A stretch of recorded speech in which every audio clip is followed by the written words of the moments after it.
Welcome back to another Moist Critikals compilation to fall asleep to relax. Grab your premium slumber gear and prepare for a lady tier drowsiness. If this helps you drift off to dreamland, drop a like, subscribe, and comment goodnight below. Sweet dreams, you beautiful sleepy souls. I mentioned this a couple weeks ago, but I've recently been on this quest to discover the worst dance moves the human body is capable of producing.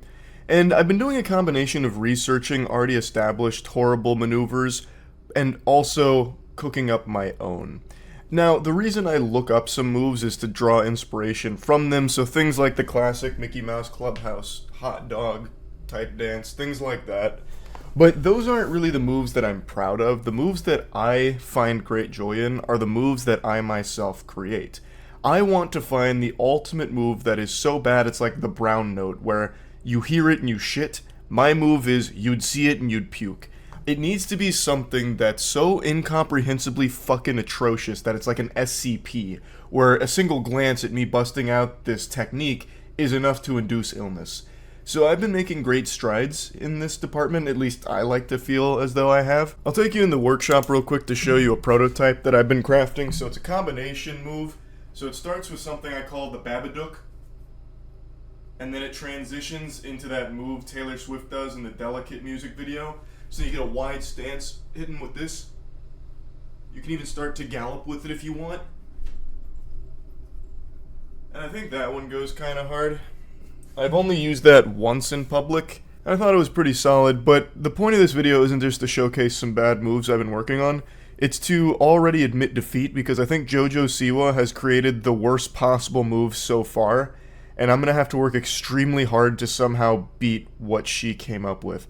So I'm actually pretty upset, unironically pretty upset, that JoJo Siwa's Karma's a Bitch move, or whatever, is so bad. I was talking about it and kind of ranting on stream, so I'll just play the clip so you can see the dance. JoJo Siwa is a bad girl now. That's a really weird way of saying that, but yeah, JoJo Siwa was rebranded into, like, edgy, and you just reminded me.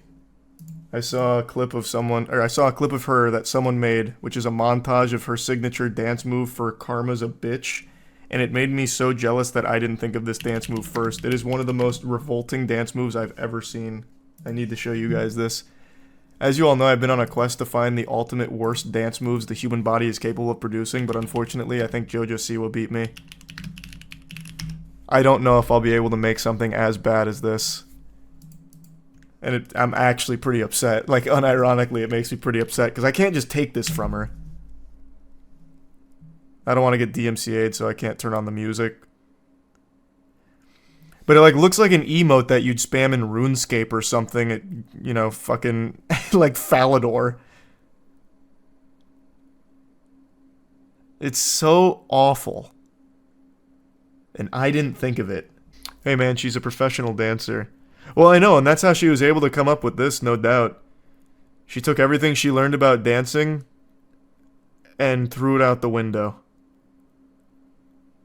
Like, this is actual caveman glitching. Like, I've got some good ones, don't get me wrong, but I don't think any of my bad dance moves compete with this. Like, I used this at a club. Someone's probably calling the paramedics thinking I'm seizing. Please do the dance. I'm not gonna do the fucking dance. I didn't make it, so I'm not gonna do it. And she'd probably copyright strike me anyway. You must master this technique. No, it's not mine! Why would I do that? All of my bad dance moves are homebrews. Also, I'd probably fucking hurt myself on this, to be fair.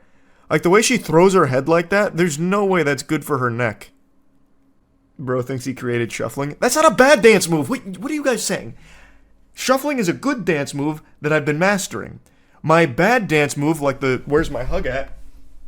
These, every time I do that, my knee pops. These are Charles White originals. When it comes to bad dance moves, I don't try and emulate. I innovate. So I'm not going to try and learn this. It's worthless. I think she just dances very aggressively. Well, yeah, she dances like she's fighting. I don't know. Like, I need to try and channel some energy like that and find something equally as bad, but I don't think I'll be able to. She's parrying.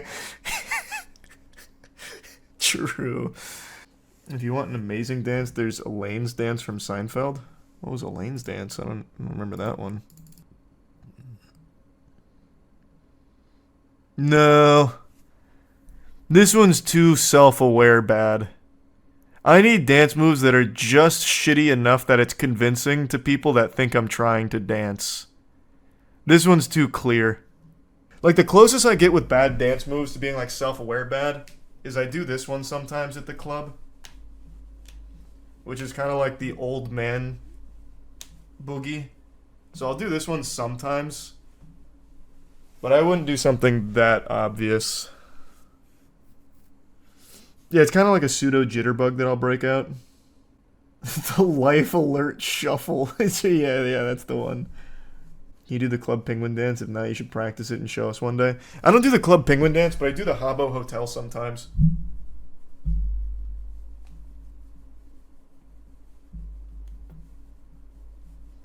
I don't really remember the club penguin one that well, but I like the Habbo Hotel one if the BPM's high enough at the club. I will say, when I do, like, actually dance, though, and, like, I'll bust out the shuffling sometime, there's one guy at one of the clubs I go to, and he's there pretty often, and I remember one time I was shuffling, and he's like, No, that's not how you do it. This is how you do it. and just went fucking ballistic. And I was really jealous because it was so hideous that I was blown away. And I really wanted him to teach me. I just didn't have the balls. I was just like, hey, thanks for showing me, man. How old was he? He was like probably mid-40s, I think, ish. He's no spring chicken. No, I'm still trying to innovate on more dance moves. I still stay in the lab cooking. And this is, I mean, admittedly has inspired me more to find even more creative dance moves, so. It's kind of like, I just keep thinking of things to compare it to. It's kind of like in the old PlayStation 1 Final Fantasy games after you complete a battle and it starts playing the music and all the characters have their own, like, celebration, but the frame rate's super low and the polys are all fucked up so it looks really jittery. She really did hit gold with this fucking trash move. It's really upsetting. That's a really good idea, actually, Davey. One of the more dog shit ideas that we've had, well, Aaron had it, and I thought it was so good. Aaron pitched the idea like a year ago of us just going to a mall and doing a flash mob. Like, the cringiest shit ever back when flash mobs were popular, just doing it like 12 years too late. And just composed entirely of Aaron and I's bad dance moves. Because Aaron is also a connoisseur of bad moves. So he does some wacky gyrations. So he has this one, which he really likes. So his idea was go to the mall and just do the worst flash mob of all time. But no one else wants to do it. So like Matt, Danny, Chase, everyone else shits on it. But I think it's so good. Like, so good. But we can't just do it with me and Aaron. That'd be so much worse. Please remove this dance. You guys just don't understand what the body's capable of. That's just expert control. You're just not ready for it. That's what dancing's all about. Negative Skivey. If you want to see a stupid dance, look up the Camp Rock dance. Camp Rock. I don't know. This one's too, like, robotic, I guess. This isn't one I can see myself doing. Yeah, I don't know about that one. I'd probably just go for like a ham boning approach over that. Ham boning's usually pretty good for revolting moves. Your knees would sound like bubble wrap doing that. What, the Camp Rock? Why would my knees sound like... What? Why would my knees sound bad doing this? It's like barely even using these. I can do that. That's what they're doing, right? Something like that? I don't know. No one does it like Steven Seagal. Steven Seagal is like the JoJo Siwa of action movies. The greatest bad dance I've ever seen was the Happiness audition dance. Okay, this is pretty good. Wait, this is pretty good. I might actually use this one. Okay, wait, this is too much for me now. Wait, it's too much. This isn't bad at all. It's like a full-blown exorcism. Wait a fucking minute, though. This is inspiring ideas. Ladies and gentlemen, I know we're amid global panic with the coronavirus still at large, but what if I told you there's a new pandemic sweeping this world, and this one's got a TikTok? I'm talking, of course, about the OK Boomer dancing Bernie girl from Twitter. She's taken over Twitter like Skynet taking over the military in the Terminator franchise, and much like Skynet, she's weaponized it. She has inadvertently turned simps into a weapon. You got men blocking their wives on Twitter so they can simp for her in private. You have brave soldiers fighting for her love on the front lines of every single comment thread ever. It's fucking madness. It's crazy out there. It's true hysteria and quite the phenomenon. She's gone up 120,000 Twitter followers in the last 4 days. You can't log on to Twitter without reading about it or seeing it. It's crazy. Let me go ahead and show you the clip now. Whatever you say, boomer. Okay, boomer. Yeah, boomer. Whatever you say, boomer. Okay, boomer. Yeah, boomer. Whatever you say, boomer. Okay, boomer.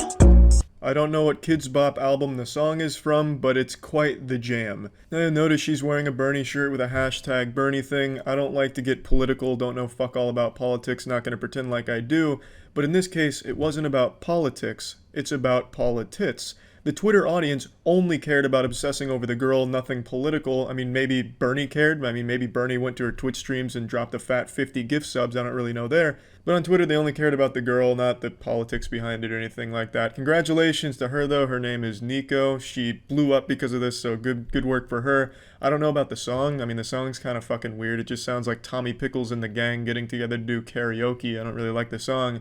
But you can't argue with the results. This shit popped off. And like I said, this spawned an actual conflict, a real war that we'll most likely be reading about on Wikipedia in the next 2 or 3 years, where you had the simps that really thought that they could fall in love, that the girl would fall in love with them if they kept trying hard enough to defend her and fight her battles on Twitter, versus the people that didn't like the TikTok dance, people that just don't like TikToks. They went to battle. They fought on multiple Twitter threads across multiple days. It was bloody conflict, ruthless and vicious, until today. I recently got me and my boyfriend shirts, Bernie shirts. Did you catch that? I'll play it again. I recently got me and my boyfriend shirts. Me and my boyfriend, she said. The queen betrayed the simps. Nay, she outright brought them outside and publicly executed them. She announced she had a boyfriend, and this was when the peace treaty was signed, where both sides said, you know what, we don't have a chance. Let's just move the fuck on. So while this may have ended the majority of the weaponized simping, there were still some remnants of soldiers on Twitter that didn't know the war was over. Kind of like the Japanese holdout soldiers, where they still defended islands and shit for like 60 years after World War II was over because they didn't know. That's kind of what exists on Twitter right now. Of course, as always, there were those really fucking creepy posts claiming that they had the girl's nudes. It was just trolls where they had a completely blank picture that made it seem like the picture wasn't loading. So in all these posts, there were some really desperate, pathetic weirdos that were begging to get the photos, you know, DM, Discord, like this guy here fucking factory resets his phone. I'm surprised he didn't bring it into the Apple store to see if he could help him.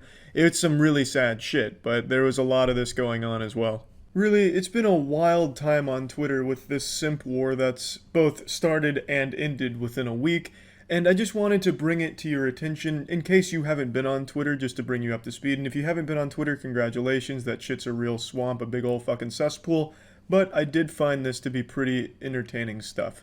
That's about it. So yeah. I have definitive proof that there are just some people out there that thrive off arguing over nothing. Their body isn't powered by food or water. They don't need nutrients to survive. They just need fury of a nonsensical, worthless argument. It's like a plant with photosynthesis absorbing sunlight, but for them, it's absorbing anger. I'm jogging, I'm trying to take my trash out. Okay, and you can do that. I'm trying to go home. I just did work. Like, you don't need to swear at me because your dog, talk to your dog. As a neighbor, you need to walk away. As a neighbor, no, I don't.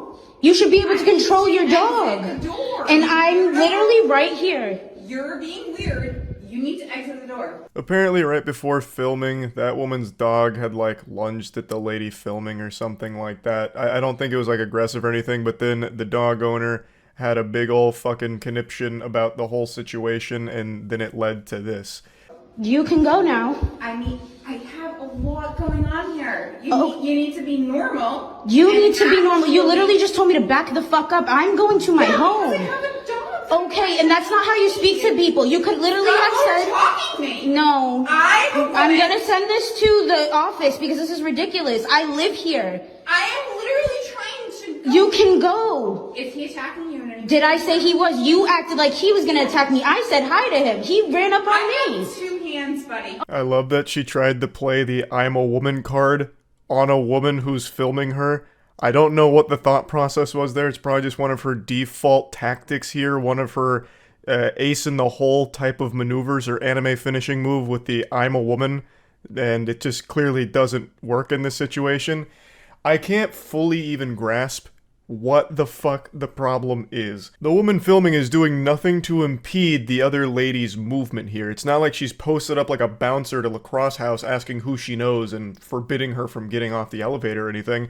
She is inviting her to get off the elevator and go handle what she's gotta handle, take the trash out, do some whippets behind the dumpster of the apartment complex, whatever. And for some reason, this lady just keeps blocking the elevator for like 10 fucking minutes over nothing, just to sit here and screech. Okay, and 2 hands. And a door frame.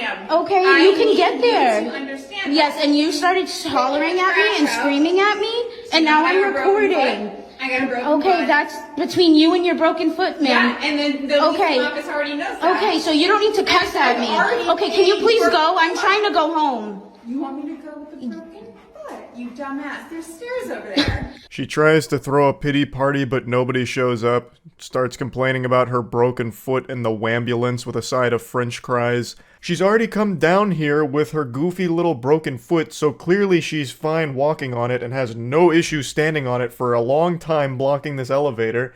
So I imagine her plan was to walk and accomplish whatever business she's down here for, whatever her objective was. I don't think she's here waiting for a stretcher to carry her there, so she's clearly already walking on that fucking fractured foot. Even though I guarantee that's a lie. I know her foot's not broken. She's just making shit up. I'm surprised she didn't go a little harder, though, and say some shit like her kids have been kidnapped and now the lady filming is going to be responsible for their death because she can't get the ransom money to the kidnapper or something. Please hurry up. I'm literally just trying to go You home. want to fucking start? Go to the stairs. I'm going to send this to the office because this is better. unacceptable. I will. This hurts. You understand how much this hurts? And you would I'm a continue military going. fucking woman. Okay, Get the thank fuck you for to your the sis- stairs now. You can what Thank floor you. are you on? I- What floor? you are don't on? need to know that. You want to fucking?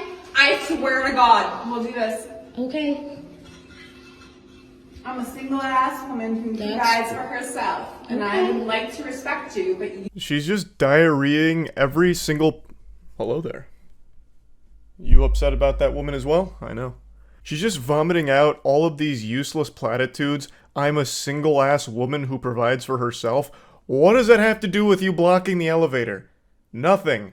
And I can't believe you're single. I don't understand what went awry there.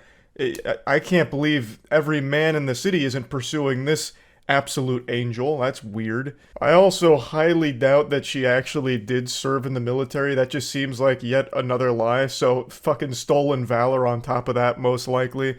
And even still, that has nothing to do with you refusing to get off the elevator. That's the crazy thing. That is the wild thing. Her whole objective is off the elevator, which she can easily do, but refuses to out of just the principle and the love of the argument. Now, I know a lot of you are probably saying, why doesn't the woman filming just take the stairs and put an end to this madness? Just be the bigger person. Well, because fuck that. Patooey. That's a bunch of baloney. At this point, stay there, and if her foot really is broken, make sure that it is agonizing by the end of it, that shit swells up and doesn't heal properly. This lady is a piece of shit. I don't think the woman filming is in the wrong here for sticking around out of just sheer pettiness is the wrong word because it's not petty. She wants to go home and she might live on like a high floor in this complex and doesn't want to take the stairs, which is totally reasonable, especially after a long day of work. I think that's totally fine. This woman has no reason at all to be blocking the elevator for this long and refusing to let her go home. So, her taking the stairs is admitting defeat, and she shouldn't have to admit defeat in the face of such a fucking weak, useless opponent like this lady. You didn't respect me as soon as you got off the elevator and told me to back the fuck up. I dude, we're not doing this. Okay. You already know what you did. didn't do anything, but I'm definitely gonna record because this is Yeah, ridiculous. you are recording. I'm aware of Okay, that. I'm just letting you know that I'm sending this to the You office. can wait all night. You're the one I who's... served my country. What the fuck have Okay, you done? alright. Thank you for your service, ma'am. Yeah, I know. Okay. Yeah, we'll do this. We'll do this all night. You're the one complaining. Technology. Yeah. Christ, no logistics.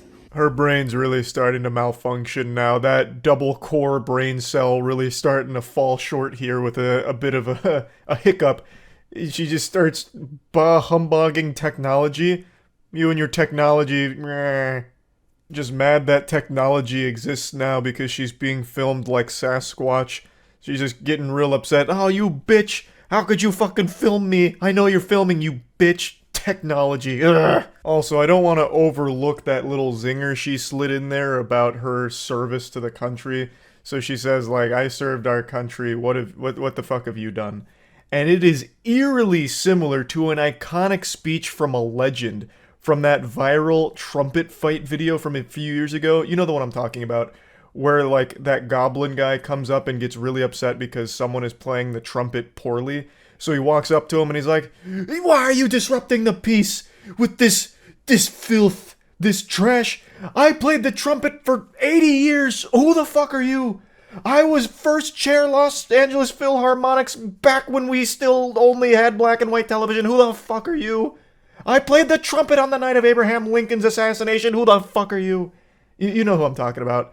It's an iconic moment, and for a brief second here, this lady in the elevator was channeling some of his energy, and I appreciated the callback. This foot is actually fractured. I swear to God. I'm sorry. I'm so sorry for you, but the way you just disrespected me for no reason. You're a piece. This is not happening. I literally was just trying to go home. I literally got off of a long shift. I'm trying to go home. Stairs. I have a fractured foot. Common sense. Walk up. It was around this moment where I was just completely lost and gave up hope of trying to even have a minuscule grasp of the situation. So it seems like the lady is now wanting to go up the elevator. So at first I thought she just wanted to go take the trash out and shit. But now it seems like they both wanted to go up the elevator, but the lady on the elevator told her to get off and take the stairs instead. Actually just making this whole problem out of thin air. All of this hoopla over nothing. And I guess the dog may have, like, approached the woman filming, which then caused the dog owner to freak out as if the person filming did something wrong because the dog came up to her.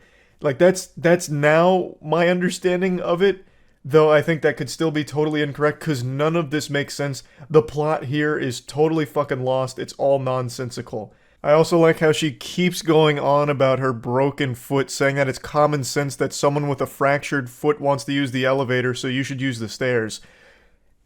I don't even know where to start with that pile of shit statement. You're not wearing a boot or a cast or anything on it. It's not like it's immediately identifiable that you're injured, which I just don't think you are to begin with. You're just pulling things out of your ass. But regardless, how does that track? Like, how does that logic track? If your foot is broken or fractured and you use the elevator, why does that now prevent everyone else from using the elevator as well? It's not like you need the whole fucking elevator. You don't take up all that space. How am I supposed to know that there's a person with a fractured foot getting on the elevator? Exit signs all over here. Is your analysis fucking retarded? All I was trying to do was get on the elevator. You told me to back the fuck up. So I'm just confused. I'm definitely bringing this to the office because this is unacceptable. I should not be being treated this way in a place that I live by someone else who lives here too. This lady's brain is trapped in Narnia. What are you talking about? What do the exit signs have to do with fucking anything about your stupid little boo-boo on your foot? Nothing! It has nothing to do with it! Jesus Christ! She is trying to find every possible thing to argue about because it is the only excitement she gets in her life. It's the only thing that keeps her going. Can you move out of my way? And you started attacking me. Are you serious? I really hope there's a camera here. I am serious. Oh my goodness. Exactly what you're doing. I'm glad there's stamps on this. I already called them. I called them about it because there has been men who have been banging on my door. That has nothing to do with me, ma'am. I know, but I asked them for surveillance. Because my door is up there. Men have been banging on my door and I've opened it. And I'm sorry that that's happening to you, but I didn't do that. I didn't do that to you. Psychosis. This has to be a psychotic episode here. What the fuck does men banging on your door have to do with anything here? Because she's using it to point out like there's security cameras or something? I don't know. I also, maybe there are men banging on her door playing Ding Dong Ditch on the creepy witch lady that lives in the apartment like the fucking ghost that haunts the halls. Maybe. I guess, but even still, that has nothing to do with anything here. Can I please get home? I'm just trying to go home. It's been a long day. Walk up the stairs. You can walk out. I'm not taking up any of your space or time. You have all the space in the world. Please go. I'm a government agent. That's okay. Walk up the stairs now. No, I don't need to. You do. Now the narrative shifts again where it's her wanting to get out but refusing to get out because this lady wants to get in. And once again, the camera lady mentioned she has all the space in the world to just get the fuck off the elevator. She could just go. Take literally 3 steps and be done with this whole thing. But now she tries like, I'm a government agent card and you need to go up the stairs. You're under arrest. Give me your badge and your gun. You're off the case. Get up the stairs now. Jesus Christ. It's so weird that people like her exist. I don't. You need to get off the medication that you're on. Can you please I am go? on 0 medication right now. Okay, then put down the drink, please. You're Can you go? crazy. There's no drink. What drink are you talking about? The one that you drank before you got on the elevator. Your dog must want to go to the bathroom. You have trash to That's take what I'm out. trying to do. Okay, you're not though. I swear to God. Are we doing this? Can you back up off of me? Because if you put your hands on me, I'm Go going on to the call the stairs. police on you. Go on the stairs. I'm trying to go. That was a horror movie approach right there. She had that just shit her britches walk cycle coming at her, waddling up, getting right in her face. I really half expected her to dislocate her jaw and scream for a jump scare. That was some terrifying shit. Maybe her foot really is broken. And if that's the case, I'm glad that she's continuing to put so much pressure on it to make it worse. That is fantastic news here. Incredible strategy. She mentions that she's not on medication, but I think it's time they start exploring that option because there is something that's gone untreated here. This is not normal. This is not healthy. Or maybe the lady filming is correct in that she's just been hitting the alcohol hard and she's had a couple drinks already. Or maybe she took a stupid potion with breakfast. There's really so many possible explanations, but none of them excuse any of the behavior here. Please back up. I'm a government. I do not care, but if you put your hands on me, I'm going to call the police. Can you see this? Do you see this? I just want somebody to. I'm just trying to get on the elevator. She's crazy. There's stairs. I'm gonna call the police if you There's do like not 3 stop. stairs in If this you place, and try that to shit's barricade me, there. I'm going to call the police. Yeah, that's how I'm it going works. to call the police. Nobody's confused on how the elevator works. We're all just confused on why you're such an insufferable little asshole here. Just get off the elevator. Just get off the elevator. Go put the trash in the fucking dumpster. Oh my god. It goes on for so long. It just goes on for such an agonizingly long time period here. It takes like half the afternoon just with this random encounter NPC. It's fucking... like, I'm getting upset for her just having to watch it. It is the most annoying video I've seen in so long. This is bad. This is really bad. This is super fucking bad. You're causing a disturbance. We live here. Everybody lives here. This is bad. I'm just trying to go home. Thank you. You're not going in there. Yes, I am. And if you touch me, I'm going to call the police on you. No. You want to go war? All right. Well, I'm calling the police now. Stay there. Okay. I'm going to call the police now. It's like when you try and leave Kakiri Forest in Ocarina of Time and that guy's like preventing you, just stopping you at all times. Even when you think you have the angle and you make a run for it and he stops you yet again. That's what just happened at the end there. The lady finally abandoned her post for a brief second, but then right when the lady tries to finally get on the elevator and go home, she storms over with her broken, useless foot and says, nope, and puts the kibosh on it. For no reason, again. Again, she just really doesn't want her getting on that elevator. And there's no explanation as to why. And then she eventually takes the elevator up and we don't see her again. So I guess her objective was to go up the entire time, which she could have done from the start. Even if her objective was to get off the elevator, she could have done it from the start. None of this had to happen. This is just one of those repulsive people that love to argue and make an issue out of nothing and cause an inconvenience to everyone around them. It's fucking sad. It's just downright pathetic. So yeah, that's about it. See ya. On TikTok, you can convince anyone to do anything. And you don't even have to really try that hard. Right now, there's a man on TikTok fighting the good fight to try and convince people that urine is basically the cure to every ailment on the planet. Now, this therapy is not right for everyone. It's very esoteric, and it takes a Jedi mind trick to get over your conditioning, your industrial age school system, your propaganda programming, etc. This is urine therapy. I really love how therapy's lost all meaning and weight. You can kind of just slap that word on anything and people just believe in it off rip.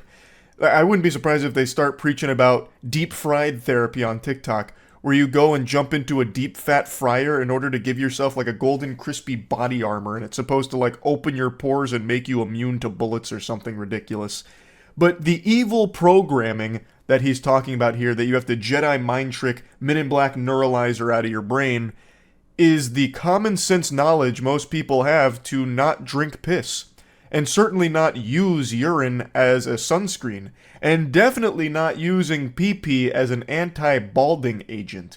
It's not exactly propaganda programming that he's preaching it as. It's literally like common sense. It's pretty much basic human instinct. Particular situation right here, this is aged urine. This is about 6 months, maybe a little bit longer, give or take. It's got that nice brown tint to it. A vintage brew. Exquisite taste. No doubt fermented in an oak barrel while Mozart played in the facility while this was festering. So, it's got the nice brown tint to it that everyone loves their pee to look like, and he's very excited. This is a delicacy to this guy. The fucking urine utopia here. He's got everything he could ever need. A nice 6-month-old piss jar. And then, of course, oof.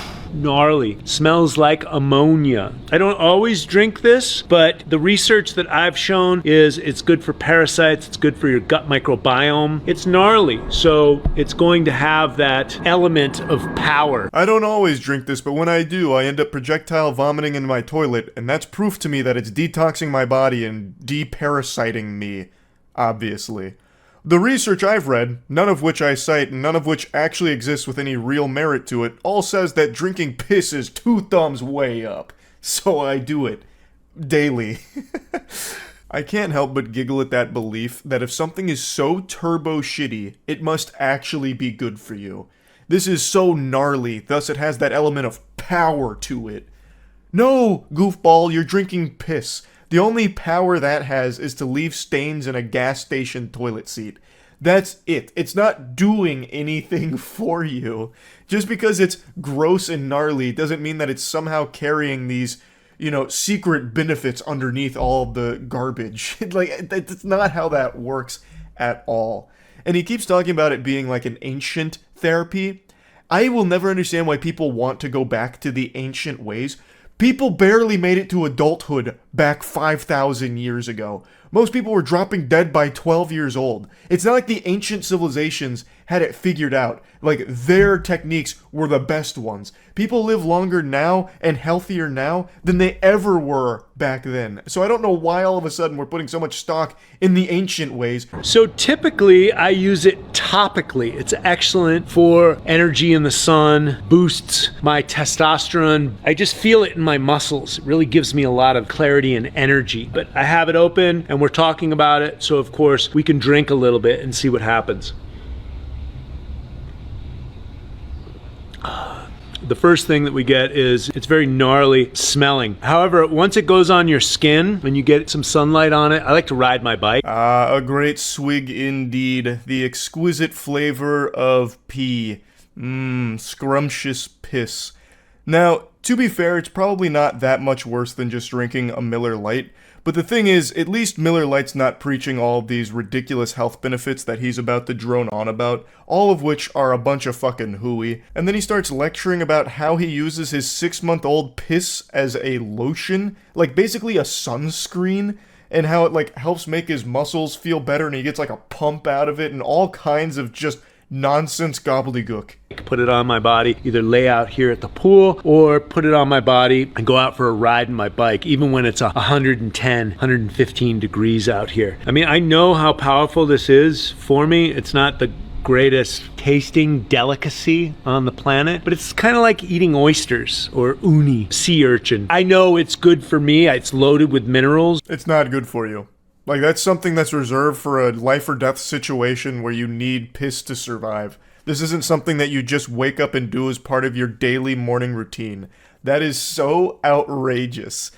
He just really thinks for some reason it's good for him because he let his fucking pee sit in a jar for 6 months and now is drinking it and using it as sunscreen. Now, he doesn't need to age his urine. He is fine just pissing and drinking it every morning, like fresh urine, right from the source, you know, ethically sourced pee from his cock. He's fine doing that. It's not necessarily the aging that he thinks makes it good for him. He just really thinks drinking urine and using urine in a variety of different ways is just like the best thing for you. Inexplicably. It's so ridiculous. And he talks about how he like puts it on his body and then goes for like a bike ride. My heart breaks for any unfortunate souls that happen to just be walking down the sidewalk when this guy rides by on his bike. I can't even imagine the smell. That must be unfathomable. Like having your senses assaulted by 15 dump trucks all unleashing that Methodist right to your nose. Like you could probably smell this guy coming from a mile away, wearing 6-month-old dried piss as a cologne as he's on his bike ride, his morning commute. Like that scene in SpongeBob with like taking the stink with him. It's crazy how awful that must be. Cell salts, amino acids, stem cells, antigens, antibodies. But the way I like to use it ultimately is topically. So you put a little bit in your hand there, and then you just rub it on your skin. And so once it's out in the sun for a little while, it mixes with your own pheromones and it smells like perfume. I highly fucking doubt that. I imagine you just smell like piss. Like, the logic there makes no sense. He even opens that jar and says that it smells gnarly. So how would you take something that smells gnarly, put it on your body, and then all of a sudden it magically turns into something that's like perfume? That's the whimsy of urine therapy, I suppose, the magical mystique of it. He throws out a lot of buzzwords about the benefits that urine has with the antigens and the stem cells and all of that. And I decided to look into it. There's like some research about some of the stuff that is in urine, but none of it recommends ever consuming it or using it on your body in any way, because at the end of the day, it's waste. It's literally just your body's waste. Yeah, it has some shit in it that is like, if you're dumb, like an actual Neanderthal brain, sounds like it's gonna be good, like stem cells. But what you don't realize is it's not like you drinking that urine is somehow like blasting your whole body with stem cells from piss. It's a little musky, if you will. And so this is what gives me excellent color. And I don't always practice this, but when I do, it makes me feel great. So I took some time to create some jars earlier last year. See me getting it on his legs. I like to get it in where my lymph nodes are. So in the creases of my elbows, behind my knees, on my ankles, where the sun hits me the most, my shoulders. Now, of course, he's not the only enthusiast of pee-pee. There is an entire community of urine therapy cultists that swear by it. Like, they love this. Like, they really think they're becoming superhumans, beating every possible ailment ever just through piss. It's like the ultimate panacea to them. But that raises an important question. Why not poop? Why is it only reserved for urine? Why doesn't this extend to the butthole as well? Why is this guy not a shit-eating specialist? Why isn't he preaching the gospel about the hidden benefits of feces consumption? I'll tell you why. It's because they're all cowards. When you drink piss, you're not usually going to make yourself super sick from it or anything, so it's a little safer. But when you eat shit, you can make yourself sick. So they're just afraid. If you want my respect, you'll start eating poop as well. So this guy says he gets up most mornings and drinks some pee. Well, how about you drink that pee and wash that pee down with some poop? Then I'll be impressed. You tell me when this guy starts using poop as a sunscreen. Like, it's probably even better than urine in that respect. It's a little thicker so you can get like a nice good lather on it. Yeah, then I'll say maybe this guy's onto something. This whole fucking thing is so ridiculous. Like, it's so ridiculous that you can just make an argument for actually anything and have people believe it. Even drinking their own piss and using it as sunscreen. I know people that wash their hair with it. They have gotten rid of some premature balding. It's used for all sorts of stuff. I don't make any claims. I just love it. And I've been using it for 20 years. And I love the way it makes my skin look and my muscles feel. How in the fuck would urine on your scalp prevent premature balding? If anything, it would scare the follicles into submission even quicker. The follicles would kill themselves if they started getting drowned in piss. Like, that's such a ridiculous thing to say. And then he goes on to say that he's not making claims, even though this is exactly what you're doing. These are claims you're making. Like, that's exactly what's happening here. So every morning I pee in a mason jar and I drink it. I put it in a neti pot and I clean my nose with it. If you want to age it, this is a 64-ounce wide mouth mason jar. I don't really need the piss brewing tutorial, to be honest. It's pretty self-explanatory. Pee in a jar, let it sit for 6 months. Like, that, I think anyone in the world can follow that with no problems and no education required for that. Also, that's gotta be the worst breakfast of champions I've ever heard. Waking up every morning to piss in a jar and drink it. That's atrocious. What an awful start to the day. And then he says that he uses his pee in a neti pot to clean out his sinuses.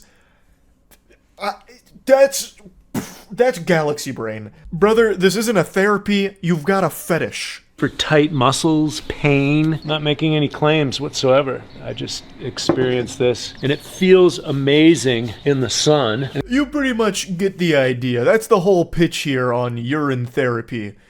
You convinced yet? I know I'm not. So, I just had to share this. I saw this earlier today, and it is just a baffling video and concept that he's talking about here.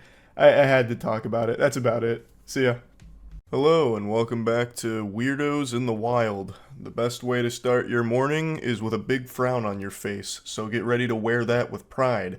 We've got some really interesting specimen here today, so let's go ahead and take a peek at our first one. Our first journey begins with a cold call here like a telemarketer. This guy reaches out saying, "Hey, remember me?" And get used to seeing me spelled that way, because he only speaks about himself as if he's talking through the We Me channel from back in the day. And she responds by saying, "Hey, I think so, from blank," which is middle school. So they knew each other in middle school, and I'm assuming it's been quite some time since then, because then a couple months later he reaches out again saying, "Hey, you have kids yet?" It's already off to an odd start. They're clearly into their adult years here, and this guy's thinking about her from middle school, and then reaches out a couple months after making initial contact just to ask if she has kids currently. And it only gets more strange from here. She responds saying, "Hey, I don't have kids yet, why do you ask?" He goes, "Just asking, you have a boyfriend?" "I do have a boyfriend. Do you have a girlfriend? Can I tell you something?" And that's how you know this is about to go straight into the shitter here. That question, "Can I tell you something?" always seems to precede the most foul thing you'll ever hear in your life. I've read so many of these texts and watched so many bad romance videos recently that this is one of the more concerning questions you could be asked. Can I tell you something? Or some variation of it. I'll also just never understand the purpose of typing something like that. Just fucking spit it out. Say it with your whole chest here. What's the point in acting like some kind of shy anime girl? "Oh, can I tell you something?" Like, what's the response going to be to that? No? You've made it impossible for someone to shoot that down, because then the conversation immediately gets hostile. So everyone has to say, like, "Yeah, I guess you can tell me something." So just do it. Rip the band-aid off. You're going to say something ridiculous anyway. Just say it without asking for permission, because we all know you're just going to fucking blabber about it anyway. She says, "Yeah, what's up?" However, even if she declines saying, "No, you can't tell me anything, leave me alone, bozo," it wouldn't have stopped this maniac. He goes, "No grill frimmed." So I believe he has entered this, like, flow state of horniness, and it's clouding his vision, so he can't type properly. "When we was in middle school, I wanted, period, to do this to you." and accidentally drops like a fucking hyperlink here. Do what? Like, when you were in skirt, I want to make you mine. Hope you don't get mad. What an outrageous creep. Hey, was just thinking about you in middle school, and how in middle school I wanted to make you mine. Don't get mad at me, tee-hee. Clearly caught off guard and uncomfortable, she goes, oh, it was a long time ago, no reason to get mad. And I think this emboldens him because she says, there's no reason to get mad. So he starts rubbing his hands together. Oh, okay. And then he sends a message that he deletes. He unsends it. So there was something so bad there that even this shameless sack of cringe was like, ooh, no, that's too far. I'm using my mulligan. So he unsends it. But the original poster here, she apparently saw it and said that the message he unsent was saying that he wanted to pull down her panties and put his fingers inside of her. And then he goes, if I were to do this to you, what, you let me? The way he talks is so frustrating. It's so broken and disjointed. It's like communicating with Dobby if Dobby was hitting whippets. Clearly, she declined such a generous offer, saying, no, I have a boyfriend. I mean, back in middle school, I wasn't interested in dating or sexual activity when I was in middle school. I wanted you really bad. Oh, okay. Gets him with the Eeyore really sad. Oh, okay. This is the craziest red flag conversation ever. This should be like a self-report straight to the authorities. This man is like dangerous, it seems. Perhaps that hyperlink he accidentally dropped in the beginning was a link to the sex offenders registry with his name and face on it. This is an adult man who's fantasizing about middle school. He's not even saying like, hey, I used to know you back then and had a crush on you. He is literally fantasizing about her in middle school and him wanting to finger her. That's concerning. And that's when all hell breaks loose. The mask fully comes off, the dam breaks, and he unleashes the demon. She says, I'm a bit confused as to why you're telling me this now, because obviously anyone would be confused getting this shit out of the blue. It's really creepy. And then he goes, 'cause dear. Oh, it's already such an awful fucking start. Dropping dear like this, it gives me the heebie-jeebies. In those days, I want to pull down your panties. Not even a little bit, dear. Or excuse me, not even a little bite, dear. You there, lol? Can I ask you a personal question? When you were in middle school, you there? He is so fixated on middle school in particular. That's the big thing for him here. And he keeps talking about pulling her panties down. It's so unhinged. You there? He keeps checking to make sure there's a pulse here, that she hasn't abandoned him and called the police or something. Can I tell you something that I want to do to you in middle school? Or you mad at me, Lou, lol. If you didn't have a boyfriend, you let me do things to you? You there? Surprisingly, she was still there and hadn't blocked him yet. So she says, no, because I'm not interested, I don't really know you at all. Somehow, she was able to resist his charm. I can't believe Casanova's silver tongue here was powerless against her. He says, I know, lol. Also, it's a bit weird that you're talking about a 12 to 13-year-old me and still being sexual about it. Exactly. It's so fucking weird. And then he just goes, hope you not mad at me for this things. And she says, please don't contact me again. The vibe I get from this guy is Freaky Fred from Courage the Cowardly Dog. Just reading what he keeps saying to her is so unnerving because he's talking about a middle school version of her. He's trying out that sexual predator riz here, I guess, and it did not work at all. I'm gonna bless you with a little bonus one here. Let me show you how not to flirt with someone you're interested in romantically. So it seems like they were talking a little bit before these screenshots were taken. He says, you play video games? Like, other than Candy Crush and Pokemon. And she goes, yep, what gave it away? Cool. Not many chicks that are, like, into real games. This is just your classic flop from a Redditor gamer, bro. Ugh, girls only like Candy Crush or Pokemon, fucking Sims or Barbie Jeep Racing. They don't like real games like me, a fucking man. Call of Duty, Battlefield, BioShock, big rigs over the road racing, Madden 24. But you're different, m'lady. You're not one of those normal chicks that likes those fake games. You can appreciate these gems that I like. Most chicks can't do that. I don't know why. Must be periods and pheromones or something, but you are rare, milady. You like real games. Like, I just don't know why anyone would try something like this. It's just immediately confrontational. It makes you look like a whack loser. And everyone knows it too, so she calls that out saying, "Really? Gonna try that one? Because it's so pathetic." And he goes, "What? It was a compliment." And she just says, "Whatever." And then that really sets him off. So, a guy who you are already desired to be intimate with gives you a compliment, you get bitchy? And then he doesn't get a response, obviously. And then it comes back later saying, "Are you ignoring me now?" She said, "You live in a different country than me."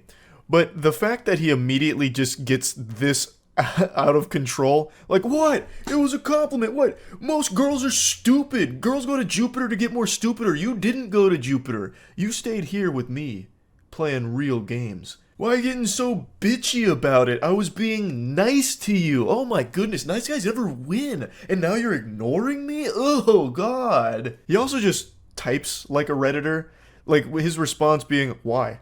A guy who you already desired to be intimate with shows you a little affection and gives you a little compliment and you get bitchy?" Like, that is the actual quintessential Redditor response right there. Just go full Poindexter on it. A man who you had already desired to be intimate with gives you a compliment. Then the whole conversation goes cattywampus and he decides to bring out the claws and just get mean. "You're a fucking cosplay girl. It's not like it's real work. You get paid to be hot for people." And then she just goes, "Yeah, it's not gonna work. Don't text me back. Goodbye." Totally reasonable response. This guy's just immediately shitting on her for nothing she did wrong. She's done nothing wrong at all. This guy's just a loose cannon. "Women like you are always so sensitive. I'm just being honest about things. If you can't handle that, I don't think you intellectually compatible with me." Oh, all the Reddit check marks are being ticked right now. "I'm very sorry that you feel like I was being mean or sexist or whatever, but I wasn't. I hope you learn to be less bitchy. Men don't like that in women. And you're already past your good years." And they say chivalry is dead. That's how you do it, gentlemen. Excellent work here, and I have no doubt they're getting married soon. So he blames her for everything that went wrong. He seems to think she was being unreasonable and that he was just being honest, which is crazy. It's so sad how a conversation can go from seemingly normal to just being extremely combative because this guy is very insecure, I guess, about his video game taste or something. I have no idea. But he brings up video games in a hostile manner, saying like, "Oh, most girls don't play real games, but I guess you're not like most stupid girls." Like, I don't know why he can't see how no one would ever respond positively to that. And when she didn't respond positively to it, he immediately says that she's being bitchy. Just the slightest sign of her not really feeling what you just said there, and he just gets aggressive, and then gets even more mean and rude and nasty, and then still probably walks away from this thinking it was her fault. It's craziness. So he'll probably stay alone for most of his life, but luckily he's got so many great games to play by himself. So there's a silver lining there. At least he's a real gamer with those real games by his side. That's really about it. So yeah. There's no worse feeling than when you engage in an internet argument with some anonymous asshole, and then it turns out that that asshole is extremely talented. Today I have a very sad story to share with you where the villain gets the last laugh. Real life isn't like anime, where the good guys always win. Sometimes the bully comes and puts your head in the toilet and flushes. So it all starts with this video. A YouTuber posts their best performance of an impossible piece of music called Rush E.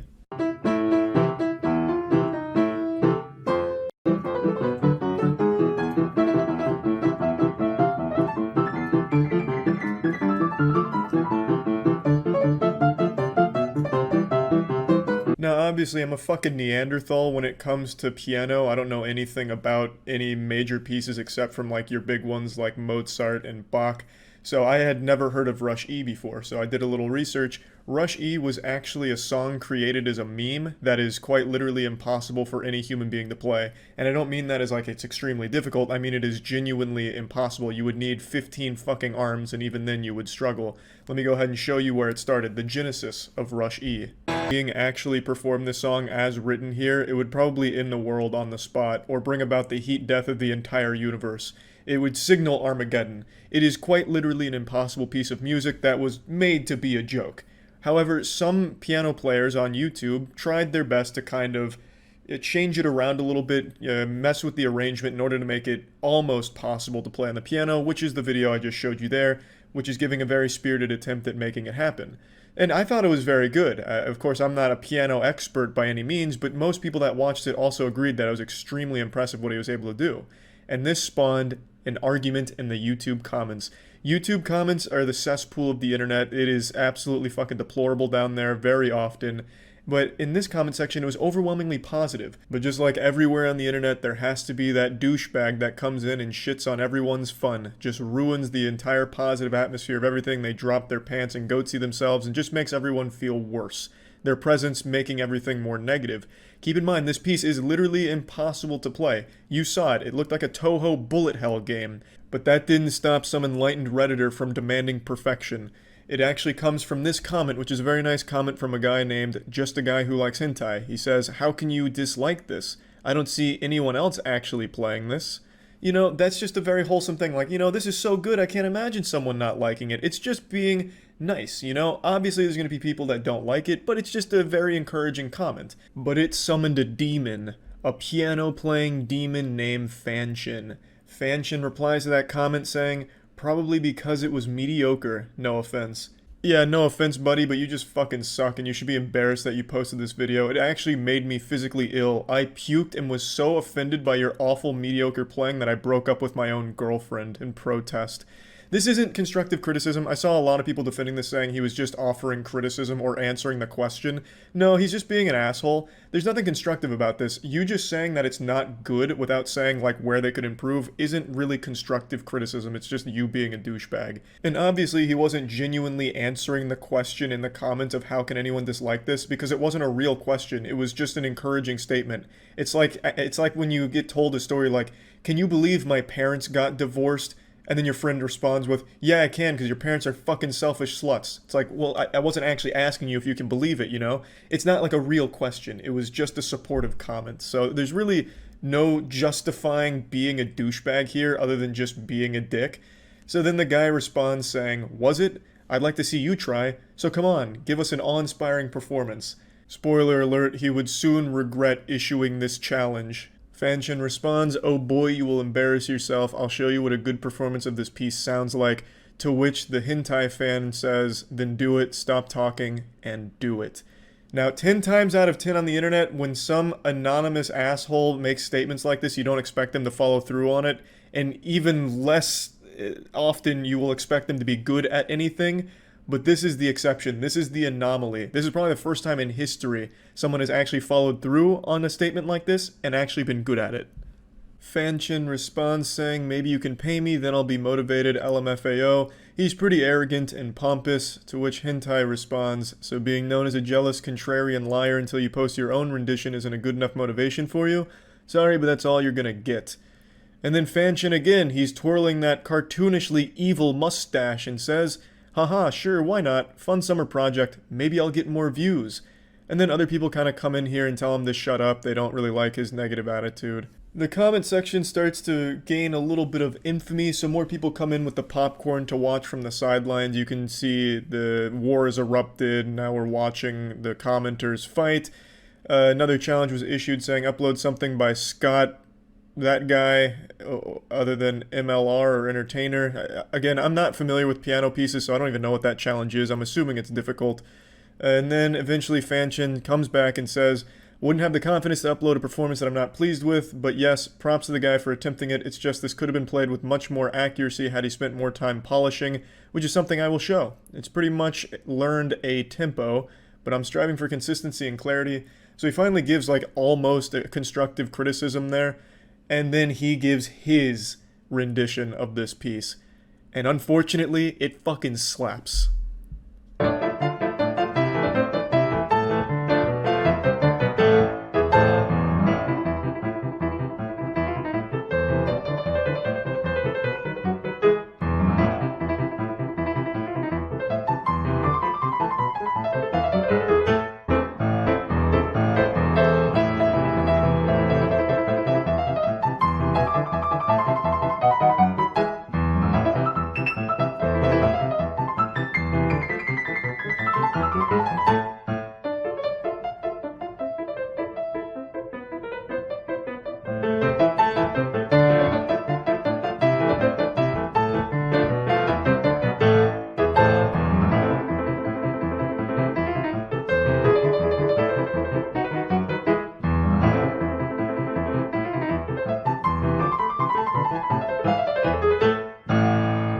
Yeah, I wouldn't be surprised if the hentai guy deleted his channel after that. I mean, it's unlucky that the guy that he was arguing with was the only person on the internet who happens to talk shit anonymously and be able to back it up with real talent. You really hate to see that. You hate to see an anonymous internet asshole turn out to be really good at something. That's a horrible feeling. I know when he watched this video, like when he dropped the video, he was probably still so confident, like, yeah, this is gonna fucking blow. And then he started listening, and as his erection grew, he felt more and more shame. Hentai guy was just sitting there stewing in anger, like, fuck, he's actually good. Damn you, curses! Because, I mean, that's how I felt, and I wasn't even involved in the argument. But I think this also illustrates an extremely important point.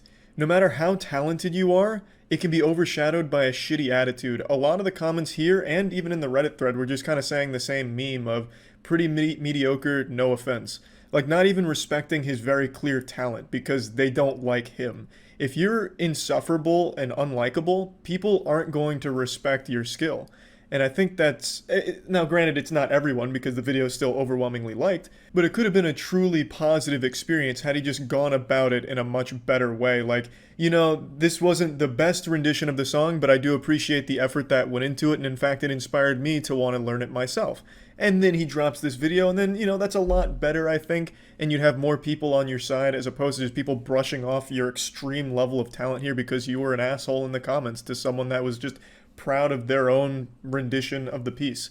Like, his arrangement of this is like a custom arrangement, obviously, because you can't play it as written. His arrangement is extremely solid, and his performance is unreal.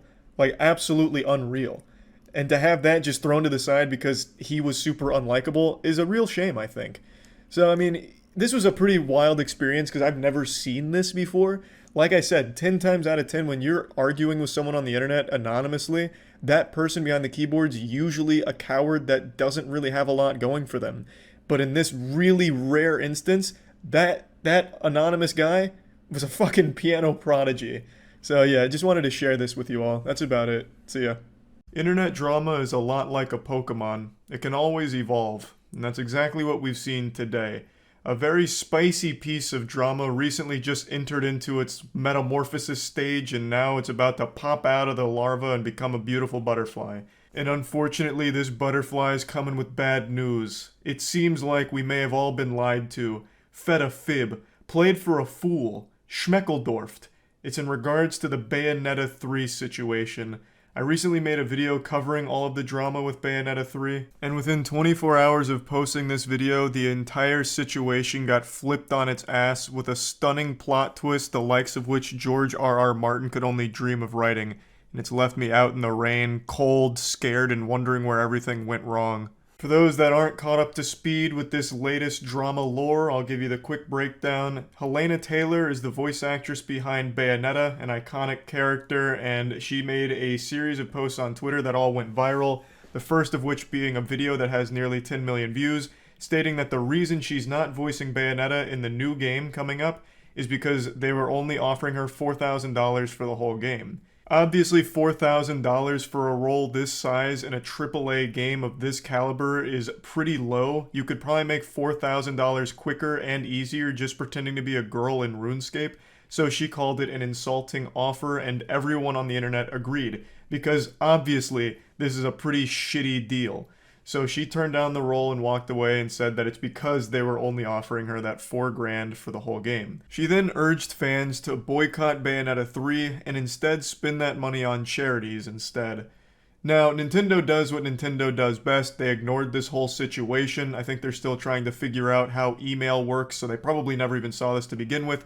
But Platinum Games lead Hideki Kamiya did at least become aware of this situation by making that post saying, you know, it's sad about the untruth out there and beware of my rules. The tweet reads like a monologue from a villain after they've been caught in Scooby-Doo, but the beware of my rules that he caps locked in there refers to his rule of if you speak English, you get blocked. For many years now, Kamiya has been well known to block anyone that speaks English at him. His fucking block list is longer than the Yellow Page phone book. There are more people on his block list than there are registered in the goddamn US criminal database. It's wild how many people he's blocked. So that's what he's talking about here. And for the last couple days, this is where the story had stopped. This is where the brakes were really pumped into full effect until last night. a Bloomberg article came out that really absolutely changed the entire situation here.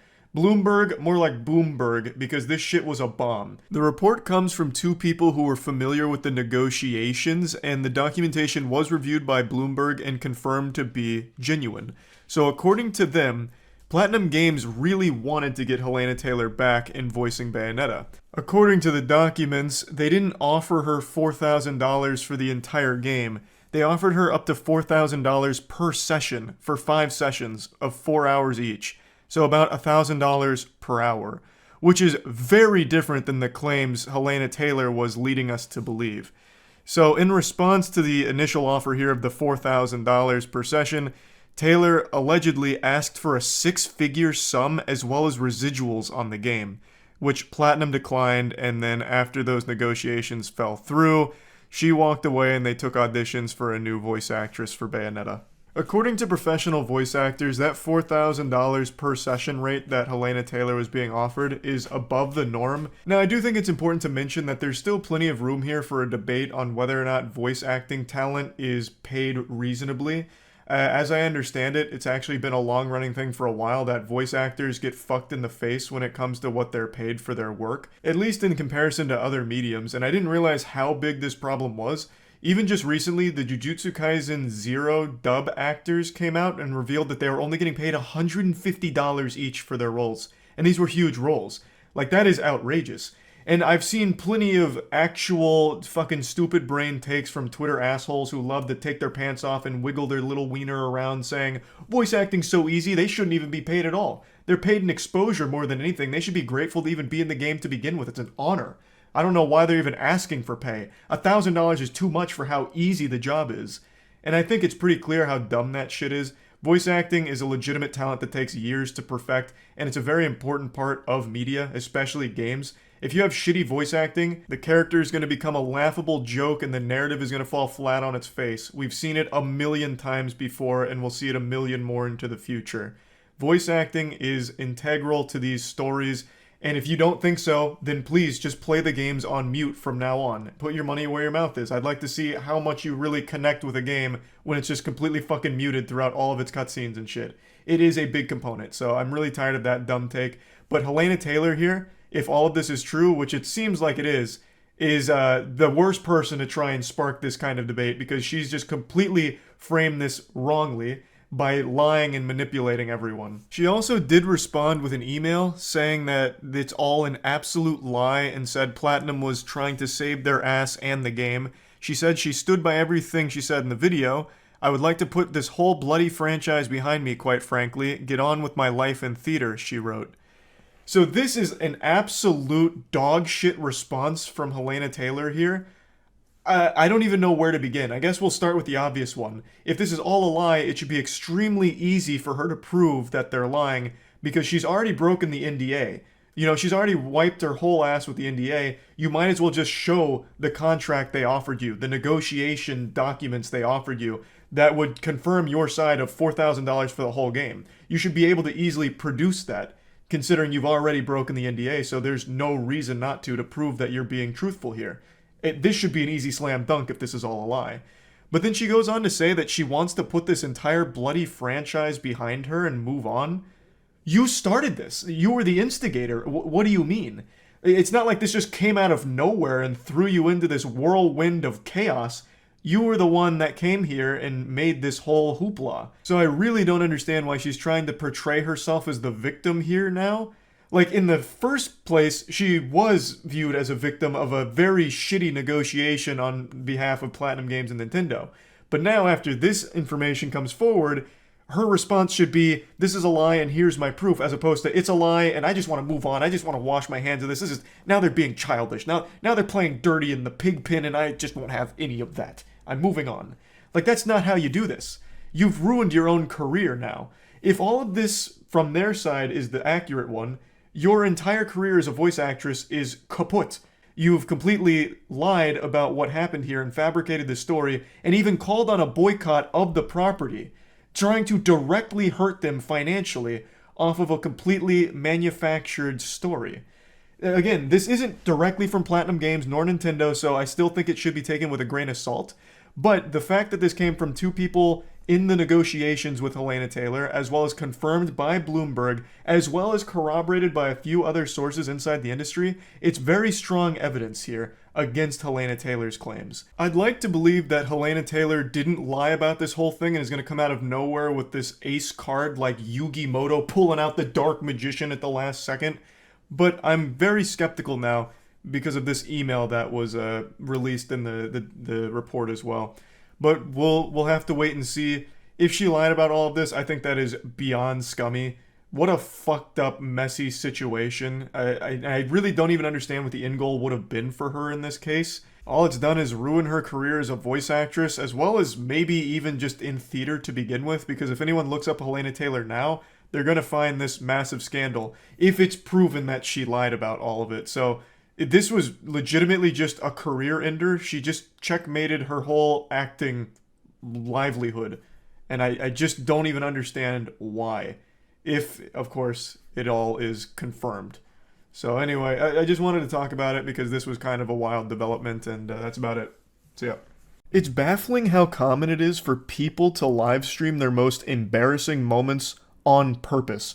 They're filming their own lowlights, their own worst ofs for the montage of shame. Things most people would want buried forever, they are proudly with a smile on their face broadcasting to their audience for content. Today, an extremely trashy stream clip has gone viral with a streamer named Elisa Jordana firing up a live stream after learning that her boyfriend has been cheating on her. I'm going to go through most of what happens in the stream, but the clip everyone's seen, which we'll get to towards the end, is at the very end of the stream. It's about 2 hours and 20 minutes. She gets her boyfriend in the car, and then she starts attacking him while she's driving. So she starts physically hitting him.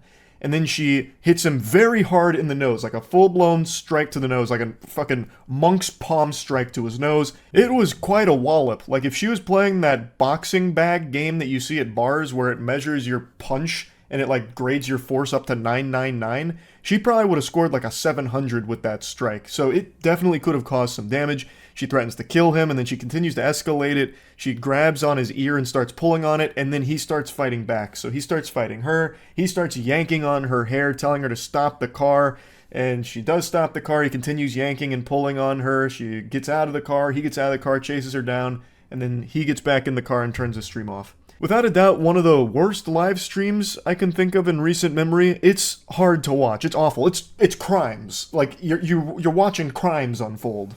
He lied so much to me.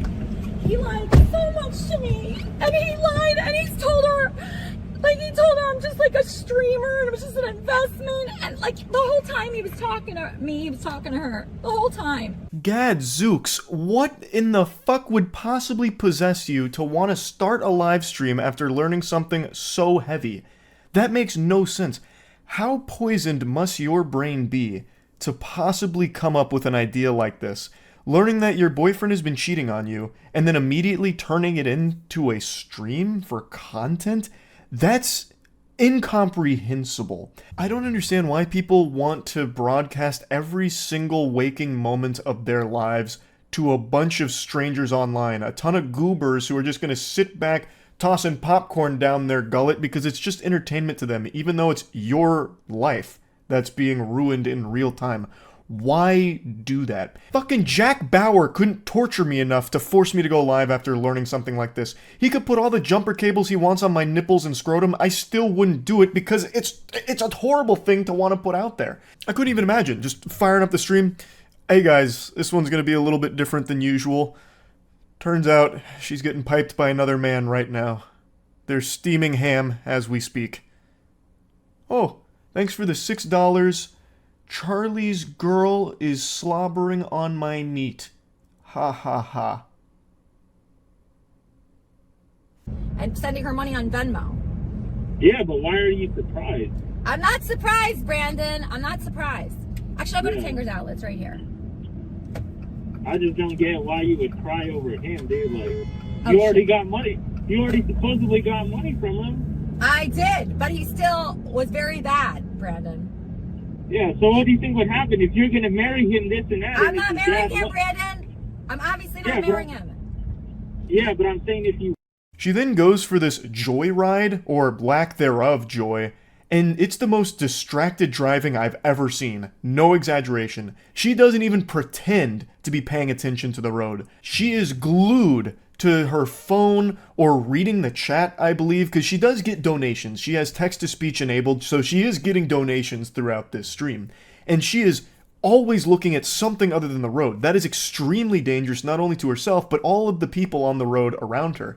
And you can see that she busts out that crazy U-turn and gets honked at because that came out of fucking nowhere like a jump scare to all the other drivers.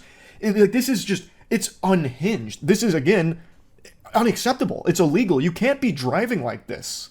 I understand she's upset after finding out her partner's been unfaithful. Anyone in the world would feel the same way. But not many people in the world would handle it the way she is, by starting up a fucking live stream for people to be tuned in on with everything. Not only is she very dangerously behaving here on the road, but she then starts just dropping all kinds of personal information publicly. Just publicly revealing a lot of things that 100% should stay private. Why is that a no?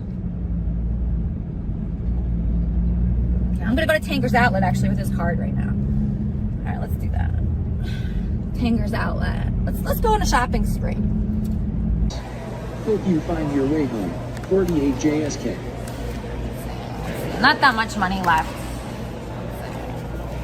Should I spend this money? Sparrows for everyone? Another lore dump for you for why she drove to the mall here. It's because she had his wallet and stated she wanted to go on a bit of a shopping spree with his cards. And then on stream, she actually opens his wallet and shows his driver's license and says, should I drop his cards in the Discord? So threatening to also just show his cards to her community. She then takes money out of his wallet and says, should I buy food for everyone? Those are all crimes. Again, you're compiling evidence against yourself. You're doing the police's job for them. You are actually showcasing criminal activity. Now, unless I miss something, she doesn't actually spend any of his money. She doesn't actually use any of his cards there. She just makes the threats that she could and would do so.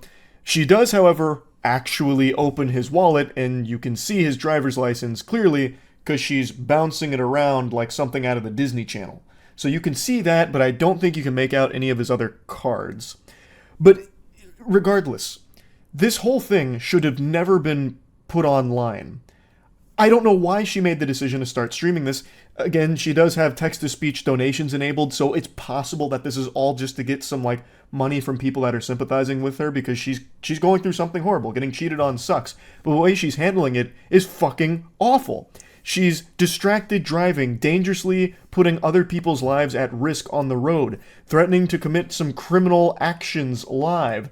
And then it ends with her assaulting him, physically assaulting him live. Like, this is a horrible fucking stream. Dreams, and he thought, oh, Discord's stupid. A lot of people say that, right?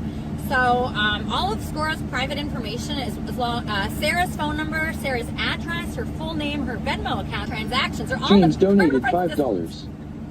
Ishkarel, is your Mexican girl hot?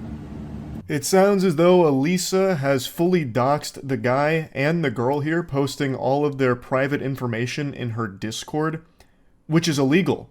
You can't do that. I also think it's worth mentioning, since you caught a glimpse of it there, anytime that girl, Sarah, is brought up during this stream, both Elisa and the community of pay piggies that's donating to her always make sure to mention that she's Mexican. And they make statements in the chat about that as well. Throughout the stream, reading the chat, there were so many moments of genuine racism, it was fucking sickening. FYI, February... I called Sarah, you fucking bitch. I'm gonna fucking kill you. I'm fucking killing you. It's okay. Sorry. You had hit him in my presence. Okay, I'm not gonna talk about the bad topic. Well, I can talk about it. No, I said I'm gonna stop talking about it. Okay, good. No, it's not okay. Are you ever been cheated on for 2 years with a 20-year-old Mexican? I doubt it. Getting into my business. Okay, all right, well, I'm just telling you that's my business. I really don't want to talk to you. This happened shortly before the viral clip from this stream where she starts hitting him in the car. So prior to them getting in the vehicle, she pushed him outside And it was actually observed by someone who confronted her about it, because in this instance, her violent outburst was in broad daylight in view of public and bystanders. So someone came up to her, I believe it was an officer, and talked to her about it, and even during this talk, Elisa still finds a way to mention that the other girl is Mexican. Hello? Hi, Sarah. How are you? How are you, Sarah? Hi. Thanks so much for calling. I'm just gonna send you like 6 months of texts of your nudes and, you know, different sentences that he... Sarah, I'm sorry about this. Don't talk. Don't fucking talk. Idiot. Yes, Sarah, we're really sorry about this. I'm sending him your way today. Fucking... Yeah. No, so Bahram, how do you pronounce it? Do you know? I don't know. Shut the fuck up, cunt. Yeah, what's up? She's half your age. She's half your age. Delete the number, please. I cut out the ending here because it's a lot. Like, even this much, I don't even know if YouTube will allow me to show. I'm really not sure. It's legitimate assault. So she hits him a couple of times, the nose hit by far being the biggest blow. And then after where I cut it off, he grabs her hair and starts yanking and pulling on her, and she starts talking about how he's killing her, and the car stops, and then eventually she gets out of the car, he chases her down. I think she gets in another vehicle in the background, and then he comes back into the car and turns the stream off. It's a horrifying thing to watch, to be honest. As of right now, Elisa has been arrested. Her mugshot and booking information is all out there for this incident. There's no update on the guy or what's going on with that part of all of this, but what a fucking awful live stream. Now on Twitter, there's been a lot of debate about this video on whether or not the man's actions were justified in this situation, and most people are saying that they were, claiming that he was acting in self-defense. And it seems like the law would agree with them on that take, because from everything I can find, he hasn't been booked or charged with anything. Now, I think it's important we remember that the guy in this video is no saint. He cheated on his significant other. That is the behavior of a piece of shit. But under no circumstances does anyone deserve to be beaten like this. He's not a good guy, but he is still the victim of an assault. And I think all of the video evidence suggests that this was a case of self-defense. He didn't lash out at her or strike at her until she went in again for like the third or fourth time, assaulting him. And then he did fight back. Now, I do think there is a case to be made that he may have taken it too far, because he does yank and pull on her for quite some time, even once the car comes to a complete stop. So I think he probably could have gotten out of the car at that point and just left the situation entirely, but I also don't know the entire situation on where it was stopped, if it may have been dangerous to do so, I don't know. But overall, I do agree that this does seem to be him defending himself, like, from getting attacked in this vehicle. Overall, this was a fucking awful live stream. And I really don't think this is going to be the last of its kind that we see, because it feels like it's getting more and more common with people wanting to live stream every moment of their lives, even the worst parts of it. So there'll probably be more things like this in the future, which sucks. I think it's just an awful direction, but just wanted to talk about this. That's about it. See ya. Friends, I am so deep in the void right now. I am down the rabbit hole of Looksmaxxing, and I don't know if I can ever get out. I'm starting to believe we really do live in a simulated universe, because I am in the darkest corners of this, and I can't believe that this is real life. I'm in the Looksmaxxing matrix here, and what I see disturbs me. It's an obsession for a lot of people. 10 days ago, I made that video, Beware of Jelking, where I focused on like the sillier aspects of Looksmaxxing, though admittedly still dangerous, where a big part of Looksmaxxing is about your wiener and being insufficient to sexually pleasure a woman, so they recommend jelking exercises, which is stretching the penis in dangerous ways that often cause irreversible damage. They'll have you beating your skin flute like it owes you money, fucking pretzeling your cock, sticking it in your own butt, and just doing these like weird accordion-like stretches on your meat that in a lot of cases destroy it in the process. And I was making a video kind of just talking about that and joking about it, because jelking is something that I'm familiar with because it was an old internet meme and something I also tried when I was young, stupid, and desperate. But when I made that video just 10 days ago, I was at the surface level of Looksmaxxing. I still had my water wingies on and I was above water, but now, brother, I'm a fucking seasoned veteran. I have seen some weird shit with Looksmaxxing, and I want to share a little bit of it with you. there is a complete hyperfixation on wiener size in a lot of Looksmaxxing communities, where they believe that that is everything. And they spend every waking hour of their day doing all that they can to penis max, like everything they can to stretch and contort, or even drugs in some cases, to increase the size in any way at all, even just like a fucking millimeter, they are doing. And it's really sad, because that's like their whole life right now. I found this YouTube channel who for a while now has been posting content pretty much exclusively focused around dropping this arcane knowledge on how to increase your cock size. Like, just look at some of these. The Best Extender 4.0 is here, and then that doohickey looks like some kind of gadget that Wile E. Coyote would use to try and trap the Roadrunner, like a bear trap for it. And that's supposed to be something for your most sensitive area on the body? Like, my God, please have mercy. And then he does like these interviews with people, so like how women react to giant penis. Like, his whole mentality is all about his cock. And it's, I don't know, like this obsession from not only him, but like the comments is so baffling to me. So you see that video right there? How porn stars blow massive loads? I decided to go to the comments and I saw this. I tried everything to blow bigger loads. Kegels and supplements and drinking 3 or 4 big glasses of celery juice a day. Hydration helps. Drink lots and lots of water. Outside of that, yeah, it's genetics. I've always been a dribbler, and I always wanted to fire rope after rope of semen just like Peter North did. I'm unfamiliar with the work of Peter North, but he speaks about him like he's the Babe Ruth of cum. Now there was a guy who nearly drowned some of his co-stars. He's probably been retired for 10 or 15 years now, but 80s, 90s, and early 2000s, that dude was the GOAT when it came to the old money shot. This dude's got an entire diet around increasing load volume.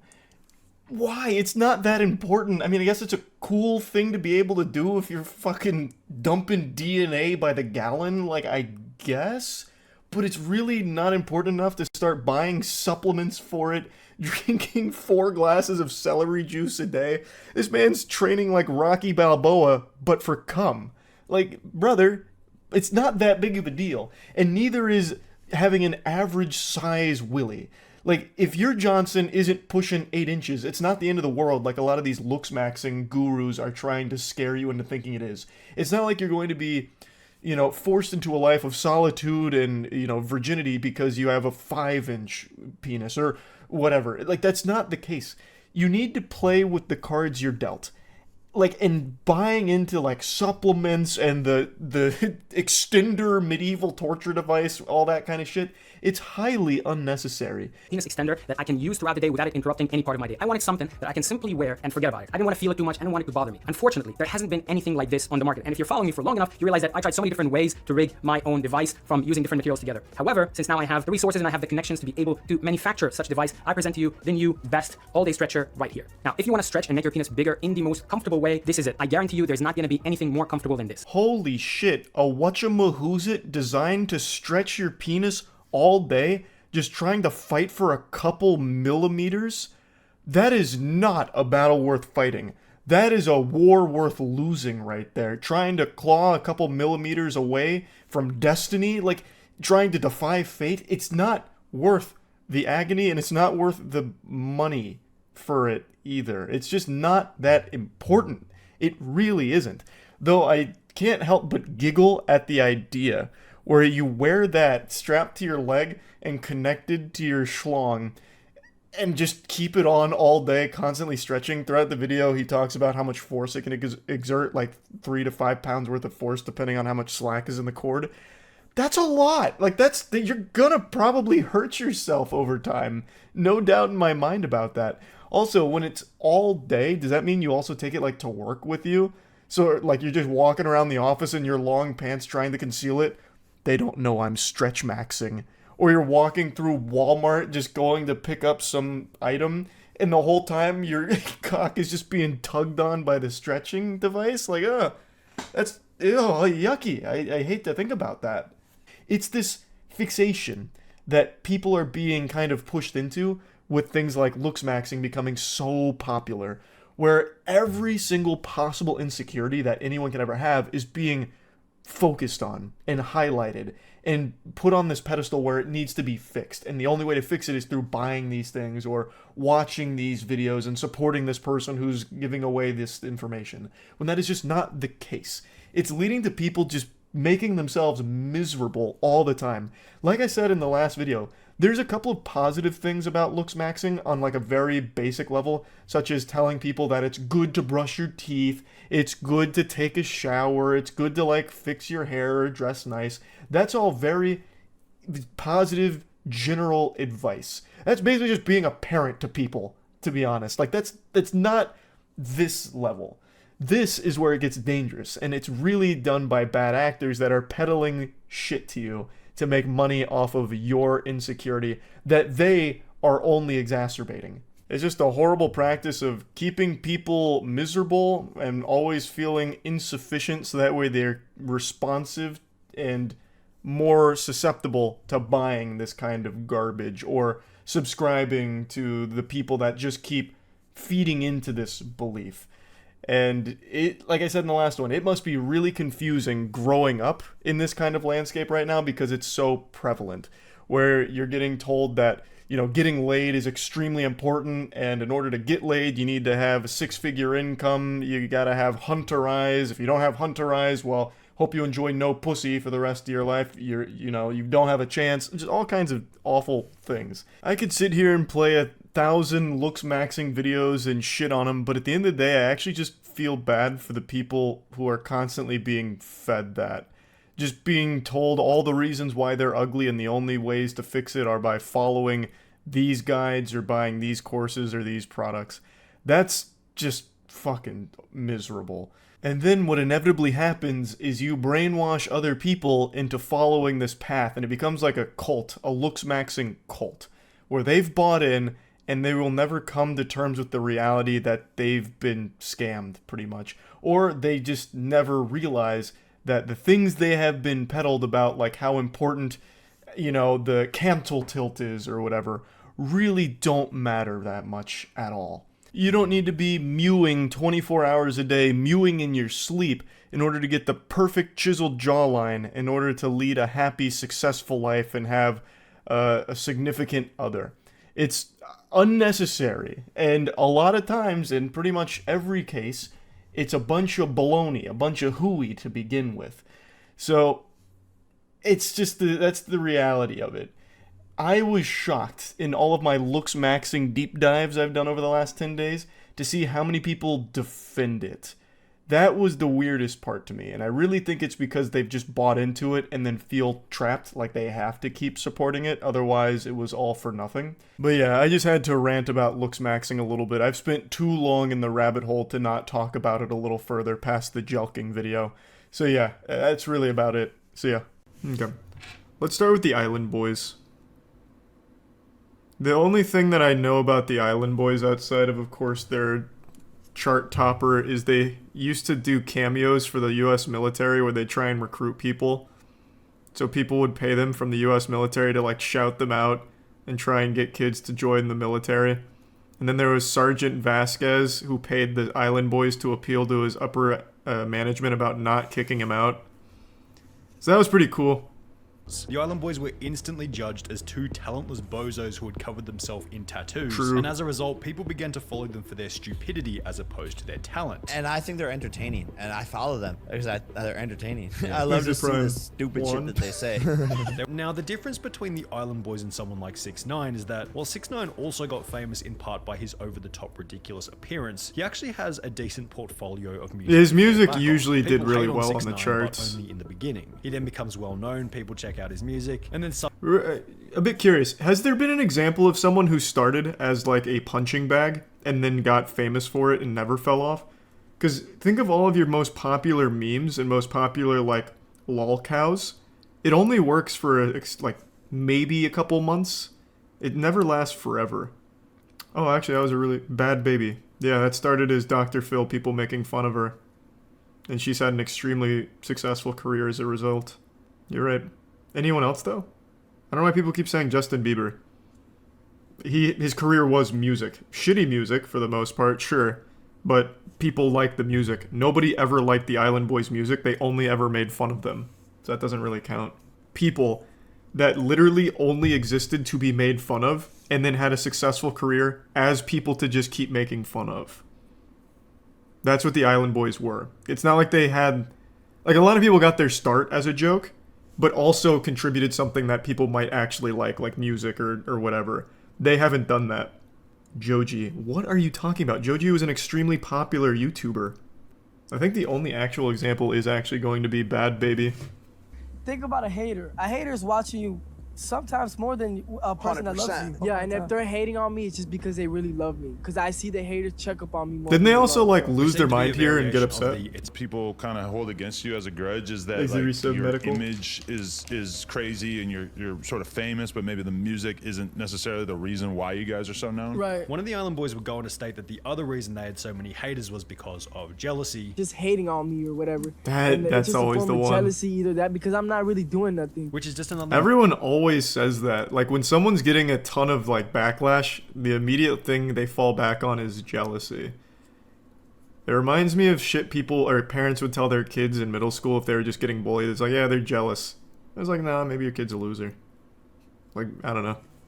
It's just one of those things, like, it's just, I guess growing up you just get told if someone's being mean, it's because they're jealous or whatever.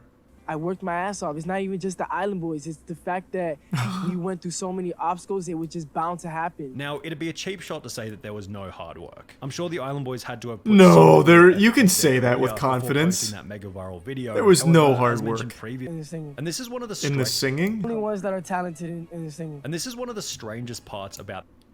Is that what he said? In the singing? Oh, in the scene. Oh, in the scene. Okay. Now, have they... I guess I'll look it up real quick. Do they actually make music? Because, again, all I know them for now is they just do recruitment for the U.S. Army through Cameo. Island Boys get booed on stage. That sounds about right. So basically, when I was locked up, I was probably one of the only people in the dorm that knew how to rap, that knew how to freestyle, but didn't care. I think me as a rapper, my music is underestimated though. Yeah, for sure. What music? Do you make music? Rap, whatever. Going back to the Impulsive podcast, the Island Boys seemed pretty proud that they had paved their own path after Mike would ask them about which rappers they had been inspired So, by. another thing though, and it didn't help, they were also harbinging, or giving, what the fuck was the charge? They had a murderer stay with them, right? A guy had just killed someone, and the Island Boys said, yeah, you can just stay here for a while to lay low. What was the charge? Was it aiding and abetting? So it's not just that they're unlikable, which they are, and untalented, which they are. It's that they also make the dumbest fucking decisions of all time. He killed a child? Yeah, I guess so. I don't remember the story, but yeah, apparently an 8-year-old girl was the victim. It was a drive-by shooting. Is that why you guys have such a unique sound? Yeah. We don't listen to That's rap so songs. nice to No, call it a nowadays, unique I sound. used to listen. I agree with you guys to an extent of not like being swayed. Dude, by, they're just by fucking with other them? people, Yeah. But also at the same time, like tell. the current winners in the culture act as like guardrails and guidelines for what you do with your craft. Mike is 100% correct here. I think if God forbid it doesn't go in your guys' direction, for real, I think you guys take all of your jewelry assets and invest it in something. So you guys will never ever Oh, be yeah, have you heard of After storming NFTs? out of the, their emotional response to what George had to say is also a pretty good indication that the Island Boys are probably pretty unwise and insecure when it comes to their financial situation. So what are they doing on TikTok now? I haven't checked in a long time, actually. Let's see. They're the Island Boys on... No, they're not. What are they? They're Kodiak something, actually. Oh, Fly Soldier. Oh, boy. Their views are not doing well. Oh, boy. Alright, what's this one? This is... Y'all got room for one more. Y'all got room for one more. Well, to become an Island Boy, you gotta be special. You gotta have talent. You also have to look a certain way. You gotta be cleaned up at all times. And then you also have to, entertain us. Because the Island Boys, me and him, like to be entertained by people. And so, you gotta really have the What is that, like a court jester, you gotta then? have the drip, criteria. And criteria... I can't believe they're not doing well. That sounds fucking amazing. Oh my god, they did recruit a third Island Boy. Yeah, it looks like they recruited a third Island Boy. Welcome to the family, man. Yeah, they're struggling, though. Sonny is not wrong. They're not breaking 100K on all their videos anymore. Be sustained, or if that could be translated into a successful career long term. Before going on to... Again, people keep saying music artists they don't like. People unironically listen to someone like Lil Pump. No one unironically listens to the Island Boys. That's the difference. Lil Pump was a joke. People made fun of him, but then he kept making music that some people liked. Now, do I agree with him? No, I think they are objectively wrong with their opinion. If you like Lil Pump, you just know that you are wrong. And you make me sick. But people do like it. Nobody listens to the Island Boys. That's the difference. They don't even make music, from what it seems like. It seems like they just sit in a jacuzzi and ask people to join the Island Boys. Possible. I doubt he's making any new money like how Island Boys are. We are successful and happy in life. Which would be followed. Also, a little heads up, I don't think the Island Boys have much money to begin with. Just as a quick peruse through their TikTok, it seems like the only money they make is when the US Army hires them to do a cameo for recruitment. And you can't really monetize TikTok. The Creator Fund, I think, pays out, what is it, $1,000 per like 20 million views or something? It's something absurd. And they're not getting 20 million views a month. So I don't think that they're pulling that kind of money. I could be wrong, though. It's been a long time since I looked up the TikTok Creator Fund. All I know is that it's not very good. It's a little better than the YouTube Shorts Creator Fund, but not by much. Charlie, you're wrong. Bro, I have a channel that has shorts on it. You know how much money that makes a month on just shorts? Less than $100 sometimes. And that's off of like 30 million views on the shorts a month. And the TikTok Creator Fund is just a little bit better than that. So I can extrapolate to a certain degree. It's short-term hustling. And we've seen this exact same quote-unquote business model, I guess you could call it, being done, but this doesn't last. Nice. And it didn't. It does not seem like it lasts. But they gave it their best. God damn it. That jacuzzi wasn't gonna get satin in itself. Yeah, we'll watch this one. I don't know anything about the 1,000 Pound Sisters because I think it's just a really sad thing. But I am very curious to see about this scam. Yesterday, Tammy went into the hospital. She has pneumonia and she can't breathe. I set up a GoFundMe account if y'all can donate a penny. The Slayton sisters would turn their entire audience against them through controversy after controversy, peaking with one of the most ambitious scandals in YouTube history, a GoFundMe for Tammy Slayton's funeral, who hadn't That is bold. However, that is very bold. Known more about these two sisters prior to the beginning of their channel, each of these controversies could have been easily predicted. So when they first began their channel, they were liked. The sisters built an audience through their strong family bond, positive attitude, and ability to laugh at their own shortcomings. We need to lose weight to become skinny. We don't care if you don't like us, we're fat and we love it. They weren't exactly the sharpest tools in the I've show. never heard them People speak. appreciated They sound their like the Kanker authenticity. sisters. I'm fat. And the fact that they were kind of doing YouTube for themselves. It didn't seem like they were trying to impress anyone. Love when a girl isn't afraid to be herself. I applaud you. Thanks for Finally, a Gamer real Clown. person doing a review. Love it. Keep them coming. However, when examining the video's thumbnail and Aw. dislike ratio, it was pretty obvious that it had gone viral as a result of people watching to laugh at their physical appearances. Tell his name.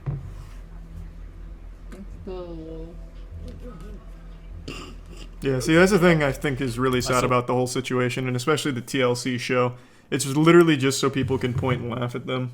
Like, and that enables them to keep killing themselves. I don't know, I just find that whole thing to be sad. That's why I don't ever really watch it or try and learn about it. I just think the whole situation's really morbid. Proposal. The audience sends a bit of money through, the sisters get a new laptop, and in return the audience gets a higher average video quality. That's which that is shit seemingly you a see win-win. sometimes, But like, if everyone that follows me gives me $1, just $1, we're abusing we'll be their power as good. YouTubers. The whole MacBook thing was not my idea. It was a friend of mine's idea. I didn't even edit the Clara, video or anything. But damn that it. video is down. However, while Amy did receive a bit of hate, the operation will prove to be successful after Oh. raising over $833, showing the Slayton sisters that it was not only possible... What? How expensive is a MacBook Pro? They were asking for $10K?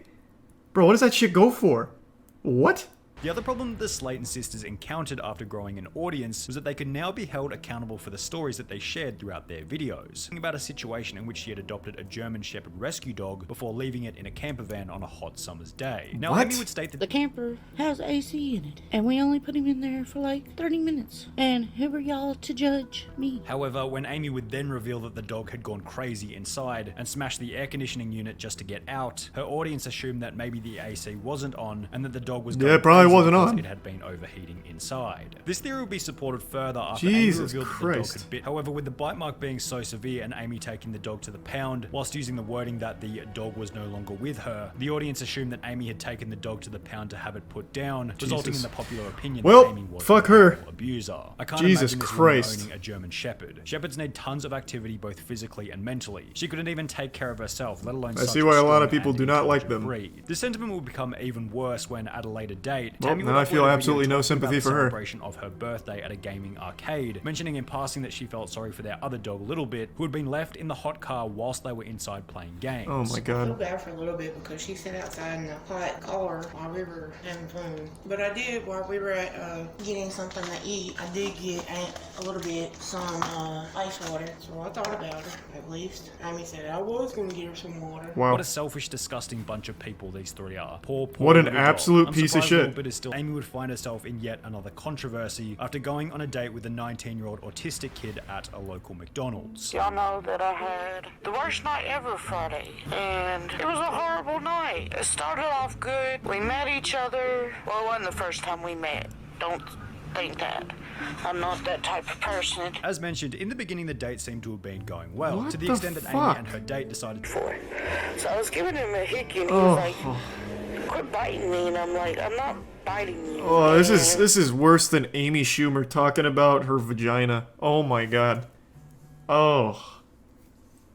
Oh wow. Hold on. I need a break. I'm gonna splash like holy water in my fucking face or something. Just give me a second. I'll be right back. during the intimate moment, he would take to Facebook, posting a status written in an ancient hillbilly dialect, which will receive a response from Amy about the size of his Wait, I want to read this. Damn, sounds like it wasn't like trying to give him a hickey. She was trying to like Dracula this man. Good lord. I hope y'all guys are happy. David just broke up with me.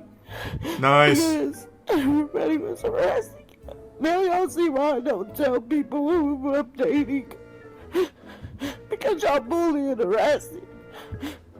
And then he does. And while this would mark the end of Amy and Tammy's reputational-based scandals, it would ironically mark the beginning of what Holy would be shit. many financial controversies, Oh my beginning God. when their audience discovered the merch site was suspicious from the very beginning and read as follows. If you purchase Tammy's merch, you'll be added to a private group chat with Tammy. To purchase, head Oh, over to nice. the donate section, and they're definitely scamming the tax system and sliding money to Tammy Oh. so she can sell disability from what it seems. Wait, I support what? a good side hustle.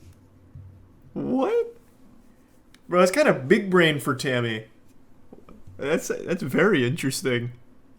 That is not her idea. Someone must have actually like told her about that shit. That's kind of smart. Because it doesn't count as income at that point.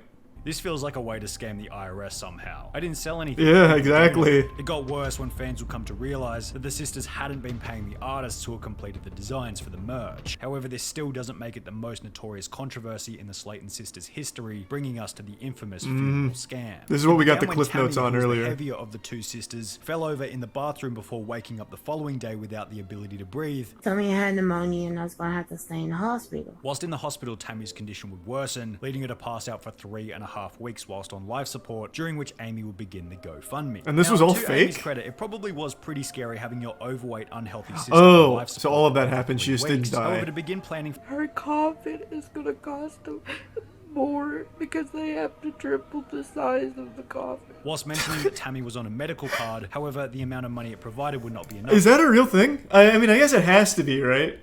I'm guessing they would have to like supersize that. Please find it in your heart to donate. The GoFundMe itself, which would raise a total of $818. Wow, wait, This what? fund They asked less for this super quadruple freight container coffin than they did for the MacBook. They had $10K for a MacBook and $1,500 for a super coffin. Clarify that, or I'm going to take it up to the funeral home where it can build interest. I probably will take it to the funeral home and let it build What? interest. So if something does happen, Alright, someone more knowledgeable than me. Can you do that? You can just put money into a funeral home like a bank and it'll gain interest? What? I'm investing in the funeral stock. So that's not a real thing. I can't believe it. You telling me I can't invest in funeral homes? So when it was confirmed that there was no funeral, a new question had been created. Where had the money gone? I gave it to my mother, who paid bills. However, when her audience would ask her to prove it, she'd state that it was her mother's responsibility to provide the receipts. My mom is trying to find the receipts. I know I've been wrong. I should not throw I'll check it out, receipts man. away. But in my Let's see head, some I wasn't Best thinking, Boy. well, these receipts might come to bite me in the ass. You know, I wasn't thinking that. It was a simple mistake. However, if the GoFundMe had been done online, then surely she was using internet banking. Why couldn't she provide a screenshot of the bank transfer to her mother? Medical bill Yeah, these receipts two don't are like seem just something actual you pieces just of throw shit. away. Most interesting part about the whole ordeal is that while That's most alright, disgraced YouTubers simply fade into obscurity That's as Prime the years Mirage. go by, the Slayton sisters have managed to remain relevant after rolling their public image into a TLC show titled 1,000 Pound Sisters, on which Amy has since lost over 100 pounds, has gotten married, had a baby, and is looking healthy compared to her early days on YouTube. Wow. Unfortunately, the same can't be said for Tammy, whose continual weight gain underpins much of the show's entertainment factor. The show just had its third season with well over 1 million viewers per episode. Wow. Whoa. I didn't expect that ending. That kind of caught me off guard. Jesus Christ. Well, yeah, I don't feel as bad for them now after learning about them, like, killing dogs, basically. Neglecting them, putting them in hot cars. So it's hard to find sympathy for where they're at right now. And the scamming, of course. But the dog thing in particular made me very sad. CoffeeZilla's new video on Tate's scam. What? I didn't see CoffeeZilla posted a new video. Oh, 4 hours ago. Oh, this is bold. Shaking the hornet's nest of the Tate enthusiasts, of the top G's. He's got a death wish. Yeah, we can check it out. Today I'm getting a PhD from Hustler University, also known as Hustlerversity by those of us with the grind set. It was created by this guy. I'm top G. You think you're smart? I bought this coin and it's going up. You could have bought any coin and it went up in the last year. The Matrix was broken. Hustle University is the greatest Ooh, I've actually heard that a lot. The Matrix is what does that mean? I've seen like a lot of YouTubers say that recently. What does that mean? Like, that's ravings of lunacy that I would have heard back in the day. But now a lot of people are saying it unironically. I don't know what it means. The video goes into the Matrix being broken? Oh, okay. I might be getting ahead of myself then. That exists on the face of the planet for people who are trying to escape the Matrix. Become Hustlers University. Welcome to the metaverse. Inject it into your brain. You can skip university, you can buy my program, and I guarantee you, you will know everything you need to know. Have you ever seen a college professor with an S63 and a McLaren and a Lambo and an Aston Martin standing next to a Porsche? No, you've never seen any of this. I know how to make cash. Now, if you're wondering why I'm enrolling in a college that looks like it was started by the son of Mr. Worldwide, it's actually quite simple. Hustleversity was started by Andrew Tate. It still blows my mind that this became a real thing. I remember, and I think we did it on stream, when we were going through the alpha male rabbit hole, I remember we watched Hustler University's promotional piece, and all of us were making fun of it. And now people unironically enrolled and bought into it, drank the Kool-Aid. It's crazy that it actually popped off. That is the power of marketing on TikTok. If you just put enough money into TikTokers, people will always buy it. It blows my mind. Their promotional piece for Hustlers University is still like one of the goofiest ads I think we saw for all the alpha male shit. So if you have like a startup business or something, invest in TikTokers. Put that money, like that marketing budget, into TikTok. 100%. And I guess the real question is, how did this happen and why? Well, Andrew attributes his meteoric success to a change in business strategy. I put together a particular strategy about 6 months ago because I decided to step up my overall exposure because of a new product I launched. I run an online school that teaches people how to make money online. Mm-hmm. I changed my approach towards social media and I ended up absolutely everywhere. Now, if you're wondering what business strategy that is, or the program he runs is called Hustleversity, where he teaches you how to make fast money if you'll only pay $50 a month. And one of these fast money methods turns out to be selling Hustleversity to new people by posting clips of him, Andrew Tate. And it's so smart. The cope on Twitter I see all the time about how it's not an MLM blows my mind. This is literally it works. It's pyramid. It is actually it works. But you can't say that when talking about Andrew Tate for some reason. They really take great offense to it. There's no shame in it. You know how many people, buy into it works? And the essential oils and what are they called, the fat tapes or something, where you're supposed to like wrap tape around your body or something. I forgot what the other big pyramid was. Herbalife, another one.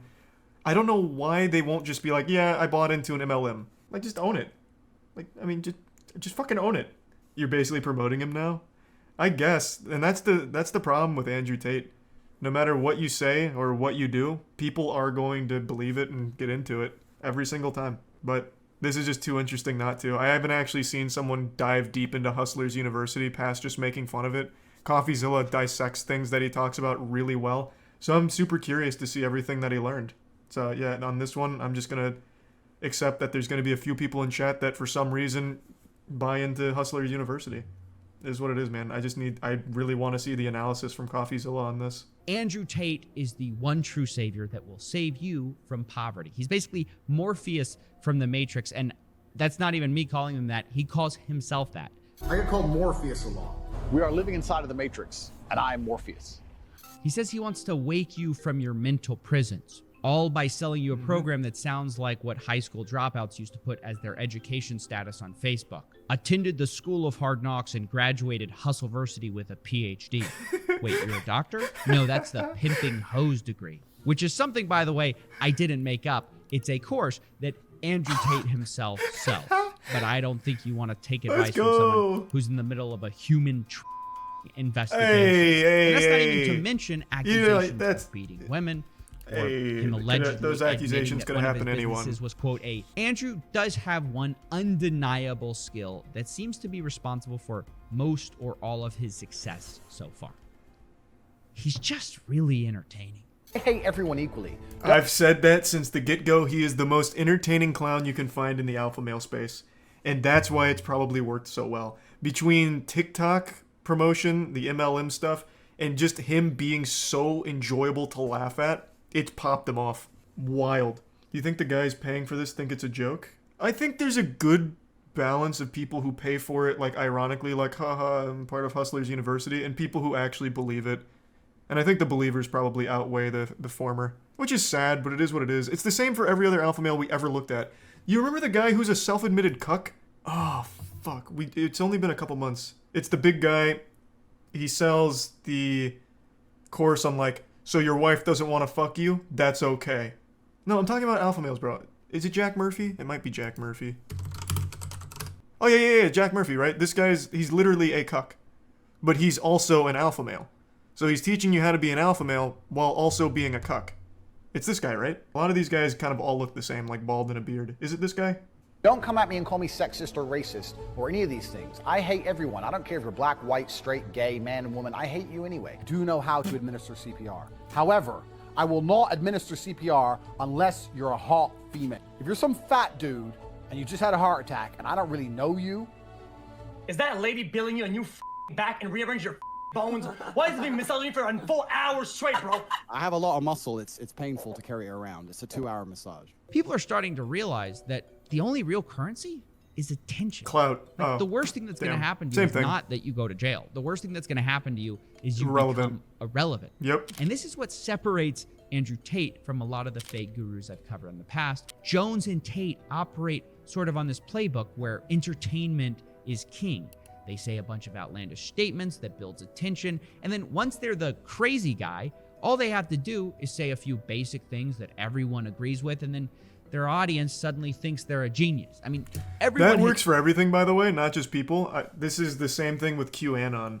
Like, QAnon has the wildest shit, like believing JFK Jr. got revived and is still any day now going to cruise around some random corner in fucking Washington and announce his presidency.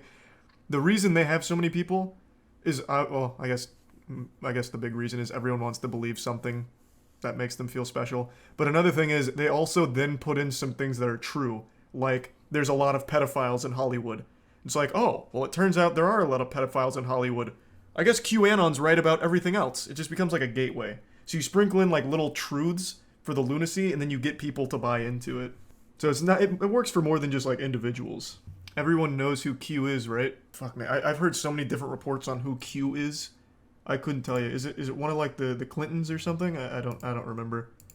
There's so many theories on who Q is. It could be fucking anyone. I think that that's what makes society function. I think that's what makes the world function. I think that men and women falling in love and having children and having families are very, very beautiful things. Well, who doesn't agree with that?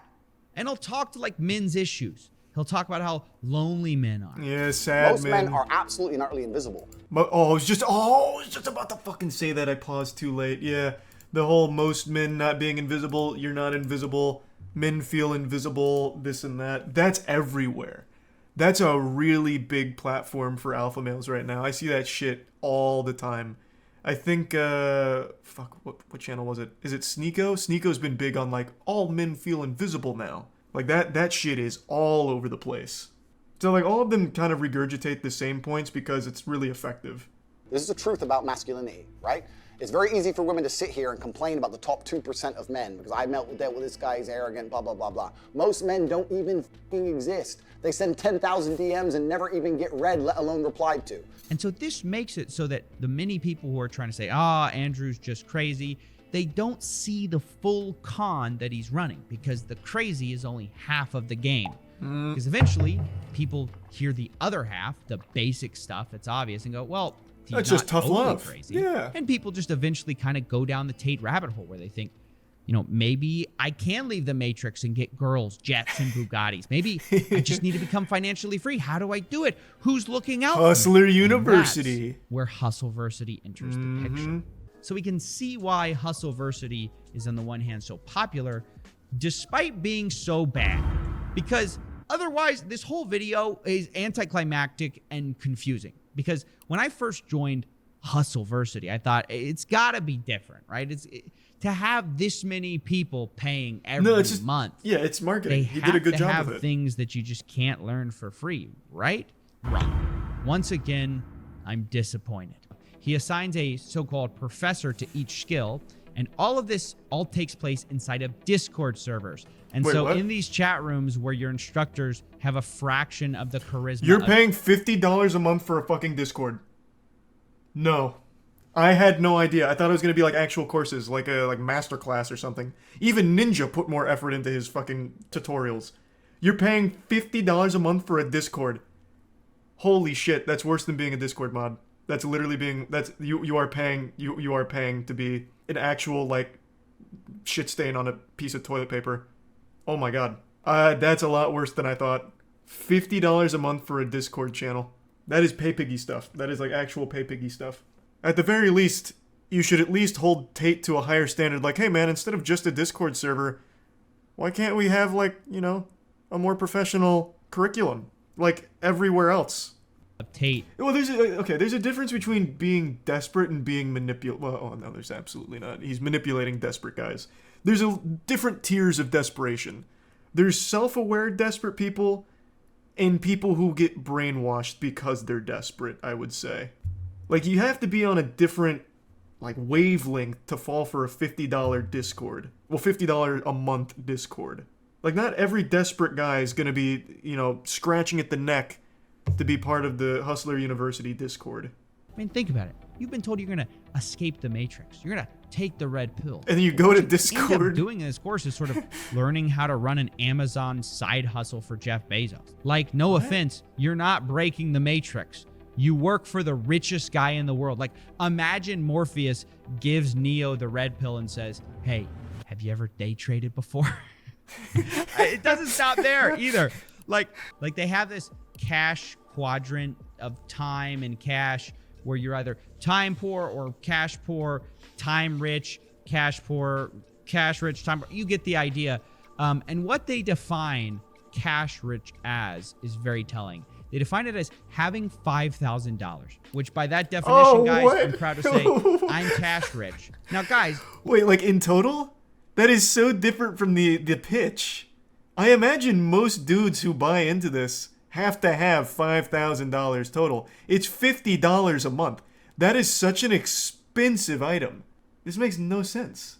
The lifestyle we've been sold on here is exotic Bugattis, not extra Starbucks biscottis. I mean, am I crazy here? Like, I feel like most people who joined this Discord want olive Lamborghinis, and they're sort of getting Olive Garden fettuccine. Hustle University is the greatest thing that exists. That's a good point. I didn't think of that. It's low because he wants people to feel like alphas. That's a really good point. I suppose that's probably like the play. Maybe you get someone who's a little skeptical, like, I'll do $50 one month and I'll probably cancel, but they join And they're like, oh, I have $5,000. Okay, so I'm cash rich. And I'm surrounded by a supportive community. Okay, well, now I feel like I'm part of the crew, part of the ship. So then they stay. Maybe that could be the play, I guess. So then they're not even there for the information. They're there more for the community and the feeling, which is even sadder, to be honest. Yeah, because you can get that same feeling for free. Like, there's always going to be a community of people just like you. Like, you're not special. Whatever your interests are, you're going to find a million people with those interests, and you guys can be friends. Like, and it's free. You just have to find them. You don't have to pay $50 a month for friends. At that point, join a frat. Unless you consider being cash rich, having $5,000 total in your bank account, then this course doesn't seem to be getting people rich. It just teaches lost guys extremely basic skills that are free to learn, but charges them $50 a month for it so they can feel like they're escaping the matrix by working for Jeff Bezos. You barely see Tate at all. He claims to be teaching the secrets to modern wealth creation, but the reality is, from what I saw, he was too busy marketing to actually be present in the Discord. Yeah, I mean, instead, obviously. You just had all these random people teaching you like e-commerce or freelancing or copywriting and investing. And that's why I decided to finally cancel my plans to become cash rich. And that's when I found out about the last trick Tate uses to get you to stay. Anyone who messes this up, annoys a professor, doesn't renew their subscription, their card cancels, anything stupid, then you're going to regret it for a very long time because there's simply nowhere else to go. That's right. They tell you there's nowhere else to go besides Hustlers University. This is the only place What a shame. where you're going to learn not to be broke. I had to unsubscribe to get my mother a birthday present, but I resubscribed the next month. I don't believe that. I don't believe you. And I also think if you were a member of Hustlers University for a month and you didn't make enough money to buy your mother a birthday present, you f***ed up. So you're probably going to end up kicked out. Like, their two responses are, that's not true. Okay. And even if it is, it's your fault anyway. Who is this guy? I've seen him in a few clips now. All he usually does is put Tate's meat in his mouth. Who is he? Is he like one of the gurus? He teaches you on like cock sucking technique or something for like behind the dumpster transactions? Who is he? It's his brother? Oh, that makes a lot of sense. That makes so much more sense now. Okay, that makes so much sense. This guy only parrots what Tate says, well, like Andrew says, or reinforces it, or says outlandishly stupid shit. And you have to understand that for the people actually in the course, they're like deathly afraid of missing a payment because they've been told that if they do, guess where they're going? That's right, straight back in the Matrix. In jail, they call it. We don't kick you out. We put you in the jail, and you sit there in your cell, and you have no access to the money-making information, and we just flood you with all the endless wins. Every time someone wins, we show. I mean, Andrew Tate hasn't reinvented anything. $400 He's just a month? doing it more sick. But the result is the same as ever, where the real person getting rich, truly rich, is Andrew Tate. You're broke! You're f***ing poor! Nice. That was pretty insightful. I can't believe it's $50 a month for a Discord server. I don't know why anyone's surprised. I don't know why CoffeeZilla is surprised Andrew Tate was never there. He openly hates the people that buy his program. He literally insults you. It's like a humiliation kink. He openly insults you. It's not tough love. He just actually doesn't like you. You are his pay pig. It's a far cry from tough love. He'll sprinkle in like a couple truths here, like men feel invisible. It's not good to feel invisible. You need to feel better.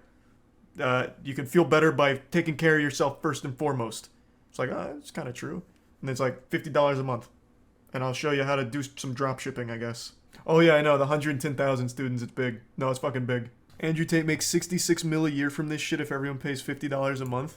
Yeah, no, it's a super successful hustle. He did what all the other alpha males did, but did it smarter by being like a punching bag. Like, obviously he's in on the joke. He knows he says the most outlandish shit, like CoffeeZilla mentions, and then sprinkles in enough truth where people hear about him for being insane. Then they'll hear some truth and be like, maybe I'm going to check that out. And then they buy into $50 a month. Huge profit. And since you're only paying $50 for a Discord server, it's pure profit. He has no overhead. Maybe he has to pay a couple of the gurus that he got from Fiverr, but that's so negligible. It is straight profit. And there's the MLM component where you get rewarded for recruiting people to Hustlers University. This is an absolute money printing farm on the back of some real desperate sad dudes. And they are brainwashing themselves on Twitter with the most cope I've ever seen. It's fucking genius. It's super smart. He did it. exactly how you would, or how you should, if you're trying to make a ton of money with no morals. I'll give you some free advice. Don't get your, like, life experience online. Don't get your social skills through tutorials on YouTube. Don't make your identity something online, like your whole personality. The internet's a great resource for information, but you should never base your personality on what people tell you to do.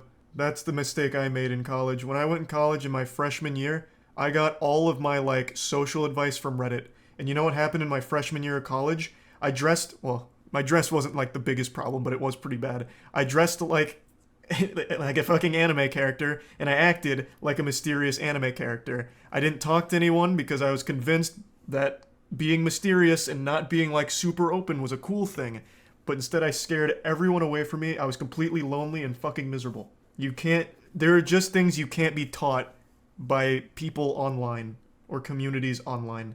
I don't even remember what came over me, but going into my sophomore year, I recognized how miserable I was, and I was like, something's gotta change. I mean, something's gotta give here. So, going into my sophomore year of college, I signed up to room with random people. I was like, I need to be on campus, I need to be around social people, I need to experience life from outside of the computer and what they tell me. So I got random roommates, and they turned out to be the popular kids around campus for the most part, so they took me under their wing. I was their clay, and they were the sculptor. I learned all of my social skills through them like a sponge. Content warning, in this video we will be displaying explicit messages that were sent to a minor, but we'll be giving you another warning before it happens. So, it's been a few months since People Make Games released our video titled, How Roblox is Exploiting Young Game Developers. In it, we shone a light on how Roblox, which is today one of the largest video games in the world, encourages children to make games on its platform, only to give them a tiny fraction of the revenue that their games make. We had concerns about the extent to which Roblox is a system that predates on child creativity, and overwhelmingly, you folks shared those concerns. This seems pretty easy to follow so far. Roblox exploits kids. Allegedly. No, Roblox exploits kids. I'll say it with my chest. I don't think I need, like, the first bit of context. But I'll tell you who else had an interesting reaction to our reporting. Roblox Corporation. You might remember a part in the last video where we talked about a page on Roblox.com that told kids they could make serious cash. After our video was released, this was silently removed from the platform. But this was just an appetizer. Ruin the of dreams. what was to come. So with this in mind, we reached out to Roblox again. You see, when we were researching the first video, we emailed them asking for an interview or comment, and they did not respond. But with 500,000 views, yeah, they're like a billion-dollar company. We reached out to Roblox to say that we were working on a follow-up, and this time, Roblox's new Senior Director of Corporate Communications and Public Affairs offered to speak to us on the phone to see if we could arrange an interview. Oh yeah, let's go. We did not succeed at arranging a straight interview. However, during that call, Roblox told us that our first video contained a number of errors, going as far as to suggest that we take our video off YouTube. Now, we asked Roblox again and again what these errors were, and we never once got a straight answer. Closest we got was Roblox sending us to a link to a blog post from somebody with the online handle EcoScratcher, asking us, do you plan on editing or removing the video based on some of the things the author raises? Well, it's just a bunch of fucking Twitter links. What is he linking? People sucking Roblox's cock or something? Or how is that helpful? Didn't he ask them what the errors were? And his response is here, check these Twitter posts from real Evan Pickle. Like, how is that supposed to be helpful? As you can see, Mr. Pickle over here happened to have noticed a little editing error. Your voice was a bit off sync. Part 1, Roblox's unregulated managers. Part 2, moderation and child safety. Part 3, did you know there's an entire stock market baked into this game's official store in which children are encouraged to gamble real money? Yeah, let's go! Reported on this yet? Come to think of it, 'cause it's great. We miss it in the first video. That's how you make a lot of money. You get kids gambling. Roblox's black markets. So back in the day, Roblox's central proposition was straightforward. Individual kids could play around with tools and make games for other kids and maybe make money. But as Roblox has gotten more players, at the time of this video, it has 47.3 million users every day. Holy the most shit. popular games on the platform have been making more and Oh more my money, God. which means That's a there's more and crazy more number. competition. Mostly, the popular games are made by whole teams of people who are improving the scripting, modeling, the sound, and are churning out updates to keep people playing. And Yeah, but you don't need that. I guess this is just more of like a PSA to any hopeful game devs. If you want to just start making money on Roblox, you can make anything. Kids will watch and play anything, even if it's the most dog shit thing ever. Because kids are entertained by anything. So you don't have to put that much effort into it. Just make a lot of them, and then I'm sure you'll make plenty of money doing that. Just keep churning shit out. Not true. Look at YouTube Kids. Any kids content fucking pops off. Because kids will actually watch anything.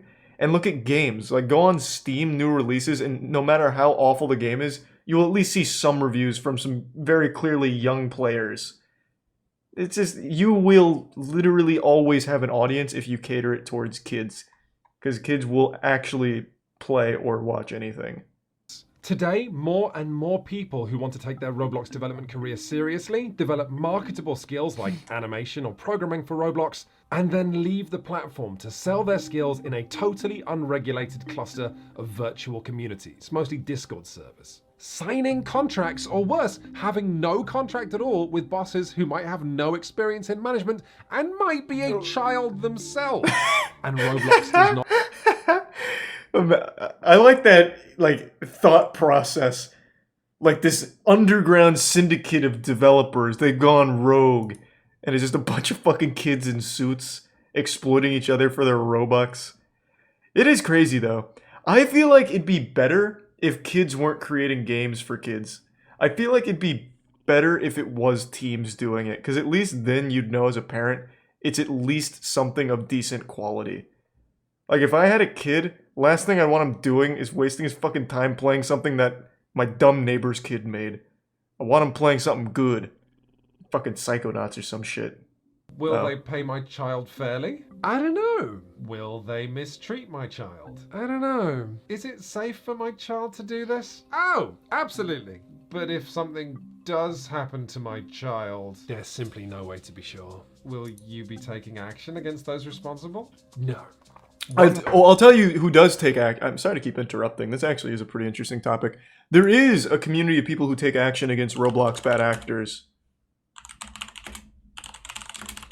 And it's right here on the terminated players list.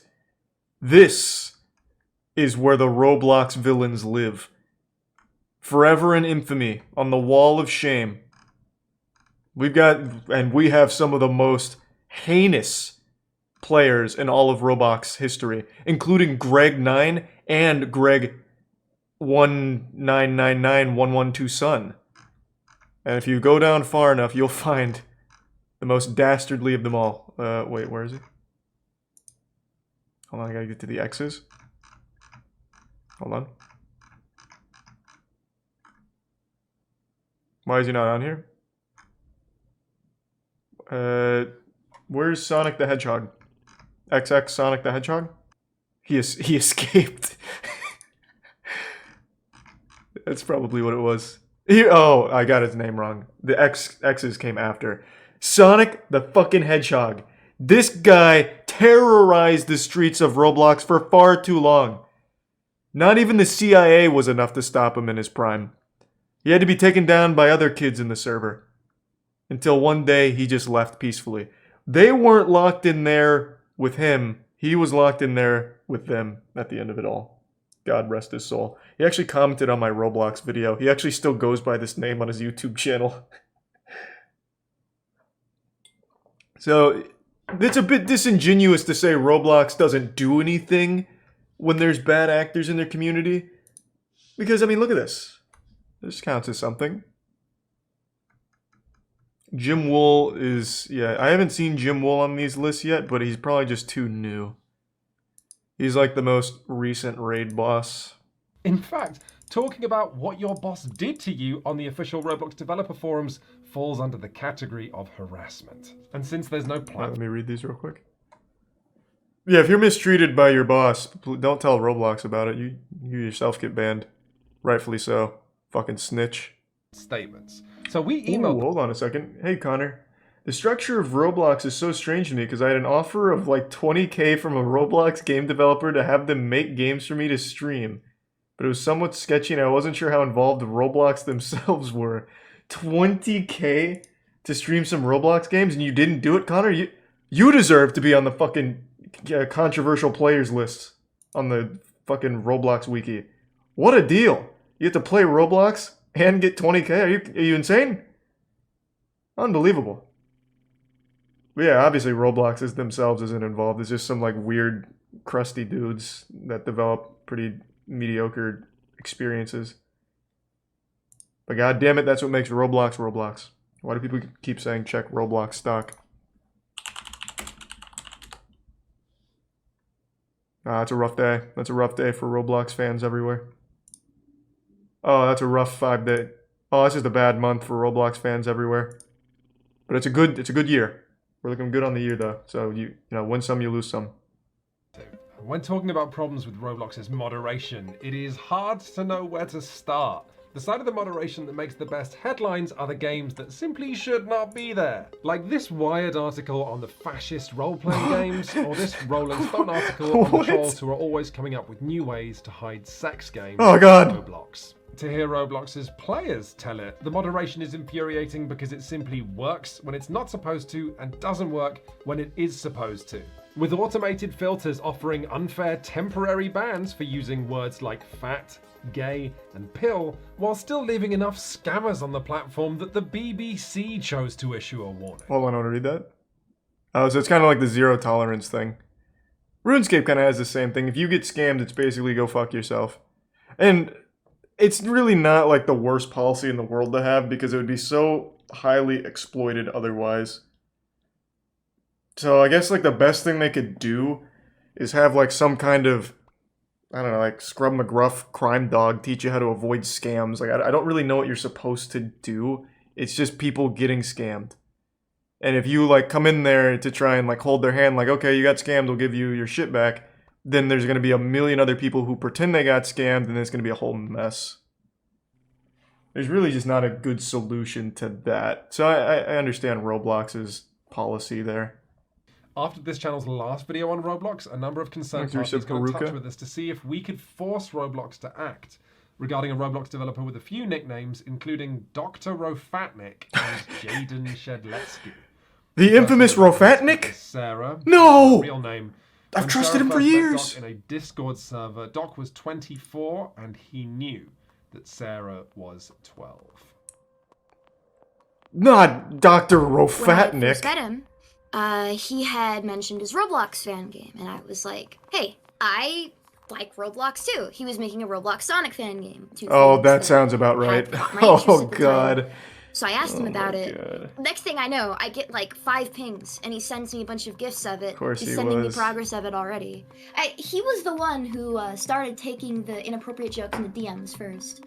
But Sarah made friends within these games' community. So, hold on. Someone fill me in. I pretend that I know who Rofatnik is. Who is he? Is he on like the actual Roblox team? Like as a moderator or something? Or is he just a developer? Like a random developer making shitty Sonic porn? Okay, so he's not on the actual Roblox team. He's a dev. Got it. Okay. Just not like a Roblox dev, but like a dev of just this game. This weird game. So he's just a random guy not affiliated with Roblox. It wasn't until 2020 that Sarah's friends were able to convince her that this behavior was not okay and helped her to come forward with evidence of Doc's behavior. However, as anyone who's been following the Me Too movement will know, coming forward like this often has devastating consequences for the victim.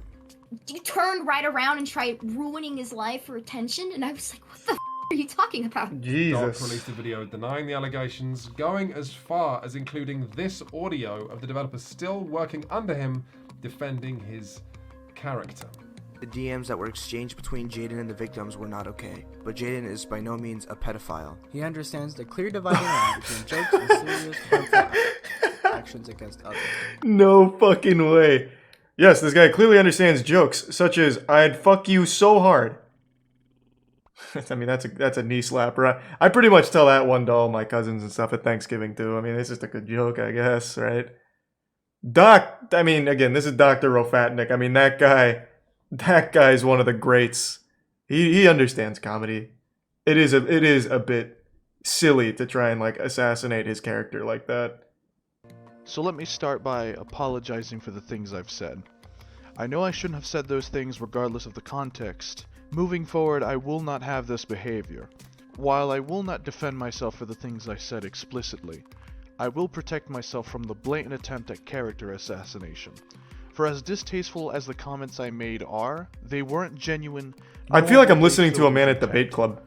While working on this piece, we were sent a 40-minute video of Roblox community members harassing a developer who has since left the development team. Yeah, because you're stupid and you work with a pedophile and he pays you. Of course you're gonna disagree. Oh, the vigilantes. They're gonna money that, honestly. It's more of a convenience. It's quite something in this video. You're watching a mob of people harangue a young developer for working for an alleged abuser because they feel there's no way. This is so weird. Like, this is so weird. Surely there's a better way than going into Roblox with a traffic cone and a Halloween costume to confront fucking Patriot Prime. It's so hard to, like, wrap my head around that this is real. God damn. Now, obviously, I think Roblox should step in cases like these and arbitrate. Like, actually get to the bottom of what is real and what is not, or what is just, like, harassment of someone innocent, if that is the case. I don't think they should put it in the hands of actual kids. Under no means. Kids should not be hunting pedophiles in their own game. Good God. There should be some kind of feature or some kind of team that Roblox has that takes these on a case-by-case basis. We have a large, expertly trained team with thousands of members dedicated to protecting our users and monitoring 24/7 for inappropriate content. So it sounds like they have the and team. Developers removed from our platform Why doesn't it work? for policy violations also lose access to monetizing. That's not true! That's what all of these people are trying to tell them again and again. Doc is still publicly leading the development of his Sonic games, as this recent update video from him proves. Doc's ban did nothing. He's still making money for Roblox and paying developers to come and work under him. You're probably asking, what's up with the rest of SEO? Where is it at? I wasn't asking that. We've been making some stellar progress as of right now, and we actually have a bunch of things. But if we look at this video published on his channel in April of this year, I can actually just hear the Dorito dust on that guy's fingers. My God. And his team, including this bit. He has the voice of a creepy guy. Team steadily regaining our footing. What you're looking at here are collectible cosmetics that Roblox either sells a limited number of or sells for a limited time. This is pretty fucking Most interesting. recently as tie-ins with brands like Vans, the YouTuber KSI, or Swedish pop star Zara Larsson. And once this initial sale period is over, the only way that kids can get them is either by swapping items with other Roblox users or buying them direct from other So they Roblox have users. basically And because what the cornerstone of TF2 Roblox's has economy is kids in trying to look CS:GO. cool in front of other kids, these items immediately They've got some gambling. skyrocket in value. Let's go. For $5 or $10 A market. that Roblox sells them. But the important part here is that Roblox always takes a 30% cut from any sale that happens on its platform. So the more absurdly 30? overpriced these items get, and Also, you only get a 23% cut from your game while Roblox takes the rest. So even as a developer? Oh, that's fucking crazy. Man, Roblox has got it figured out. So you take you only keep 23% of your game's profit as a developer, and if you're selling items, you get 70, so you do get the lion's share there, of course, but a 30% cut to Roblox on that is an absurdly high amount. What does Valve take? Do they even take a percent? It's been a long time since I traded items. What does Valve do? Okay, it looks like 5% of the market and 30% for games. I mean, I just did a really quick search, but it looks like Valve takes 30% from games and 5% from items on their stores. Ooh, that's a lot. 5%'s fine on the market side, but 30% from the games, I didn't know it was that big. 30% is industry standard, is it? I guess, I mean, the benefit of being on Steam is it's the biggest platform for PC. So I guess they like earn that percentage. But I guess you could argue the same for Roblox. Like, if you're a developer and you're making a Roblox game, it can't be anywhere but Roblox. I don't know, it still seems like a lot. When Jack was 13, he managed the impressive feat of making a hit Roblox game. He called it Secret Pet Hatching Simulator, which made him 200,000 Robux. Oh my god, he's a In billionaire. a heartbeat, he'd spent it. It was really stupid back then, but like I spent it on stuff in the catalog instead of DevXing it into real money, which I really regret now. I spent like half of it and bought like 2 faces and a hat, and then after the other 100,000 finished pending good. and I got it in my account, I wanted this bigger item. It was called the Silver King of the Night. Why is Roblox selling to children items that cost like hundreds of Australian dollars? What do you mean, why? It's pretty mind-boggling. It's obvious I why. would never spend that much money in real life. After Jack had bought these items, a Roblox developer that he'd been talking to for a couple of months that he thought was his friend sent Jack a file that Jack thought was an asset to help with Jack's next game. Oh my god. This file off the Roblox website. He keylogged which actually him. contained a cookie. You can get into their account just by having the cookie. He sold the limited items for like pretty cheaply and made a quick, like, I think it was like 50k after he sold them. I hate myself because of it, because like with that money, I could have made like my parents proud. Jack Oh, then it's went so through fucking Roblox's sad, appeals poor guy. process. In Roblox Studio, there's something called the toolbox where like you can get assets made by other people and use them for your own game. And then the game got banned because I wasn't allowed to use something that Roblox had provided to me. Some stranger, it turned out, had harvested resources from someone else's game and uploaded them to the toolbox illegally, which meant Jack was using them illegally, even though he'd been provided them by official Roblox channels, and his game, his work, his income was dead. God damn! Jack's learning Unity now. Jack got But all of slapped. this selling collectibles to kids, Roblox has created and continues to support a stock market for users to gamble Let's on go. their children's platform, with Roblox continuing to take a That's cut the future, every baby. time they're sold between players. This is a breathtaking. Damn, look at the price of that bitch down there. The Crimson Wrath, or Crimson Wrath, the Red Wrath. 69, 69, 69. So that's about, what, 3 grand?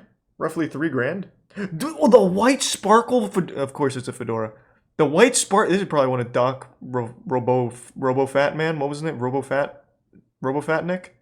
Probably one of his custom items. The $1.4 million fedora, Robux fedora. So that's gonna be 8,000? Right around 8,000? Oh, you're right, there's a 9 million, I didn't see it with the captions. There's 9 million Robux Magna Spectro Inspectors.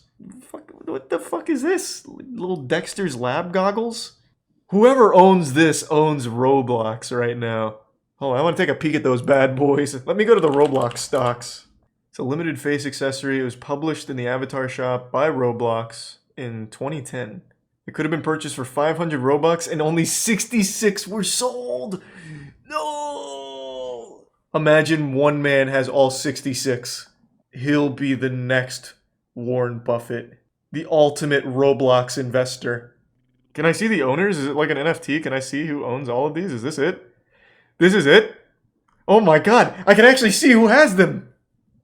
This is actual NFTs. This is fucking nuts. Alright, so Roblox themselves has one. You fucking know one of those devs is going to sell this at some point just for a little quick buck on an alt account or something. Thanks to Tier 1 Shibata and the recent popcorn. Totally Not Shed's got 2. This guy's about to be a fucking millionaire. Oh, so many of the... Oh my god, so many of these accounts are terminated. What a shame. I already know I'm going to see Sonic the Hedgehog's name in here. The Magna Spectre Inspectors are worth $31.5 thousand. Not Robux, dollars. And the very first owner, according to this, seems to be reverse racist.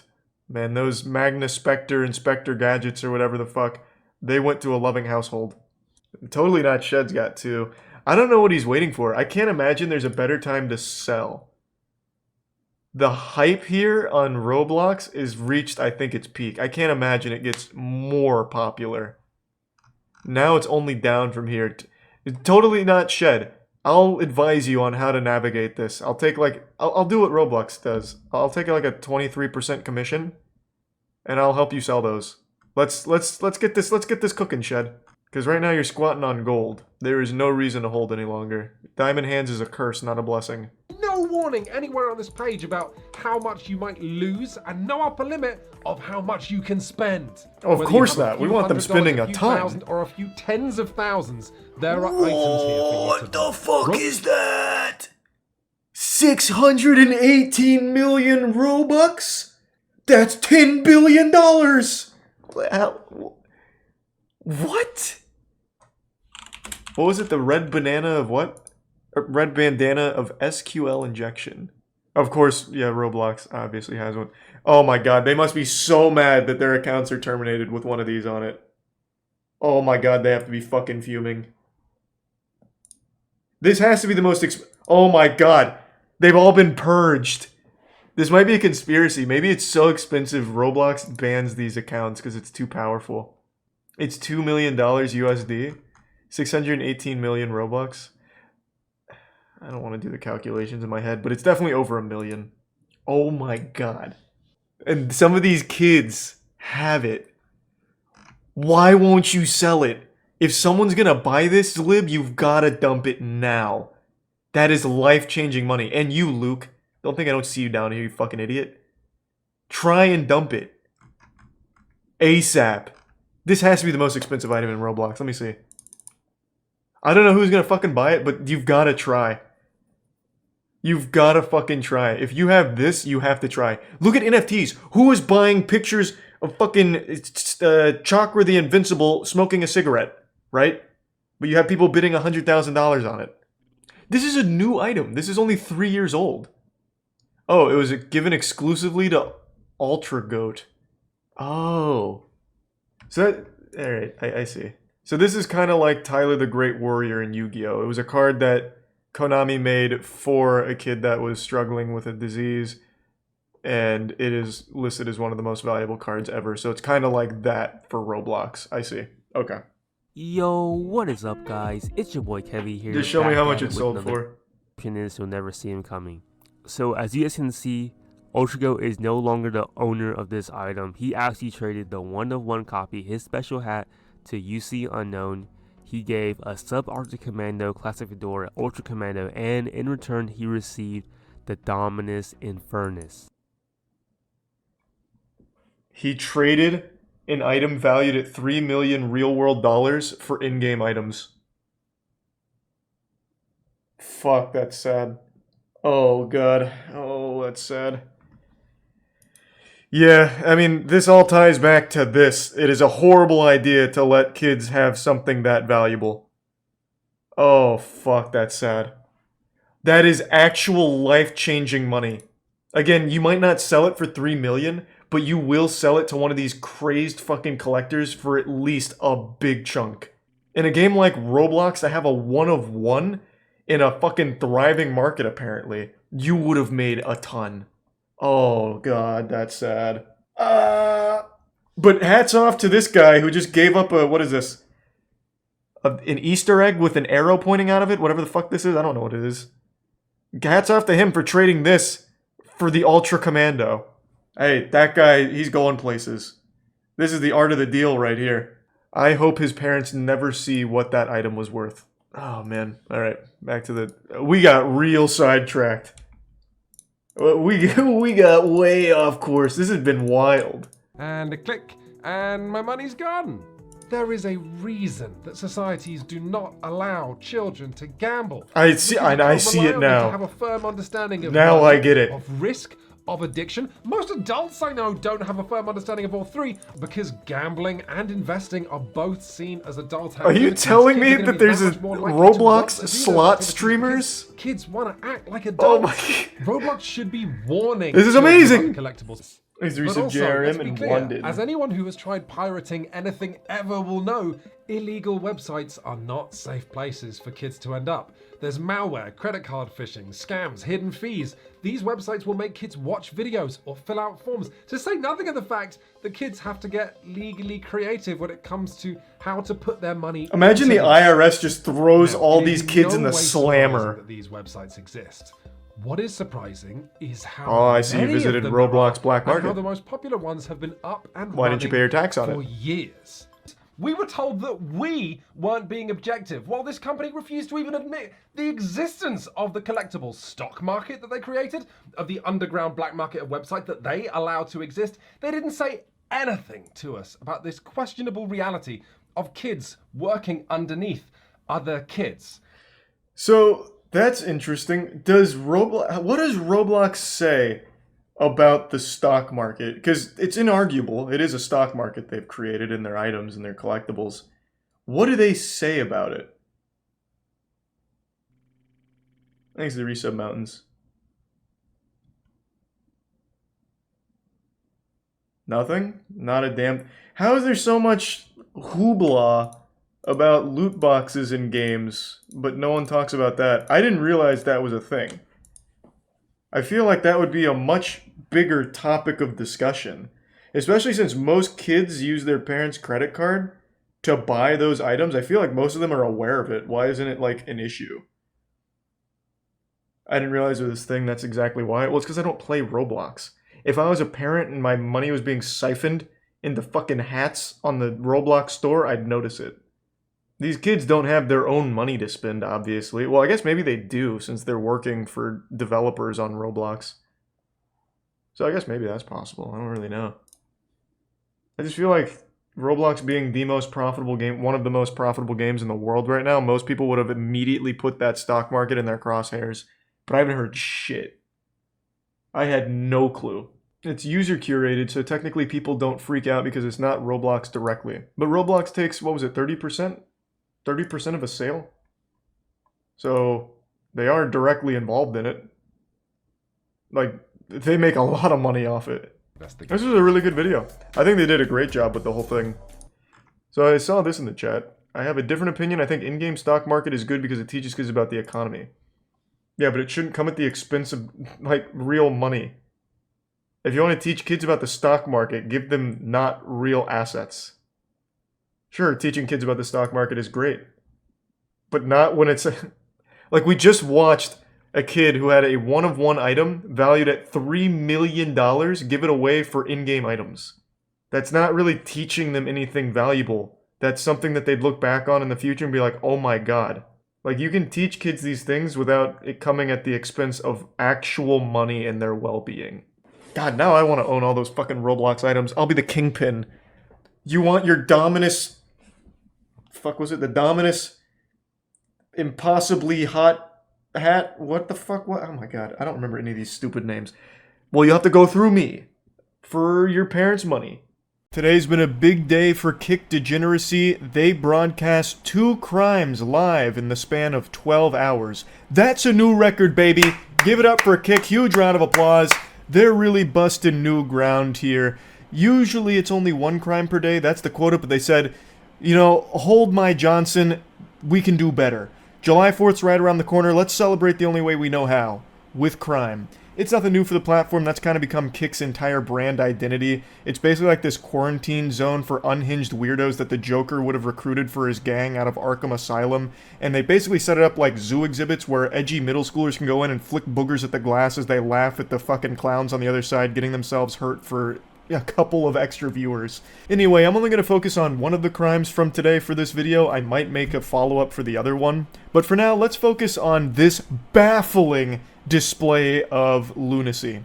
So, a Kick streamer harassed this couple in public. The couple then started arguing with this loser, who got so butthurt that this couple dared argue with him and touch his phone as he put it in their face, jamming it down their throat like he's giving them a fucking endoscopy, that he, in response to their argument and touching his phone, pulls out a gun and starts threatening to murder them. He says multiple times that he's willing to blow them away. He's ready to kill these two in cold blood because his feelings got hurt that they insulted him after he started shit with them. You pussy. I love the POV from Nampa Stream Prime. It shows the real you You gotta appreciate your height, your balding, and your few palm art. You ain't shit. Who's gonna sock who's gonna sock him in the face? What are you doing? You better let go of his shit. But do you want to suck his face?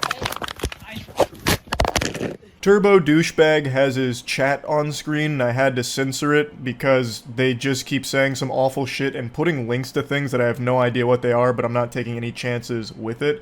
They just keep calling this woman a whore. So he went up to her, he started insulting them, and then the chat was like, "Whore! What a whore! Look at her! There's a whore around! Hey, anyone else just sneeze? It's because we're allergic to whores!"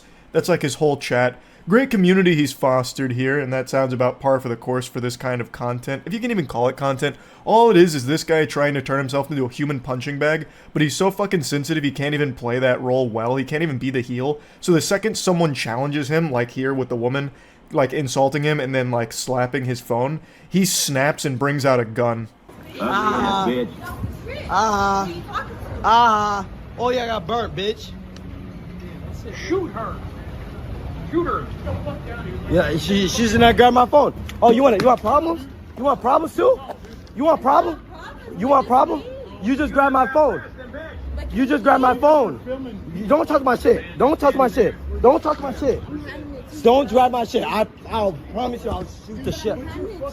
Let it go. Don't touch my shit. Bro's got the Glock set to Wumbo here. The size of this fucking piece is actually pretty crazy.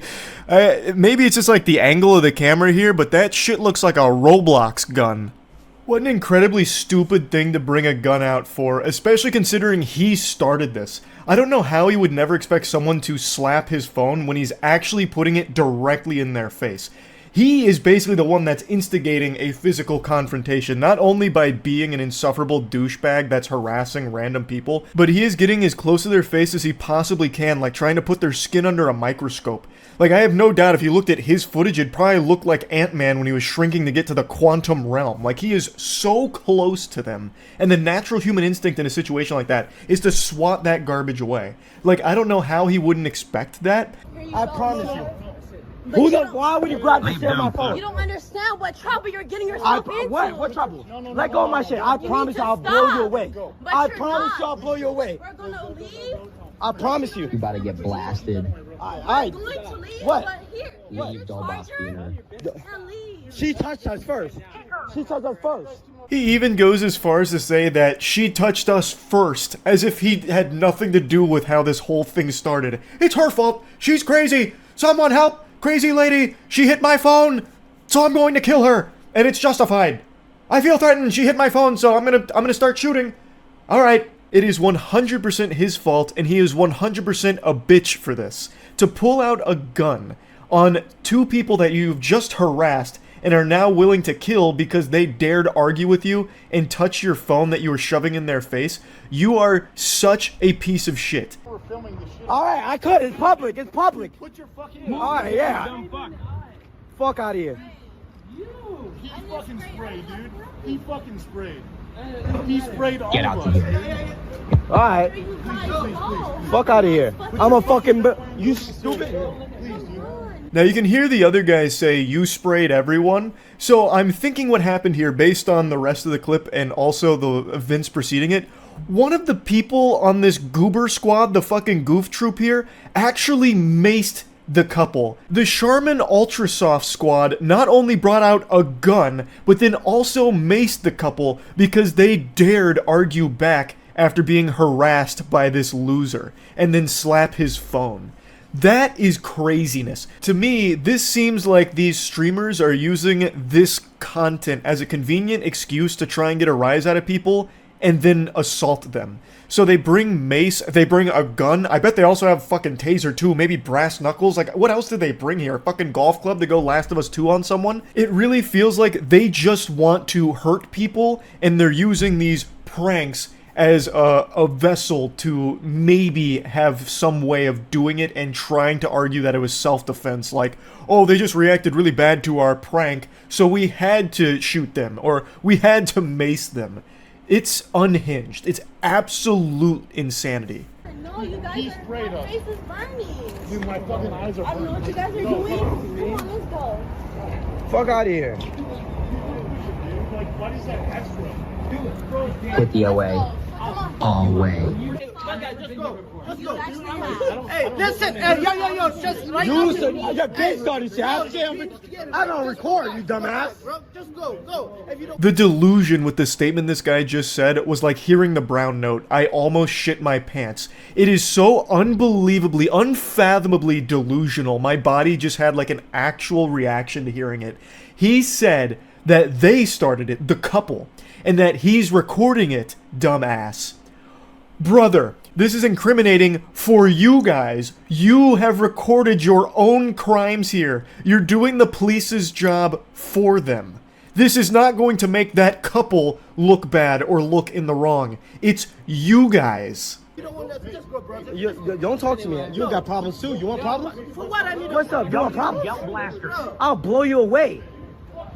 Really? Really? Okay, alright. I got it. I don't want to fight you, just go. Dude. Why don't you want to fight me? Because you guys are fucking degenerates. I'm not a... Bro, I will literally just fuck you up. Like literally got the cayenne pepper. You guys You guys use pepper spray. Your boyfriend's a bitch.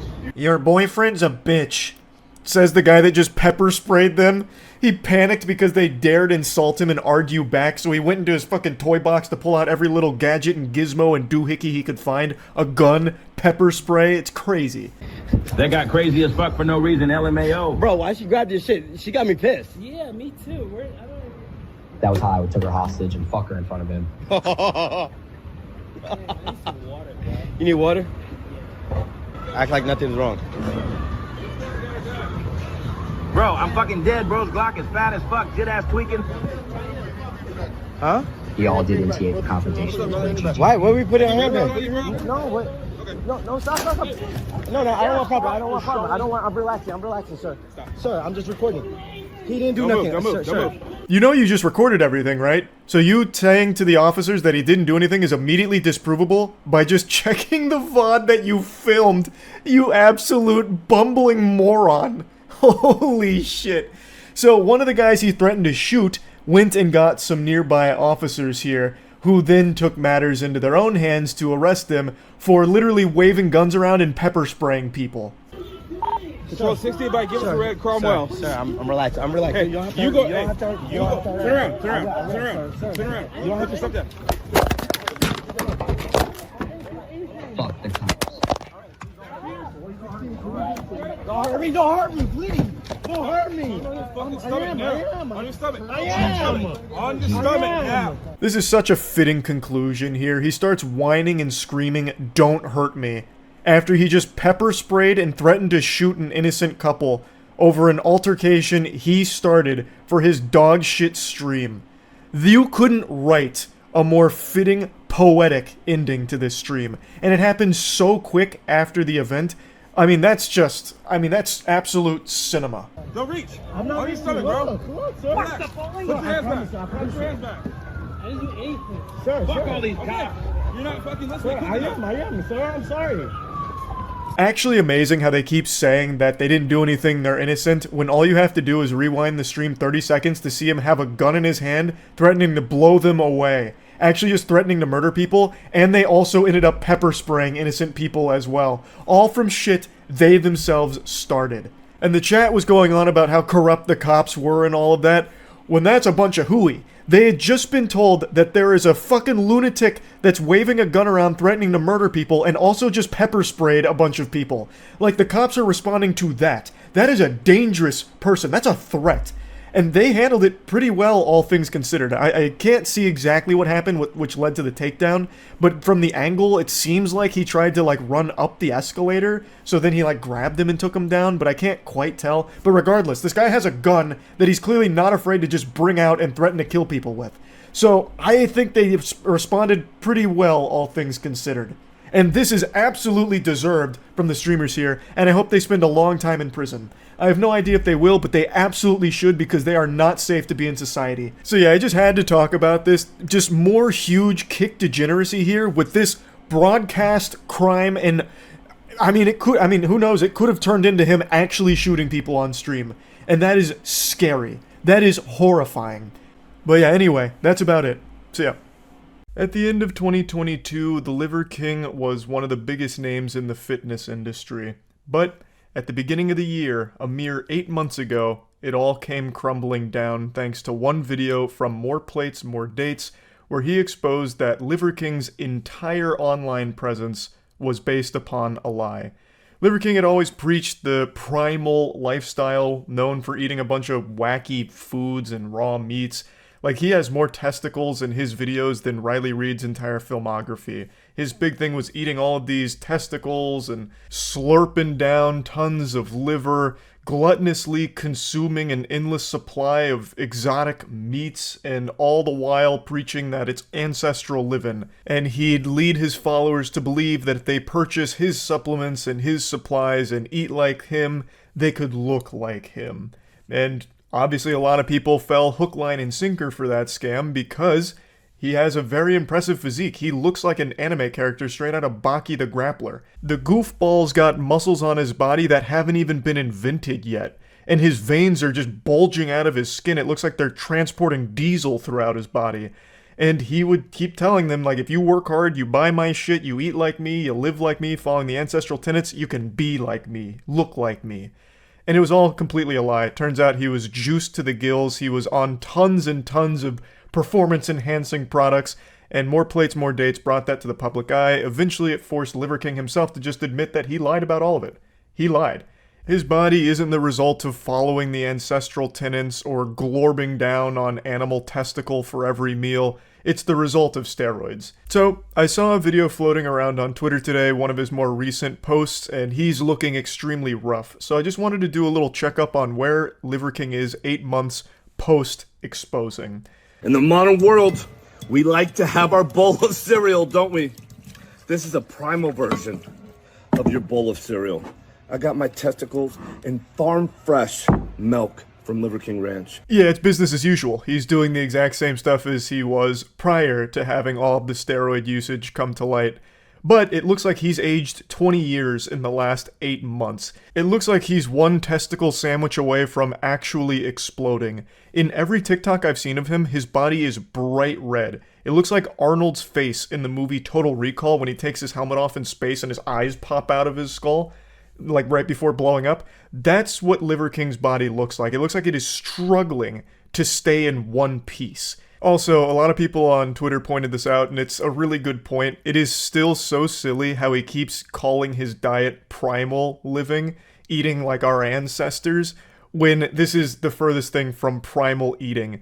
All of his meals are meticulously prepared by his personal chef and his whole team. He used to say this thing on his videos where, if you don't hunt it, you don't eat it, which is just so dumb because clearly he's not hunting for all of this meat. Like, he's eating more meat than Luffy in One Piece. There is no way he'd be able to hunt for all of that. The only reason he's able to eat like he does in these videos is because he is indulging in the modern excess. He is doing nothing even remotely associated with living primal, I guess aside from the bed he sleeps on, because he basically sleeps on a fucking plank of wood. Dude goes to bed in a coffin, like a muscle vampire. That's like the only ancestral type thing he does, because his diet is the furthest thing from it. It is literally the result of being super privileged in the modern excess era. The most feared warriors, the Maasai. What they get down on is milk, meat, and blood. And they are expressing the higher, more dominant form. If you still want your primal cereal to taste like Cocoa Pebbles at the end. That weak-ass chocolate powder that he's dumping in from his brand is not going to salvage this primal bowl of cereal. It's not going to make it taste like Cocoa Pebbles. It's going to make it taste like Cocoa Puke. It also really made me giggle that he just didn't even have the energy to actually mix the powder with the milk, so he ends up just consuming it with just powder on top of milk. It's so weird, though, that he even bothered calling this a bowl of cereal primal style. It has nothing in common with that other than there just being milk in a bowl. That's where all the similarities stop. He could have just presented this culinary crime as just like a wacky little shocking dish, like, hey, check this one out, here's 4 testicles and some milk. But anyway, I do think he's upped his usage of the PEDs. It seems like he is in a much different state now than he was 8 months ago, and not for the better. In most of the TikToks I watched from him, he seemed much more physically drained, much quicker. He seemed to have significantly less energy. His physique doesn't look significantly different than it used to, but it looks less human, if that makes sense. Like, it doesn't look like muscles anymore. It looks like he has a bunch of rocks under his skin disguising themselves as muscles, like in the shape of muscles. Put a little bit of whole yeast in with your testicles. Make sure you peel back the membrane on the testicle. You can use a spoon if you want, but God gave you the hands for a reason.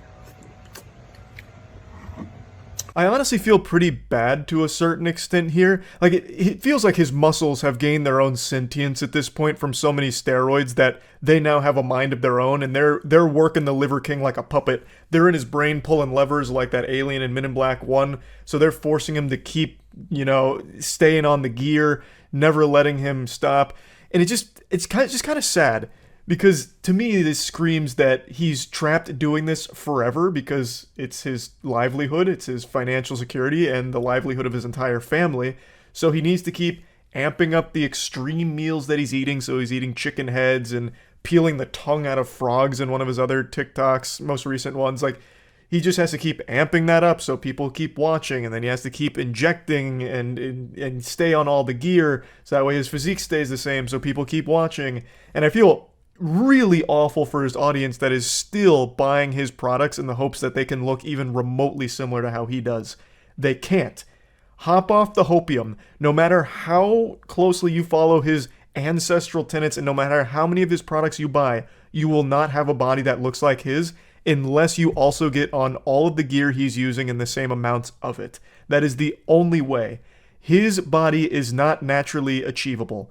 Period. Full stop. Now, another thing he's begun doing on his TikTok is he's been posting a lot more content in very expensive shit that is very clearly not ancestral living. So this is a screenshot from one of his more recent TikToks where he's on his private jet and has his personal chef Lionel serve him up some snakes on a plane. So he makes some snakes for him to eat. It's clearly a joke off of the old meme, you know, motherfucking snakes on the plane and all that.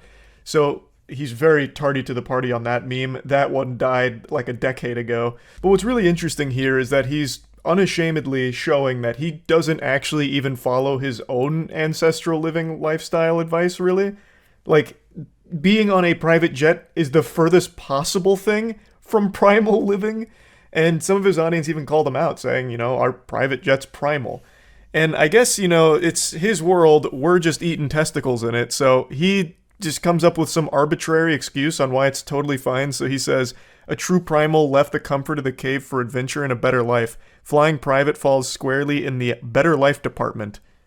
What a cop-out. So basically, I make the rules, fuck you. Like, that doesn't make any sense. By this logic, you could also make the same argument for actually everything else. Why eat all the raw meat that you preach about? True primals in search of a better life learn to cook food. And it helped them find a better life. So why wouldn't cooking all of the meals be the preferred way, since it is the better life component of your primal definition? It doesn't add up. It's just one of those things where rules for thee, not for me. He doesn't practice what he preaches. I said this a long time ago. I am very confident everything he showed in his lifestyle video was a big old load of baloney. Just actual fucking horseradish. I don't think he sleeps on a bed of wood, basically. I think he has a luxury $20,000 mattress infused with diamonds somewhere, because he lives a very lavish lifestyle and always has, and everything he's ever put online has been a lie, especially when it comes to his physique and what he actually does in order to look the way he does. But now he's just getting more and more egregious with the lie here. Like, this isn't even really trying to even pretend that you follow your own ancestral tenets and primal living. This is clearly all just marketing. Always has been, always will be when it comes to the Liver King. He is just, in every single video, pumping his Liver King bars, Liver King powders, supplements, all kinds of just completely worthless things that nobody watching him needs. And if you're someone that's watching him and buying these things hoping to get in better shape, then you can find significantly better products on the market that aren't the Liver Kings. Compared to the rest of the industry, his products are very weak. They're not the best available, so you could benefit far more from doing research outside of the Liver King echo chamber and finding much better supplements and powders than what he's currently offering. Holy shit. This fly has not left the entire video. I'm having my own primal battle right now against nature here. Jesus. But the point is, he is a fraud. He has been exposed as a fraud. And 8 months later, he is still doing the exact same thing, but he looks a lot worse now because I really feel like he is only amplifying his gear usage, much to his overall health detriment, I imagine, and only amplifying the extreme nature of his wacky meals. So that's just kind of the little 8-month update on the Liver King here. That's really about it. So yeah. I feel the need to apologize in advance for this, but I cannot help myself. I have to show you this and talk about it. This is a full-blown Jesus wept situation. This is one of those degenerate acts that the Lord up in heaven turns his head away from in shame with tears in his eyes. Matt sent me this earlier today. I can't even believe this is a real sentence I'm going to say. There's a villain on the loose in Washington, D.C. right now, a true menace to society, a maniac on the loose. And a Reddit user caught them in 4K on camera where they put a cucumber in the grill of their vehicle, an innocent civilian's vehicle. This dude comes up, puts a cucumber in the grill, and then fucks himself with it. I'll show you some of the footage here, and I gotta tell you, it seems premeditated. I don't think this is his first rodeo here. Also, according to some people in the comments, they actually recognized his MO. Apparently, he's done this cucumber butt fucking across Washington before. So anyway, this guy comes over, and he sticks the cucumber in the grill of that car, like Neil Armstrong planting the American flag on the moon.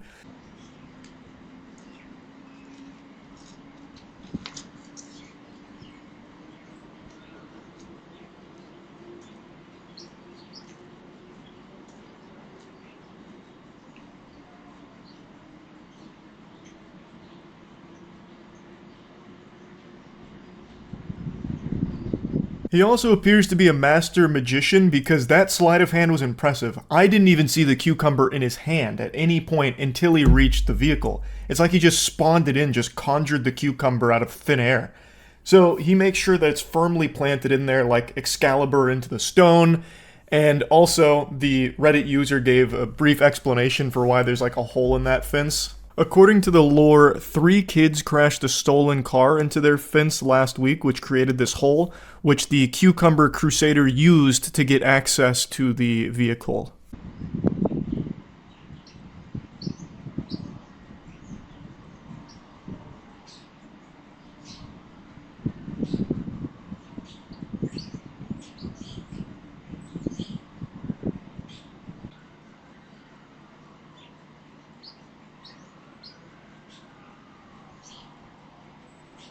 I can hear that Nissan Rogue crying out in agony right now. He is sexually assaulting this poor Nissan here.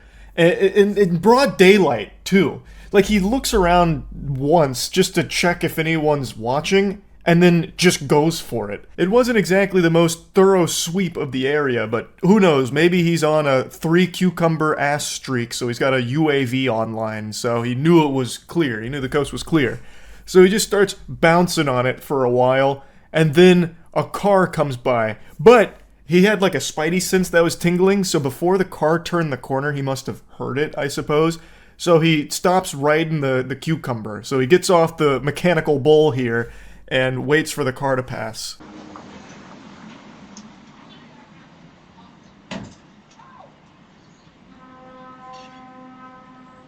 He looks so annoyed that this car is passing through, like, come on, man, really? This is private property. Can't you see I'm busy? Go on, scram, get out of here. I got business to tend to.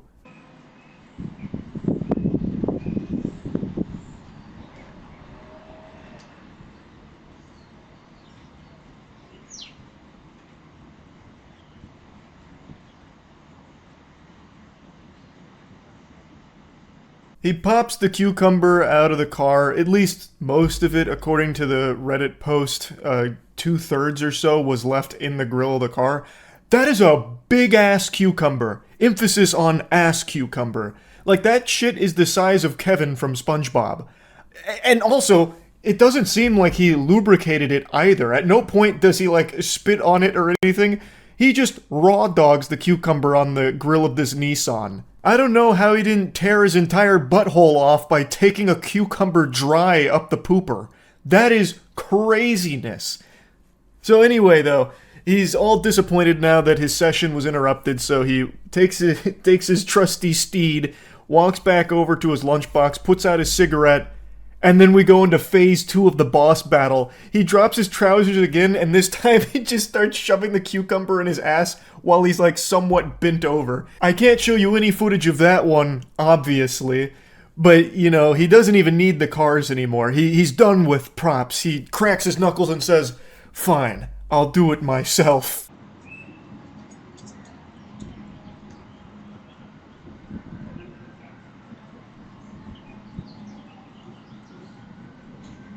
This whole video is unhinged, but perhaps the most insane part about it is something I can't show you because his ass is out. But when he finishes plungering his asshole, he puts the cucumber back in his lunchbox.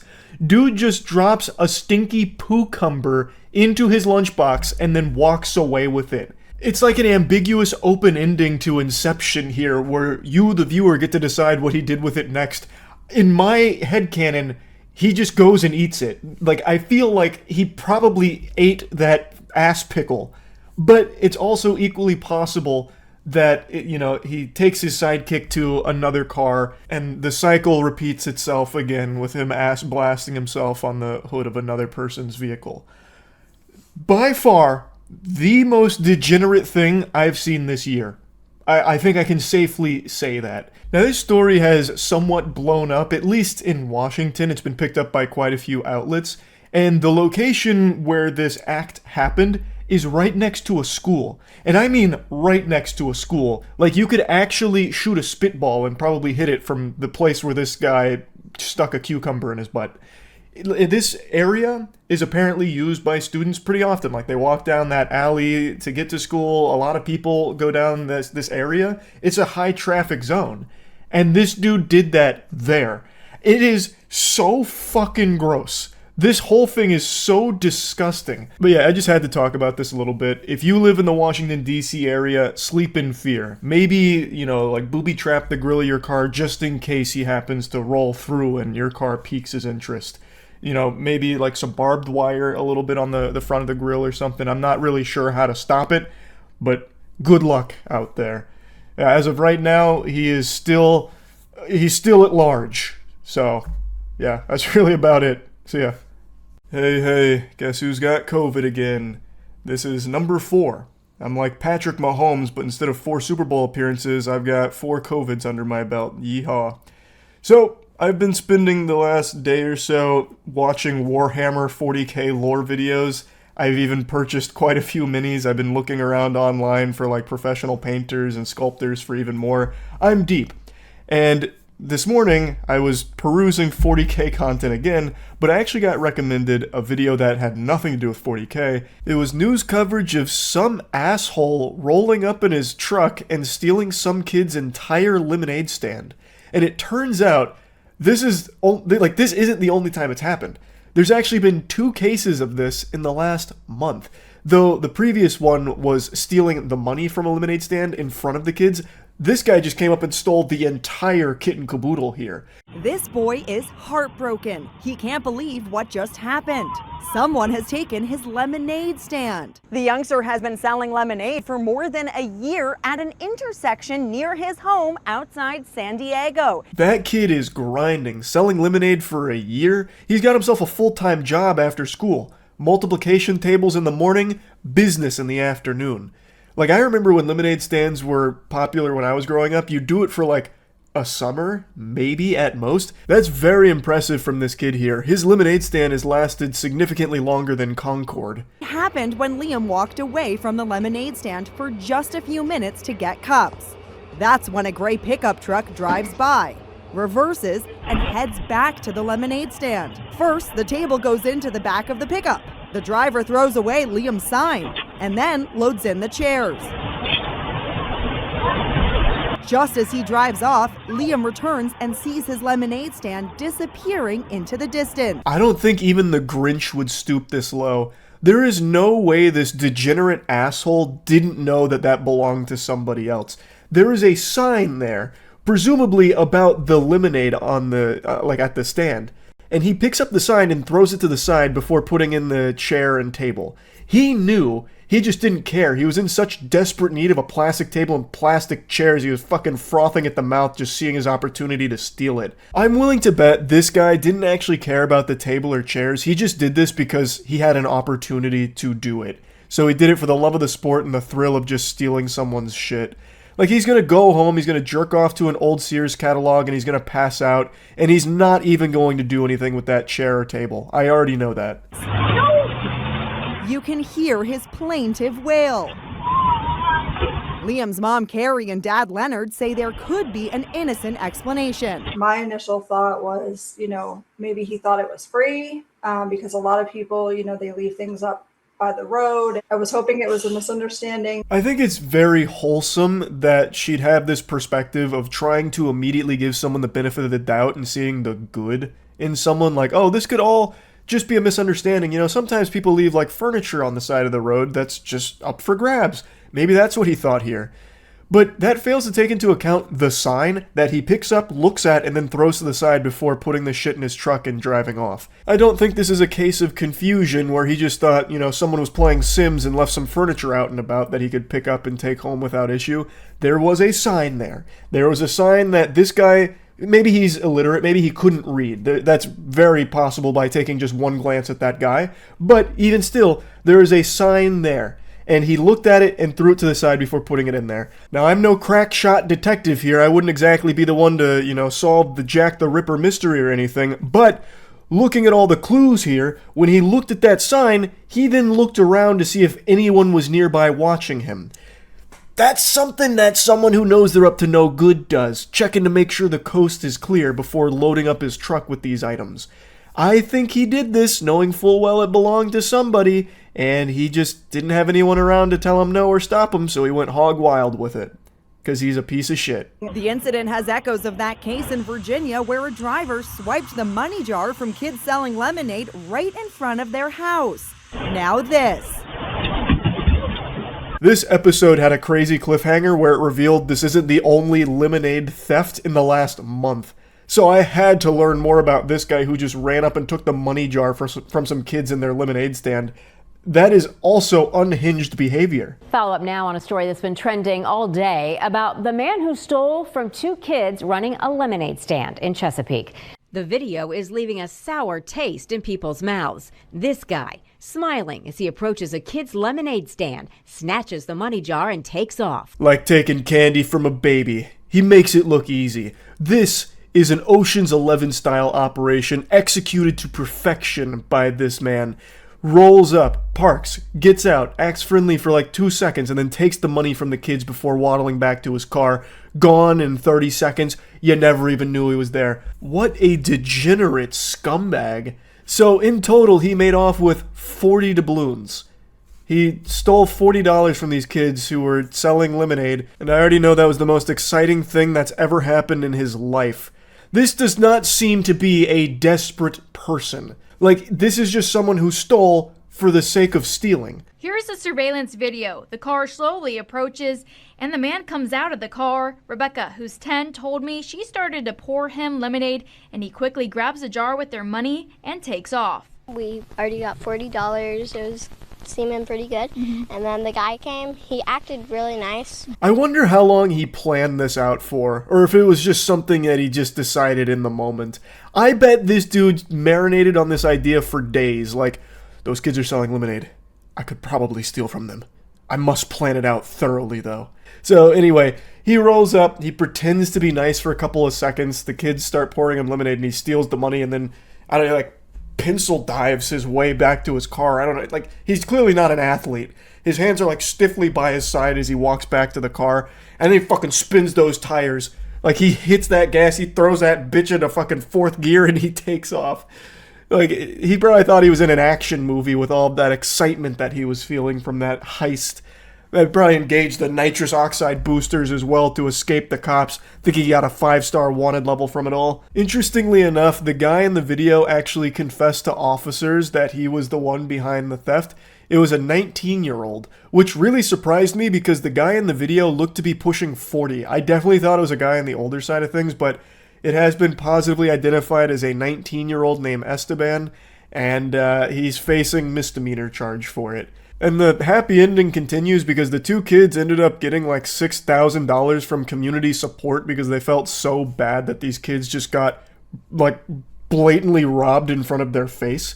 So the community came together and they gave them like a lot of money because they were saving up for some items that they really wanted, which is super wholesome to see a community come together to support like this. I think that's great, and I'm sure it meant a lot to the kids.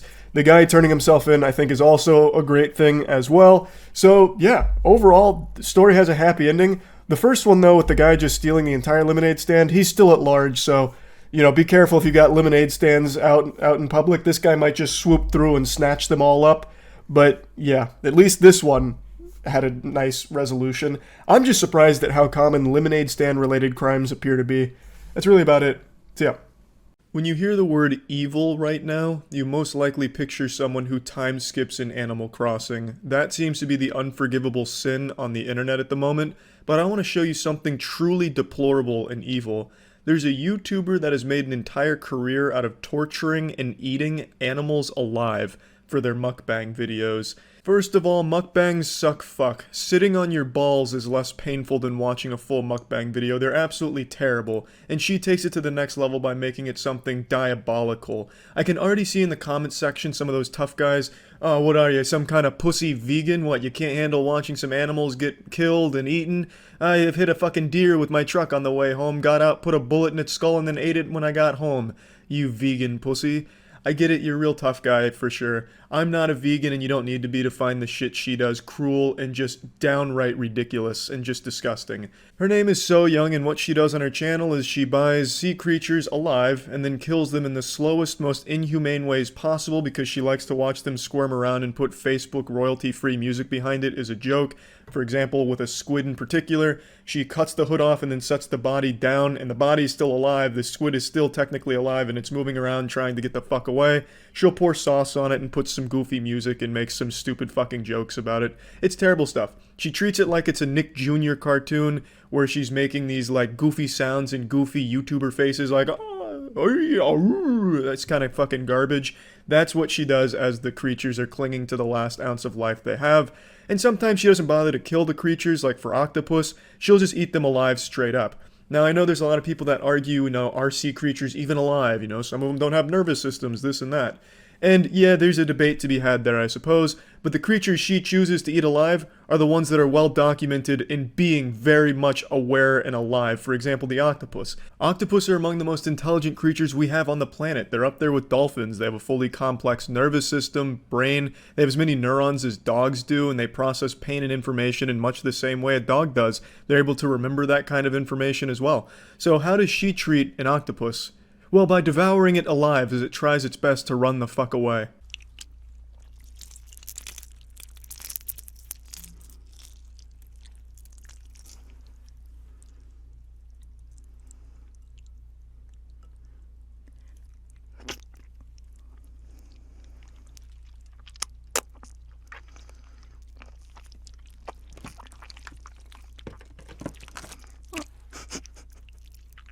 Yeah, they're actually alive. It's not like some kind of post-mortem response or anything, and even in the title she makes it well known the octopus are alive and that she's eating them alive. That's the whole draw of the video.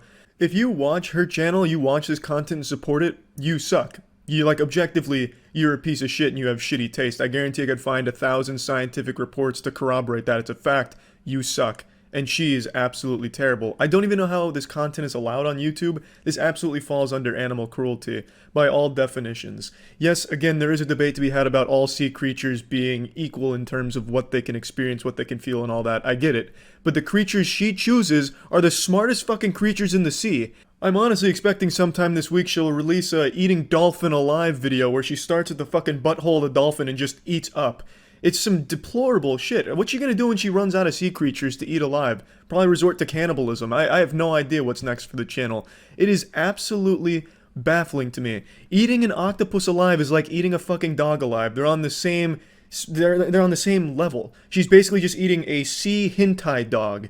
It's fucking crazy how this is even allowed and how she has an audience that supports it and defends her in the comment section. She has fucking simps defending her in the comment section. Have some fucking shame. Even if you set aside morals and ethics, the content itself is fucking atrocious. All she does when she's not torturing and eating animals alive is scream, ah, oh, ah, ah, ah, as, you know, you have goofy cartoon music blasting behind her. So unless you're 8 years old who finds jingling keys comedic because they're loud, I don't know how you could possibly be entertained by anything she does. It's fucking terrible trash.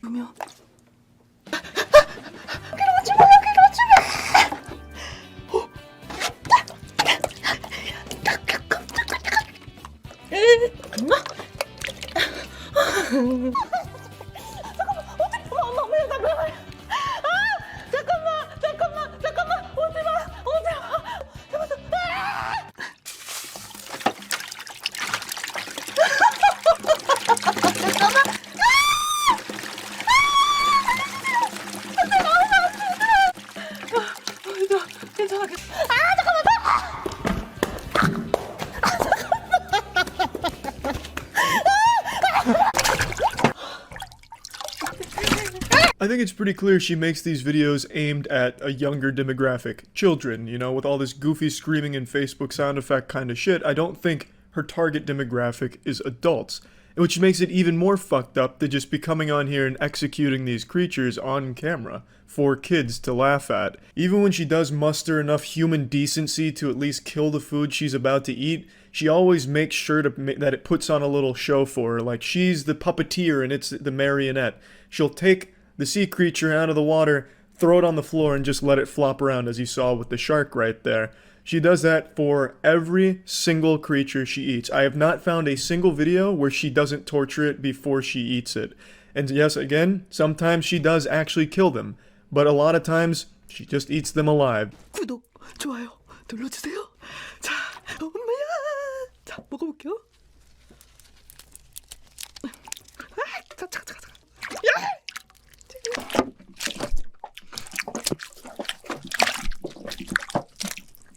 움직이지 마.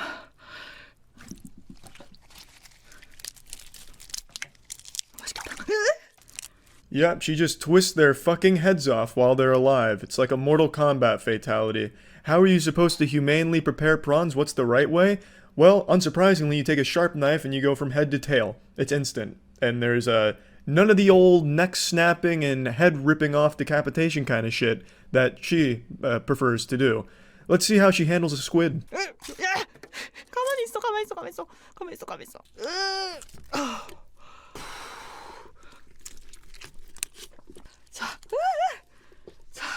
자, 일단 한 마리 손질.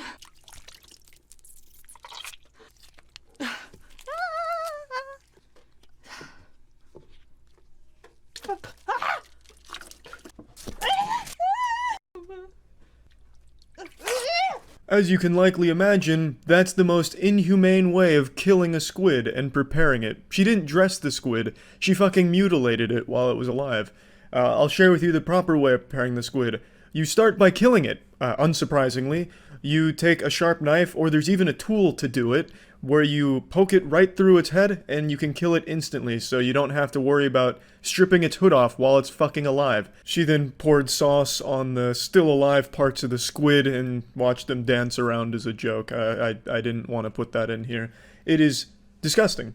You don't have to be a vegan to think it's disgusting. I'm not, and I think it's just outright one of the most cruel things that YouTube for some reason is allowing, even condoning. She has 3.2 million subscribers. These videos have 18 million, 20 million views. It's sick. I remember a few years ago there was this channel that was dedicated to destroying iPhones, real shitty channel, and in one of his videos, he destroys the iPhone, but he also kills cockroaches around the iPhone. And he got in huge trouble, got taken down by YouTube because of animal cruelty for killing those cockroaches. So what's changed? She's doing something significantly worse than that, and in far more inhumane ways, but she's allowed to continue. She has over 3.2 million subscribers. These views have 20 million views, 50 million views all over the place. They're massive. And I think what she's doing is just disgusting. 100%. And that's about it. So yeah. YouTuber apology videos are always highly entertaining, but I've got something especially wacky for you today. It's not an apology, this is a YouTube response video from the head of a crypto company that recently found itself in some hot water after the iShowSpeed stream from earlier this week. For those that don't know, iShowSpeed is a huge YouTuber who did an entire stream earlier this week dedicated to shilling for a very shady crypto company called Paradox Metaverse. Since then, Speed has apologized, called it a big mistake, and wants to move on and learn from the experience. And I'm not here to tell you how to feel about all of that. That's up to you. I'm not Speed's PR manager or anything, and I'm not really here to talk about Speed. I'm here to talk about that company because the head of it made a response to all of this, and he just pooped out the shittiest shit I've ever seen in my life. It is terrible. This grown-ass man sat down to whine and cry about all of the people calling it a scam just being trolls and bots. He blamed the entire thing on like a cyber terrorist attack from bots trying to bring down his company. Or if they weren't bots, they were trolls that were influenced by the bots calling it L scam. And then he provides no evidence to prove that it's not a scam, and instead just says, if we were a scam, why are we still here? We wouldn't be here if it was still a scam. If this was a rug pull, why hasn't it been rugged yet? He then issues a Galaxy Brain challenge to everyone to find a part in that stream where he said it was a scam, where he admitted it was a scam. And since you can't find a spot where he said it's all a scam, then it can't be a scam, obviously. Checkmate. I'm not even kidding. This is actually points that he's making in his fucking response video. It is so embarrassing. Where's their response video, though? I don't see that anywhere on here. That'd also be a really bad idea for them to post that publicly. 43 minutes into the video, we had on average 40,000 viewers. That's just Speed. Wise, we had around 5 to 10,000 comments. We had two huge spikes. The first one being when we introduced fake Ronaldo into the stream. 3 minutes. What does it have to do with anything? He's going to make the claim that these two spikes... Fuck, where'd they go? He's going to make the claim that these two spikes were when bots came in to say L scam. But what he fails to realize is the reason there's these spikes is because more people decided to type L scam when they realized how shady, shitty, and dog shit this whole thing was. It's not bots. These clowns have been very vocal about it being bots that were saying scam. Nobody else, everyone else loved it. Like the actual people with a pulse, they loved it. Everyone saying that it was a scam is a bot. They can't wrap their head around, no, people just realized it was a fucking scam. We had two huge So that's why spikes. he's showing that, because he's going to make that we claim. are just as much of a fan of iShowSpeed. No comments suggesting that we are a scam. There was just W's in the chat all the way around. What happened next? That's just because of Speed. Again, the reason there are W's in the chat is because it was a Speed stream. And everyone spams W's in the chat for Speed. But the more that you went on about Paradox Metaverse, the more obvious it became that this is all just shilling for a dogshit crypto scam. So then people started saying, L scam. You started making calls to action for Paradox Metaverse to go follow the Twitter account, playing the game. So it made people more aware of it, and then starting to type more for it. It's caught us all by surprise. This is when the first cyber attack happens. It's This not a attack fucking lasted cyber 4 attack. minutes. Holy shit, this guy's talking like Jack Bauer at CTU. After the 4-minute attack, all the comments went down, as you can see here. Guys, this is very unusual. It's clear to see that he was botted. You know what else would cause a spike like this? Let's say Speed went on stream, everything's normal like this, and then he fucking beat a man to death in cold blood. There would be this huge spike then too, and it wouldn't be bots. It would people say, holy shit, what the fuck? L Speed? Murder? Like it'd have a spike then too. The reason the spike happened is because you had more egregious calls to action like following the Twitter, so people started putting out that it is a fucking scam and this is shady. It's clear to see that he was botted. No, Christ. What they said. That anybody that was watching that live stream, they started falling for it. They started thinking, okay, somebody knows something we don't. So started pushing out the narrative that this is a scam. so Some embarrassing. people Even as like a Paradox buyer, like the community for Paradox Meta, you have to see this and you have to be having your red flags go off. Like this has to trigger your own red flags to see that your CEO is so weak and so insecure that he's writing these things off as bots in pure delusion and cope, calling it an attack. Like in the crypto space, You have to be smarter than that. Like, you would know the bare minimum about how shit works. What he should have done is just say, the speed audience wasn't ready for it, they didn't see the vision, so they all thought it was a scam. And you know what? We missed the mark. Now they all think we're a scam. But we're not. But he's not doing that. Instead, he's placating, he's putting this on some invisible enemy that doesn't exist. It's not bots. Now he just looks really weak to even his own community. He looks so insecure. Actually decided, you know what? This is actually funny. Let's troll the person we look up to the most, that we tune into every single day. The guilt trip. Entertains us for free. A classic. Ask for anything in return. Guys, please listen very carefully. It's very important. Our crypto exchange is worth $40 billion and has sent us a picture saying, why is I shall speak comment saying scam coin? $40 billion. We spent $10 million on this project and every single person in the comment is saying scam coin because we are getting botted. Please do something. We're going to lose. Listen, Twitter giveaway. Guys, what you have just heard is the aftermath of being completely botted. Scam. $10 million of my hard-earned money that I've worked so hard for. What is that even supposed to prove? You still believing it's bots. Refusing to accept the reality of things. That people see through this garbage. Like, this doesn't prove anything on your innocence. It doesn't. All this proves, and if you played it longer, is that you asked Speed to shut it down. You asked if he could disable the chat. So you're taking away the people's voice.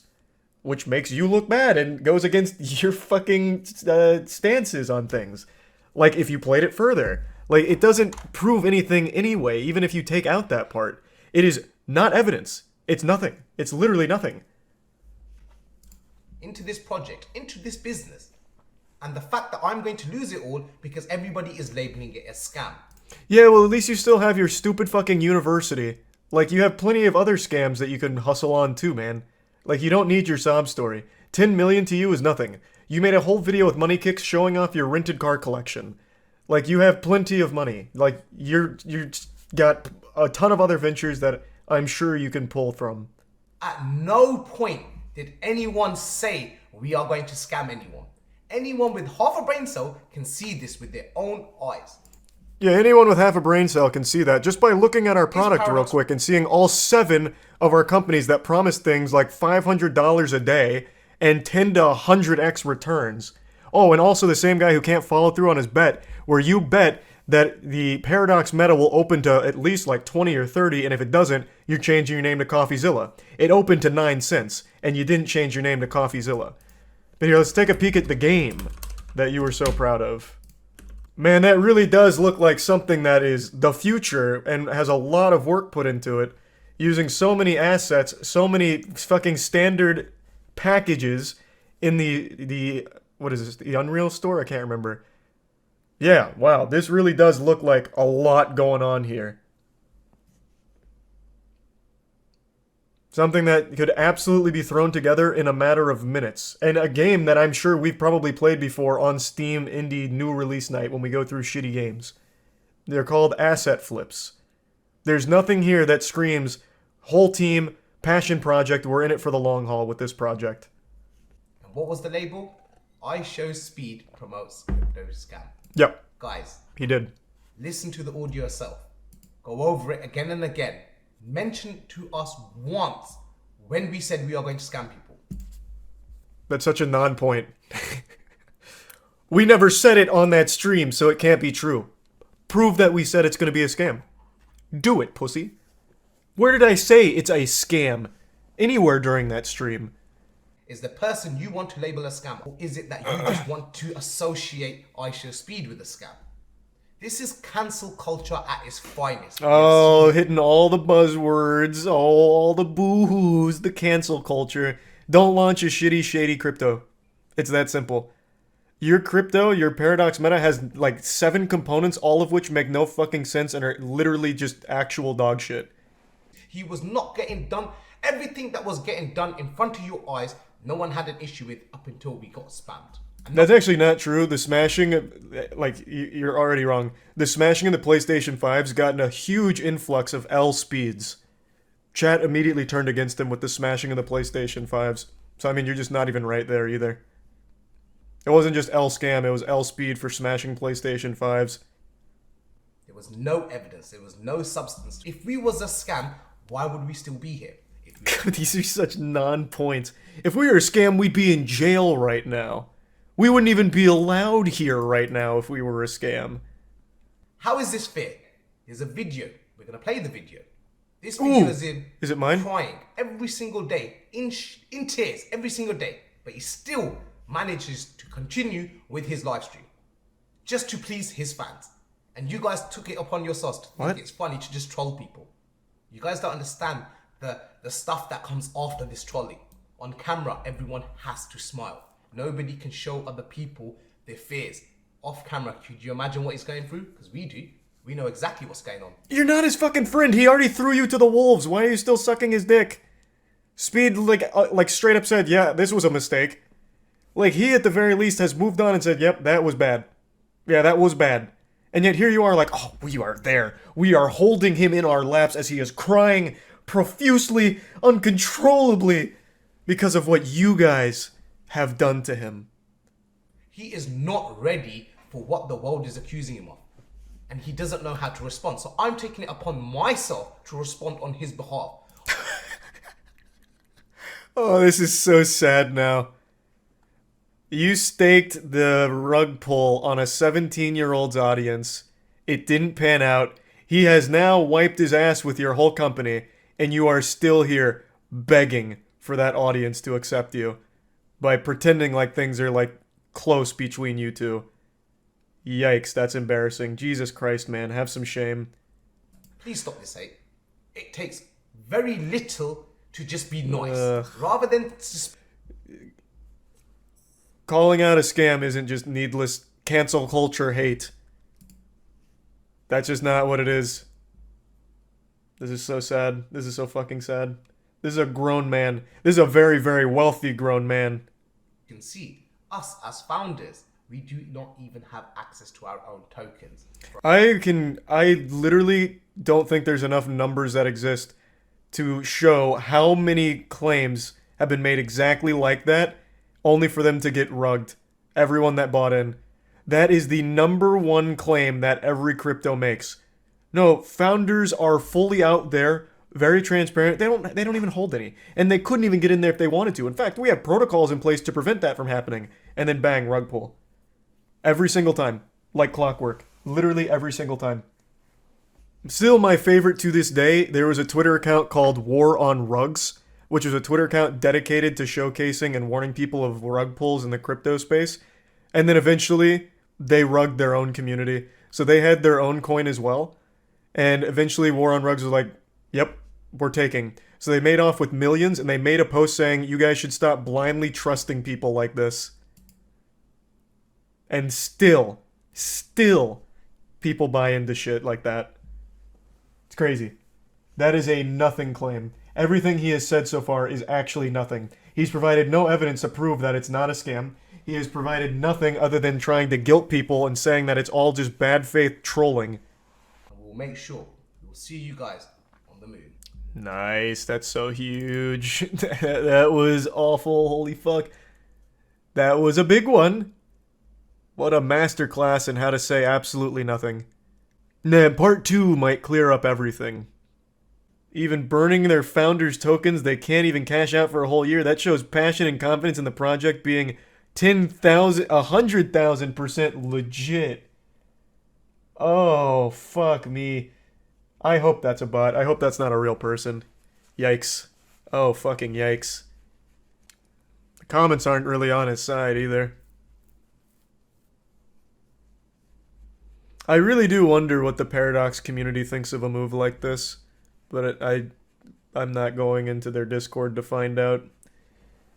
Usually it's just a lot of people convincing themselves of absolute nonsense in order to believe that they can make money off of it. And then when it doesn't happen, they just pretend like, oh, they just got fooled by someone who was just too smart, even though the writing was on the wall right in front of their face the entire time. Everything he said is things thousands of scams in the space have said before him. He just copied their playbook. The only thing more pathetic than an internet prankster is nothing. These degenerate worms whose entire existence revolves around making strangers' lives worse in public so that they can film it and post it online for content are actually the most embarrassing thing humanity has ever produced. And I've mentioned this before, but I actually think making fun of pranksters is an important public service to try and deter other youngsters from growing up to be this kind of failure of a person. So I just learned about a new prankster who's been at the game for over a year, and the only thing he has to show for it is a few arrests and a community of children that just shoot spitballs and make fun of him like a bad birthday party clown. So I'm not going to tell you his name's not important. Don't go out of your way to find and harass him. Don't give him any kind of engagement off of it. I just think he is another great example of the brain rot that's really infested the youth these days here. When I hop up this counter and break that camera, you gonna be mad. So stop fucking recording me, though. Make my milkshake and chill out. I'm not making nothing. You're not making nothing? I'm not making nothing. Dude, you heard how she talked to me? I swear I'm not making nothing. Make- Fuck out of here. Oh, yo. Hey! Inside? I'm not making nothing. You want to send here? Send here. We're not serving you. Get the fuck out of here. I'll go back there myself and make a damn milkshake, motherfucker. Over here? I swear to God, I'll shit out of you. Dude, get the hell out of here. Get the fuck out of here, I said. Dude. Make me, Mr. Sir. Make me. We gotta go. Let's go. Let's get the fuck out of here. Ah, yes, the classic prank. Harass customer service employees and be an insufferable asshole. So, this is how I found his content, and it turns out this is all he does. His entire existence is like this perpetual miasma of misery that haunts his community, where he and the after-school cringe club latch onto his ass to suckle a bit of clout out of it, get together, and just make complete strangers' days worse. And then he films it and proudly posts it online. And I do mean proud. This is his pride and joy. Every time he gets arrested, he wears it like a Boy Scout badge of honor. I legitimately couldn't imagine being his parents. The shame would be overwhelming.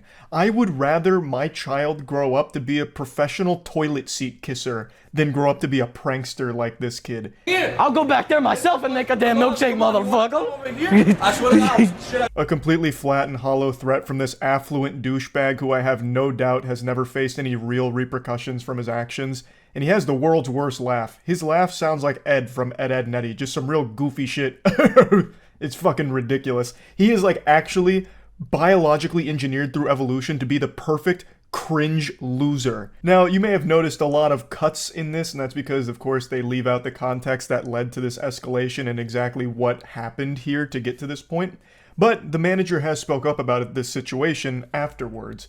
And I almost can't help but appreciate the delusion from the prankster and his friends to think that somehow they look tough here or look cool. Because in this situation, the manager is the biggest W by far. The manager stood his ground, handled everything really well, I thought, and wasn't afraid to like challenge them if this guy really did follow through on his threat to go back there. And if the goof troop really did jump over that counter and attack or do anything stupid like that, they would have 100% ended up on the fuck around and find out matrix, because it turns out the manager is an actual trained fighter. So there's no doubt in my mind he would have beat all their asses, steamed their ham thoroughly. In that video, he does also go over how rude they were being and how everything kept escalating because of them, which of course was cut out from his post about it. Now you're probably wondering how old the doofus committee here is from the pranksters, because the main guy has the face of a 13-year-old boy.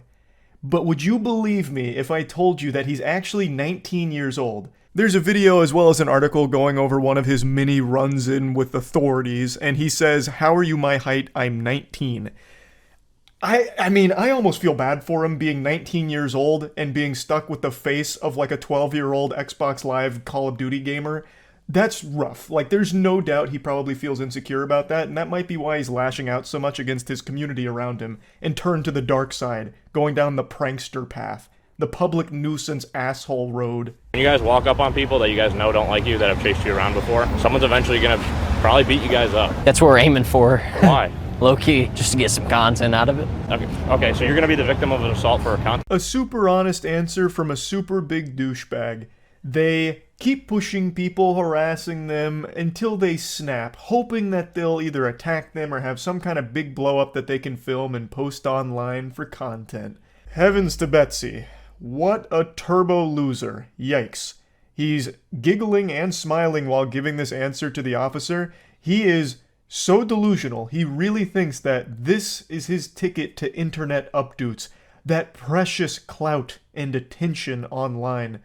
when in reality, it's most likely just going to be his ticket to the hospital or jail. What? What? You guys all walk away. We didn't even do nothing. Wow, bro. Yup. Every time this asshole gets arrested, it's like the happiest moment of his life. It's like Christmas morning every single time he finds himself in a pair of handcuffs, because he's so delusional that he believes that that's going to help the content blow up or help him go viral, and it hasn't. It doesn't, and hopefully it never will. So he just keeps doing these extremely stupid stunts, calling them pranks, harassing just normal people in the world, eventually gets the cops called on him, and then him and his friends are like, oh, I can't believe it. What? What do you mean? He's taking pictures. Yo, who the hell is that? Stop acting. Stop acting. Yo, get that camera off me. Get the hell out of here. Huh? Get the hell on out of here. Good one. This guy just loves treating workers as props for his videos. I still can't believe he's actually 19 years old.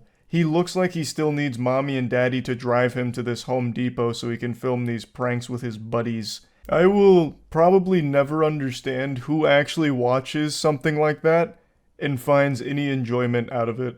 Even if I was 12 years old, I don't see myself even smiling at it. It's just annoying. As a viewer, and I feel real bad for anyone that is unfortunate enough to be subjected to one of his pranks. Like, I really don't think I'll ever understand why kids grow up wanting to do this, or why kids somehow even get moderately entertained by that.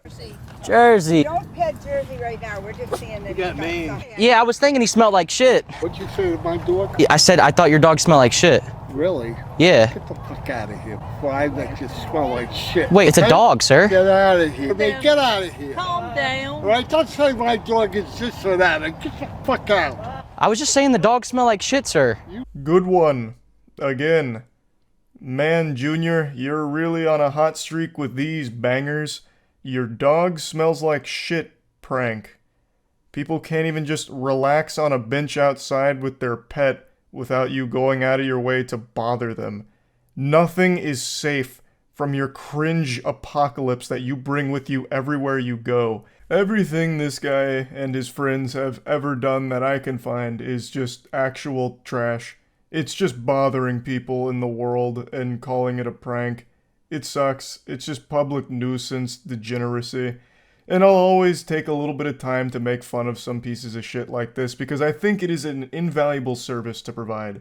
Nobody should end up like this guy or his team here. And they're not really a team. This guy I already know is insufferable to be around. The only reason his friends orbit him is because he has the tiniest bit of clout online and they try and suckle a little bit out of that from his bosom for themselves. That's the only reason they stomach him for however brief a time when they're filming these awful videos together. They're not real friends, it's just a bunch of fake people surrounding themselves with each other and convincing each other that making these pranks is somehow going to get them to the top. It's just fucking pathetic. So yeah, I just wanted to talk about this a little bit. That's it. See ya.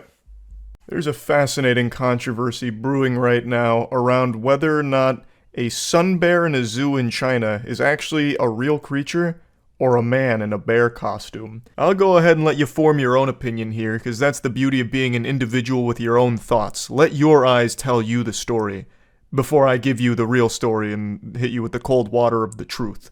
So, you can see that the creature is a bit odd. It looks like something out of Spore. By far the weirdest part about it is the bear's ass. It looks like a Krabby Patty. It actually looks like Homer Simpson's lips.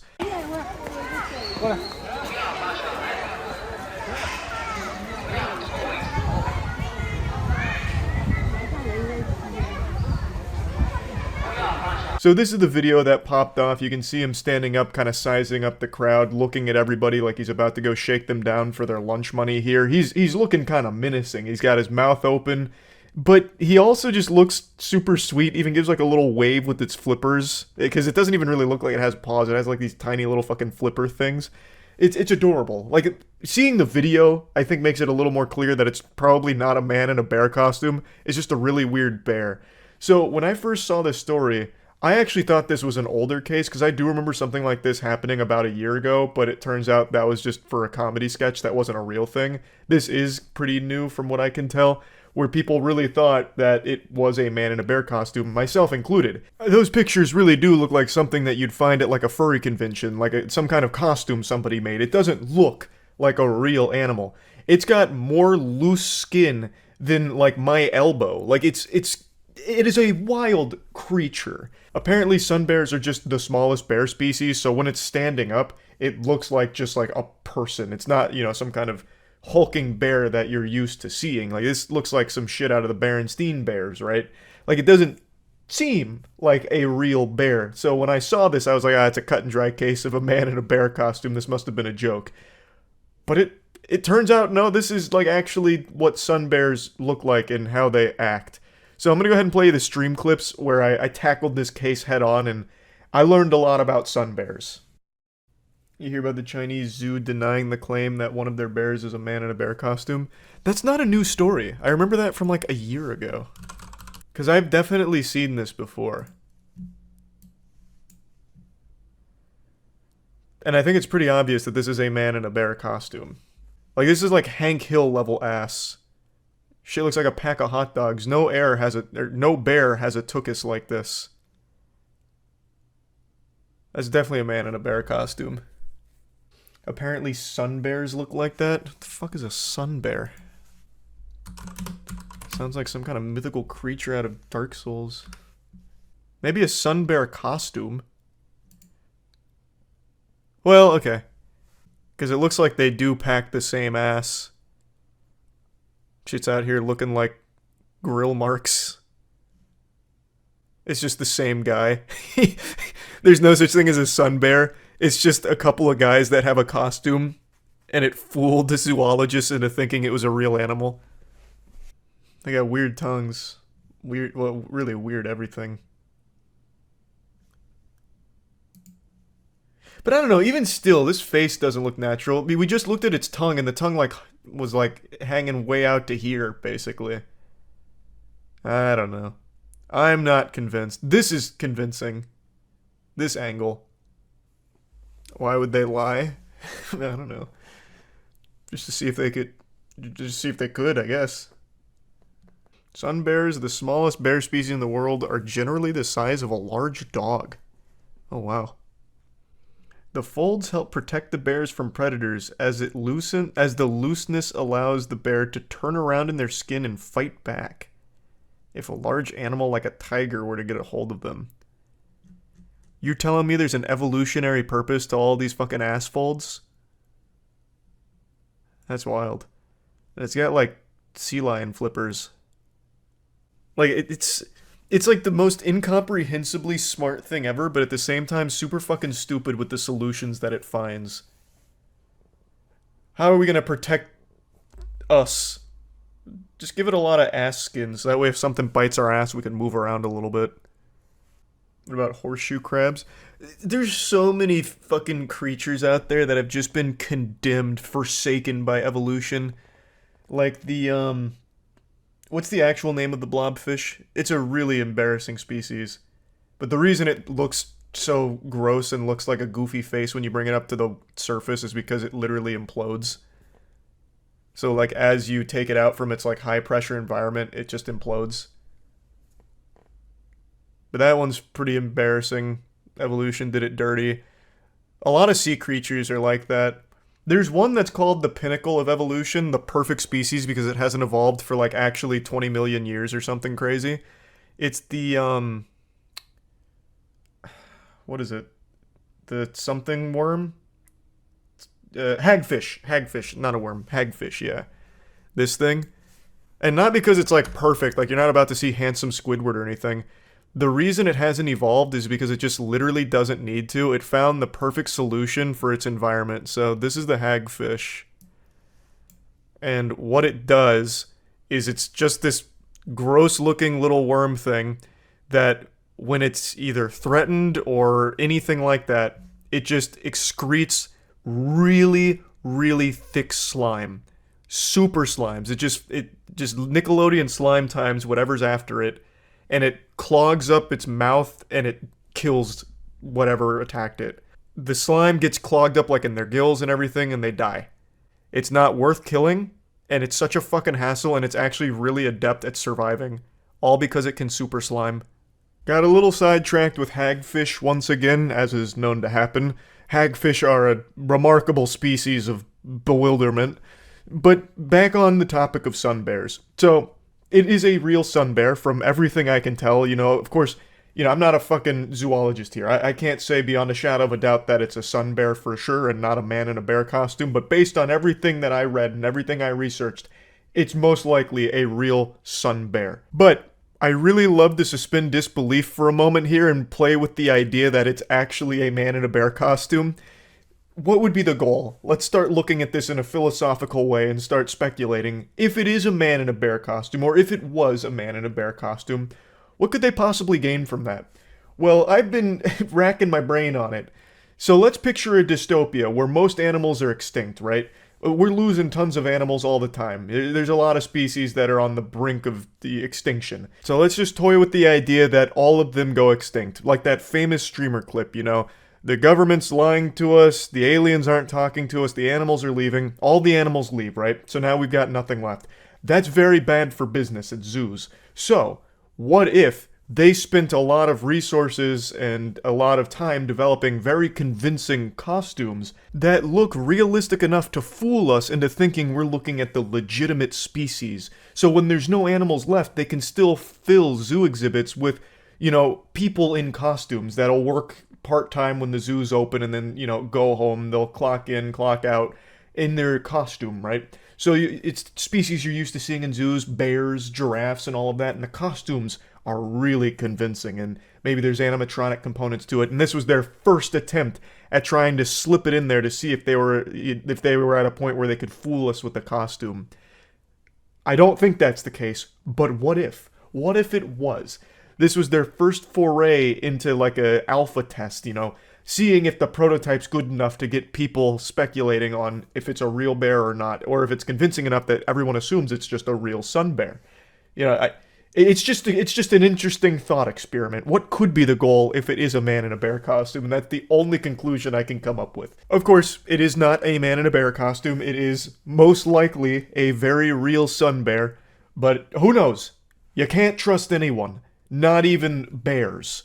So, yeah, I just thought this was a fun little topic to go over briefly. That's really about it. See ya. Right now, there's a pretty ridiculous trend going on where if something flops, be it movie, game, or show, the immediate response from those behind the production is to get mad at the audience and blame them for it, saying that either they were too stupid to appreciate it, or they weren't real fans willing to support it, or they just told a story that was too hot to handle and people weren't ready for it. Thus, once again, we didn't fail. Our product's not bad. You guys are just turbo idiots that prevented us from the success that we deserved. And I'm just getting so tired of reading this. Every time something flops, this seems to be the go-to dialogue tree on the NPC quest line here. And it's just really, really starting to grind my ass. It just happened with The Witcher because Season 3 was a disaster. Full disclosure, I haven't watched Season 3. I just couldn't even pretend to be interested, so I haven't bothered with Season 3. But there was recently a statement made that the reason Season 3 hasn't done well is because they had to simplify everything because American audiences are too dumb, basically. And something very similar just happened with Marvel's Secret Invasion like a week ago, where the finale aired, and pretty much everyone said, "Oh brother, this stinks." They were just saying, "Boo! Boo!" and throwing tomatoes. It wasn't well received. Most people hated it. On a show that already didn't have many eyes on it to begin with, so it was just kind of a catastrophe. And the director behind it came out and once again just kind of blamed the audience and started pointing his finger, even having the gall to say that it's not his job to fulfill any expectations, and he doesn't read any of the reviews, so he doesn't really care if people didn't like it. Which I guess is fine. It's not exactly like the, you know, puffed out chest alpha male thing that he thinks it is.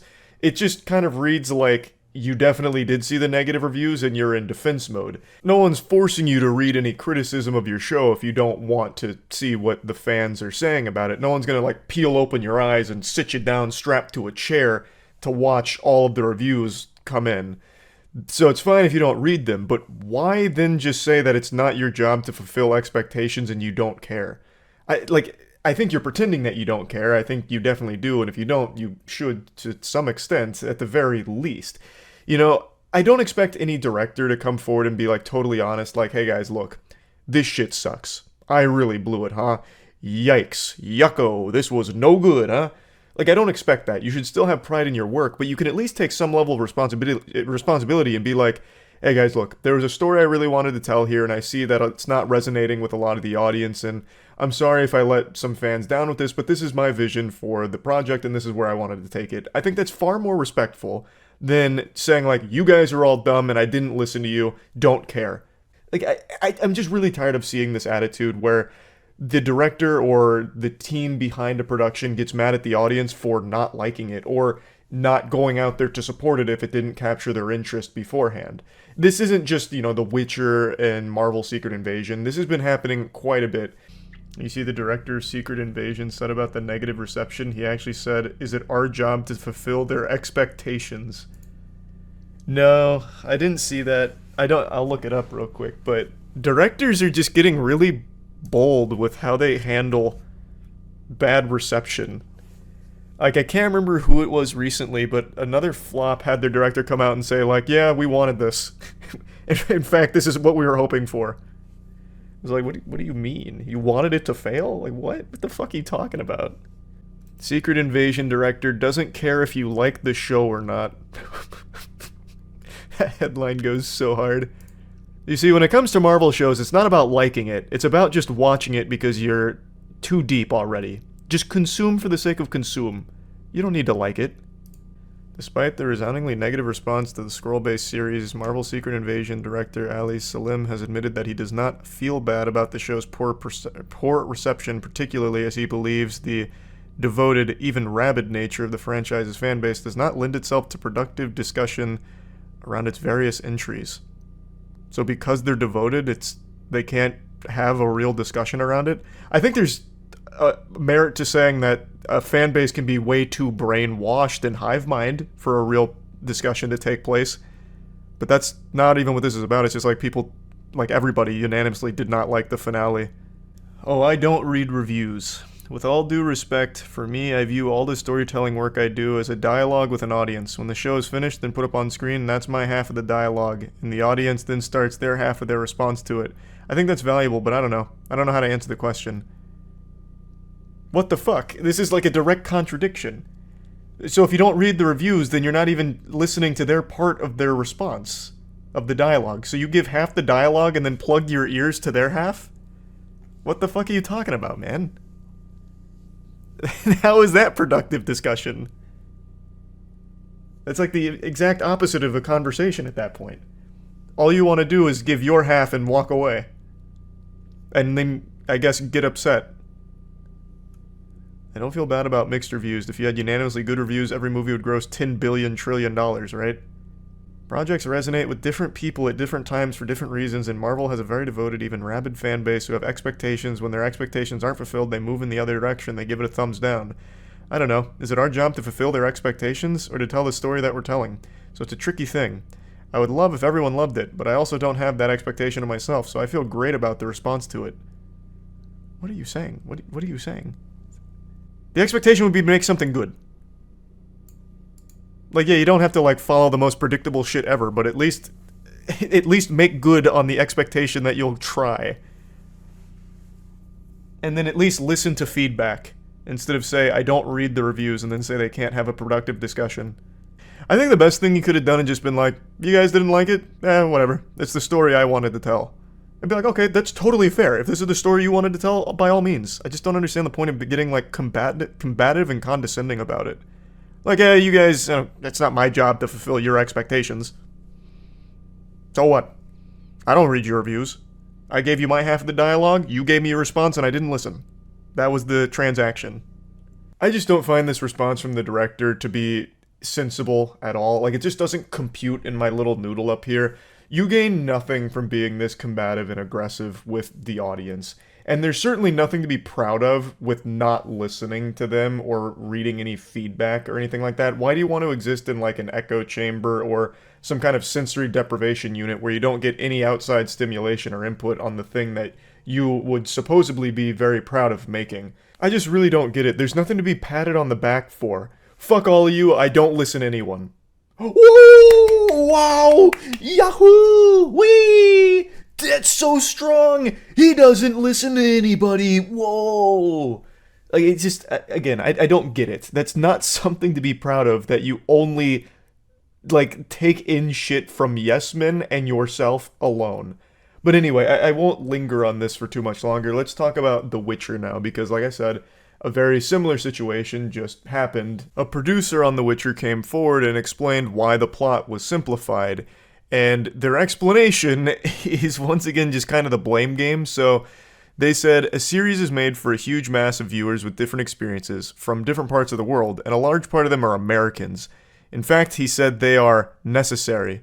When referring to plot simplifications, that was the whole thing. He's trying to give insight on why the narrative of The Witcher is significantly more watered down and less complex than it is in the books. And his argument is basically, you have to boil it down to the bare necessities, only the essentials, pure emotions, because Americans are probably watching, and those are some absolute fucking idiots, I suppose. He mainly points to things like TikTok and short-form content as kind of deteriorating the attention span of viewers, so he needs to make it more simple for them and more digestible, baby the audience, because the Americans are so used to just jumping from video to video. And to a certain extent, I understand what he's saying. I do agree that the attention span of the average person has deteriorated to a level I don't think the Lord could have ever predicted. We have the shortest attention span ever right now, shorter than it's ever been because of things like TikTok and YouTube Shorts and stuff like that, I imagine. But I completely disagree that this means you need to dumb everything down. In fact, I think most of the evidence points to the contrary, that the more complex you make something, the more successful it can become. The best example I can think of is Game of Thrones, because this actually did both. It had very complex narrative, very complex characters, and then it dumbed itself down, and the dumb part, seasons 8 and 7, were horribly received. So bad, in fact, that it ruined the entire legacy of the show. Seasons 1 through 6, where it focused on a complex story, world, and characters, people loved and cherished, and it was the biggest show at the time, and still one of the biggest shows ever made, because of that foundation it built. But in seasons 7 and 8, the entire team got hit by the orb of confusion and just went, fuck it. We'll make everything super dumb and super simple so we can wash our hands with this and move on. And the rest is history. Everybody hated it. Point is, I disagree that you have to boil everything down to appeal to the dummies in the world, and that's like the only way for success. I think the opposite is true. The more nuanced and complex you make a show, the better chance it has of succeeding, because I think that's what the majority of people want to watch. They're not here looking for someone to just collide action figures together and make loud noises. I don't think those are the most popular productions. So to me, this feels like cope from the Witcher producer here, like saying that you find it painful to have to simplify the plot and that showrunners have to make these decisions and accept them because the higher level of nuance and complexity will have a smaller range and it won't reach people, is just wrong. Like, I don't think you're correct in that assumption there. I think most of the evidence points to the contrary, that the more nuanced and more complex you make a show, the more successful and more appreciated it is. Some of the best shows of all time and most successful shows of all time are the ones that are complex and nuanced with really interesting, deep characters and a narrative that is very intriguing and complex. So I don't understand exactly why he thought that this was a necessary and painful decision that they had to make for the success of the show, when clearly it didn't work and wasn't working anyway. Like, you could have still just stuck with the complex narrative of the book, and I think you would have stood a much better chance. I don't understand why we've reached this point where all of it's everyone else's fault. You ultimately were the ones that made the decision to say, let's simplify this and make it silly. That's on you. You made a gamble that people would prefer something really simple. Good guy, good. Bad guy, bad. Nothing else? Okay, I clap now. You made that decision expecting that possible response, and you didn't get it. It's not anyone else's fault but your own. I don't know why you're putting the blame on Americans and their attention span not being conducive to a significant narrative full of nuance and complexity. It's just a matter of just taking responsibility, just be like, hey guys, look, honestly, we thought by simplifying this we'd reach a broader audience, and it didn't work. It seems like we simplified it too much, and it didn't convey the artistic vision that we were hoping for. Like, I just don't think you need to then say things like, it's those damn Americans and their lack of ability to comprehend complexity, which is why we were forced to make the painful decision, the necessary evil, to dumb everything down. Like, it's just silly. It's just silly to once again start pointing the finger at the audience, like, you guys are dumb, you made us do this. And now we failed because you guys are so dumb. Again, not anyone's fault but your own. If you had just stuck with the complex narrative of the books that it's all based on, even if it didn't succeed in the biggest way that you'd imagine, you could at least hold your head up high knowing that you delivered the artistic vision that you set out to do, because the way you talk about it now makes it feel like even you dislike the final product by calling it painful that you had to simplify it and that it was necessary to make such a difficult decision. So it seems like you are also not happy with the state of The Witcher, so why not just deliver the creative vision that was set out in the books that it's based on, instead of try to play the numbers game and appeal to dumb people or whatever the thought process was with the oversimplification of everything. Again, stop pointing the finger. Just take responsibility. You made a bad call, and the product is subpar for it. It is what it is. So yeah, I just wanted to talk about this a little bit because this is only increasing in frequency. Again, The Witcher and Marvel's Secret Invasion are not the only two that have done this recently. This is becoming pretty common for the teams behind productions to get angry at audience reception or any kind of like criticism around their products. And it's just getting kind of tiresome how aggressive that landscape has become. So I just wanted to talk about it a little bit. That's it. So yeah. Let's see. The Rook Roam worked. Oh, holy shit. Yep. Oh my Yep. god. Holy shit. Charlie, calm the fuck down. Those poor fucking guys. Yikes. In the words of George W., watch this drive. Alright, we got one person, one thing here, but it's fine. That's one accounted for. Charlie's got about blitz. You wanna leave in the last one? Yep. No. I don't need the ace. I'm not trying to prove anything. Well, I can't control it, bro. She's taking Tazies. Let us be an idiot and try to get him. I got it. All right. I'll take it. There you go. If you're just giving it away, I'll take it. Thank you. Okay, I'm gonna push it. Oh wait, one stairs. Fuck. Late ball. Shit. One stairs. Tate. Pussy. You let him. How is he not dead? What? Little bitch. Alright, hold on. What a big brain maneuver. Get in there. They're gonna plant. Down to 15 seconds. One friendly operator remaining. Not, I think. 10 seconds to go. Oh my god. Oh my god. 5 seconds left. You're a madman. Behind you. Oh my. Oh yeah, Go. No shot! No shot, he's still alive! Oh man.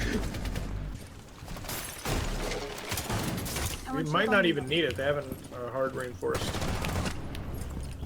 Oh wow. Might not need it because I'm kind of slapping him up here. Okay. I'm in VIP. Hold on with it. Let me get there. Holy God, shit. these poor kids. Bomb diffusion initiated. Alright. You good. He might have a. Hold on. Oh shit. Oh fuck. Oh fuck. Just stall him for 45 seconds. He's so oh my god. Oh fuck me. You good. You've got him, Muda. Yeah. No! Fuck! No, we're good. No! This is butt clenching. Oh my god. Just hold him! Yeah. Yes! Yeah. No time, let's go! Huge! Holy shit. This is exactly what Tom Clancy envisioned. So scary True. to play, but some fun to see.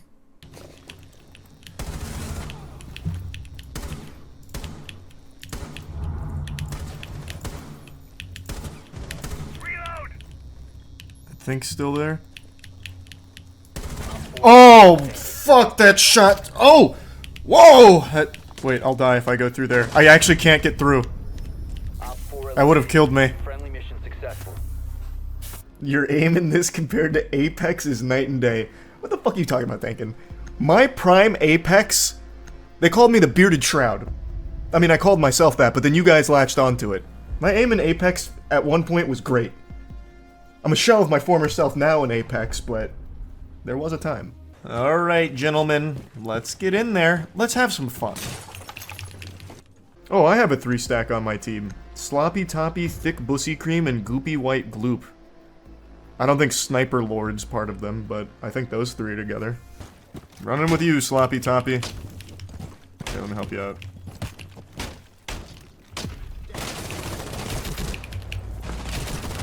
Don't you ever try that again. I don't know what you were thinking.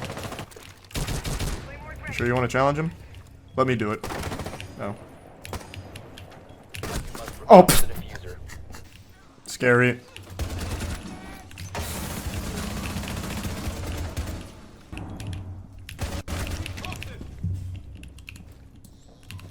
Looks like he got in without hitting my frost trap? How is that possible? My frost traps were so big. Oh, someone hit one! Let's fucking go! Who was it? Which one? It was this one! Oh, I thought that was a dead body. He just has the slowest reflexes on the planet. I 100% I thought that was just someone slumped over. Brother, wake up. You're playing a video game. Also, it looks like someone did hit my trap. So fuck you guys. I told you there are cool spots. Oh, yeah. Oh my god, I know you're mad. I've gotta pee. I gotta pee. I gotta go in. I can't do this. I don't have diffuser. I thought I did. Okay, now I can pee. I'll be right back. I took 2 with me, though. Here I come. Who put that fucking hatch there?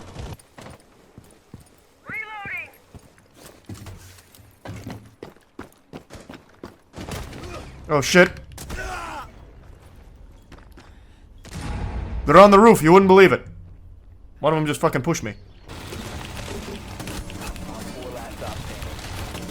Oh, so fucking clean.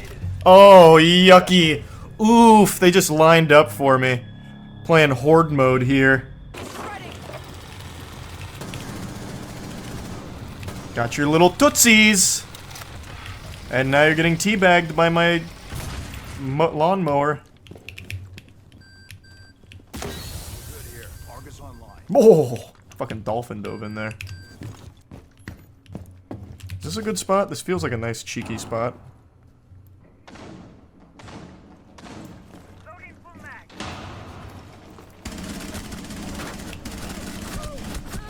Well, they won't expect it twice. I don't even know where I was. I don't know this map at all. I thought someone was looking. Damn! 1 op 4 remaining. You see him? You looked at him! You looked at him! You're looking at him continuously! Open your eyes! I'm reloading. Fuck, don't challenge. What do I know? I can't believe he actually hit that. From 0 to hero. Is that guy not there anymore? Where are you guys? Oh. The other one was somewhere over there. Oh my god.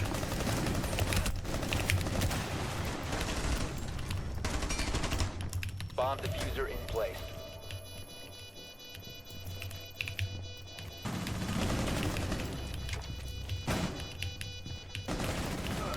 Op 4, last stop standing. Holy shit, this guy fucking popped off. Diffuser located. Disable it. Oh my god. Brother, just disarm it. Okay, you're right. I did shit on you very early on. What a fucking clutch from that guy. Holy.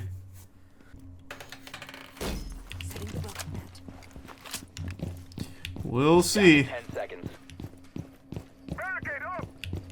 This is a really stupid idea, but sometimes this kind of shit works. Just a fucking hunch.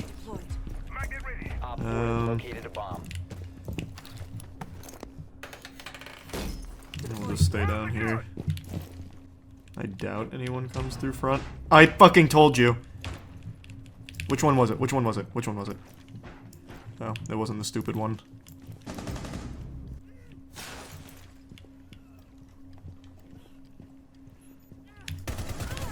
Oh. That was my trap sound? I think. Yeah, it's gotta be.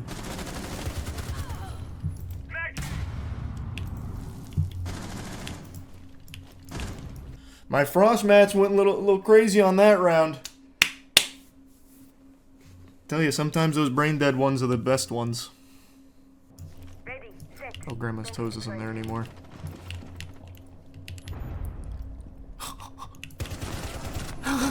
He's probably like, why the fuck didn't he shoot the blitz? Little does he know. How did I miss?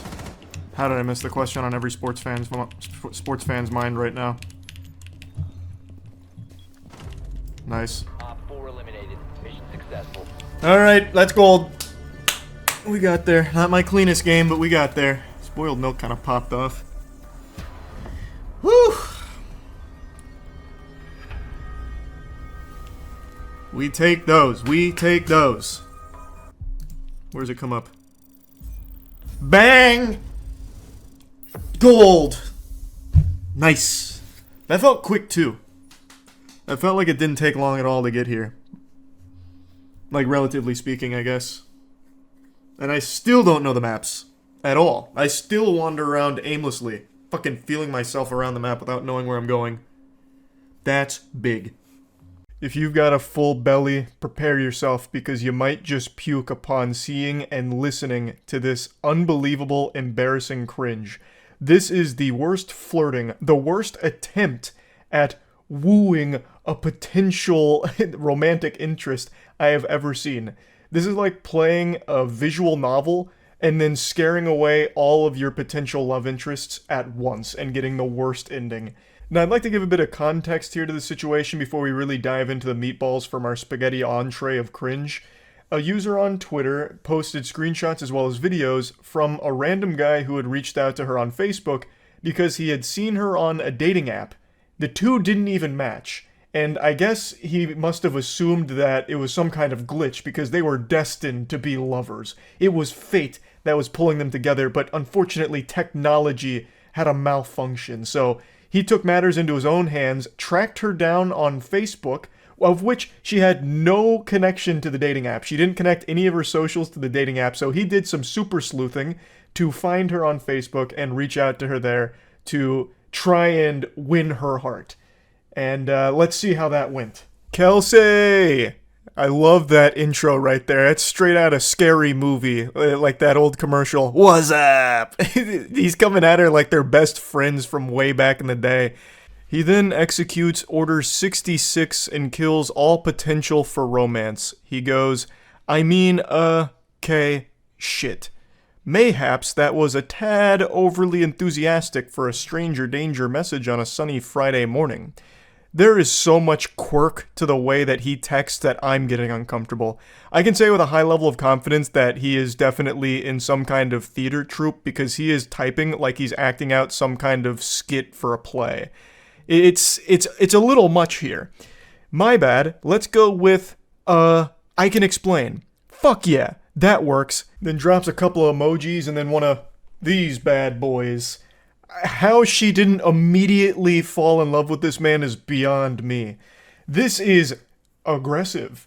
And it's already creepy because it's a complete stranger who saw her on a dating app and then tracked her down in order to, you know, really directly communicate with her. So, let's go over where things went wrong here. I'll go ahead and get the playbook out like John Madden and say where everything fell apart for the offense. From the start, basically. There is nothing that's even remotely salvageable from what he tried to do here. There is nothing more annoying than texting like you're talking to yourself during the text. Like when you say something like, Kelsey, oh wait, shit. Mayhaps that was a tad too far on a stranger danger sunny Friday afternoon. Goodness gracious, how do I save this? Like, that is so fucking lame. That is shameful. That is just downright shameful. I am shocked he didn't drop like an asterisk nuzzles you, and then an asterisk, you there? Yeah, and then one of those emojis. So she said, sorry, do I know you? And then it reactivates this cringe protocol. He says, oh hey, no, we don't know each other. Sincere apologies for the subterfuge. Oh brother, this guy stinks. Dropping subterfuge here in your creepy approach to a stranger. If you give me the tiniest bit of room, I'd be happy to explain. I reckon that said explanation will bring laughs and smiles. P.S. Not trying to rope you into a pyramid scheme to sell fancy Tupperware. Yet. He's trying very hard to be self-aware, and when he starts sending his voice memos to her, he reiterates 1,000 times like, this is weird, you're probably gonna think I'm weird, and then just keeps doing it. He sends so many voice messages that go for a long, long time. It's making my voice crack because of how fucking embarrassing it is. And you want to know the wildest part? I'm getting ahead of myself, and it's a spoiler. He has done this to multiple women, apparently. Other women have come forward after this tweet and all of this, the receipts here and all that went viral, with other women showing their interactions with him, and he even uses, like, the exact same lines on other women, which is really odd considering that has to be a 0% success rate. These can't be working well at all. It's so weird. So she decides to play ball here and open Pandora's box to see what comes out. She says, explain away. And he gives a brief, cool guy thing. Oh god, I just spent 60 minutes singing to seniors and man am I drained. But fuck it, I can do this. He's hyping himself up in the text messages he is sending to this girl. It is so embarrassing, and he keeps doing it. But it gets worse because right after that, he sends a voice message. Hey, Kelsey, how's it going? Don't mind me, I fucking hate texting. I think we're all better without it, so I usually use one of these when I can. Also, I don't know if you've ever seen that Key and Peele skit, but that's how I feel about texting. I could go on. Anyway, I just want you to know right off the bat, I fully accept how fucking weird this is. I'm sorry, but like I said, I think if you give me a second, you'll probably end up laughing, and not that you need my permission, but feel free to just laugh directly at me for being a fucking idiot, for I am surely about to embarrass myself right now. I do appreciate your stamp of approval. I and everyone else will be laughing directly at you for this, and I appreciate that you recognize what an unbelievably weird thing it is to do. I don't know why you keep doing it. This is the first of many voice messages he sends, even after recognizing this immutable fact that it is weird and embarrassing. And sorry for the delay. I was going to get back to you, but someone called about a gig tomorrow and I'm trying to help them find a musician. Also, I'm not sure if I'm fucking funny anymore. I just spent 60 minutes, like I said, playing guitar and singing to a room full of senior citizens, but the room was stuffy and hot. I had to do it with a surgical mask on, and I'm not sure if I have any funny or social energy left, but I'm going to try. I'm going to try and fake it right now. So thank you for your understanding and patience, and here goes nothing. I'm a fucking idiot. Enjoy. He's actually treating this like it's some kind of movie audition. What are you talking about? I also I love that he immediately makes himself seem like super busy, like, hey, sorry for the delay. I know you were waiting on bated breath for my explanation, but I had to help very big musicians find a gig. You may have heard of them before. Bring Me the Horizon. Yeah, I'm the lead singer. So I had a lot going on. I was double booked, so I had to give them a different band. You may have heard of them, Metallica. But anyway, let me go ahead and explain what's going on. I just finished one of my own gigs, in fact, so I'm a little drained, but don't be perturbed because I'm gonna do my best to fake it. So stay tuned for part 2. It's coming right up. Like he's about to go through his stand-up comedy routine, which you don't want to miss. In the trenches of online dating for a couple of years, so I definitely know how to identify the kind of person I'm like, if nothing else, the world would be better if we were friends. So hear me out. First of all, I never fucking see that shrug emoji. No one else uses it. It's typed into my phone. If I type shrug with 2 G's, it just shows up. Same thing on my laptop. Like, I'll use it in work emails. Fuck it. So right away, I'm like, interesting. I don't get it though. She's cute. For how pretty she is, she should be boring. Why does she seem kind of strange in a good way? That's a spectacular start right there. I was like, she's kind of pretty, so why isn't she like a fucking lobotomite, boring dumbass? Like, she used an emoji that I really like. And she's pretty. Like, that doesn't make any sense. Pretty women can't have a personality, but you're, like, defying all of science right now. He just keeps going on about this fucking shrug emoji.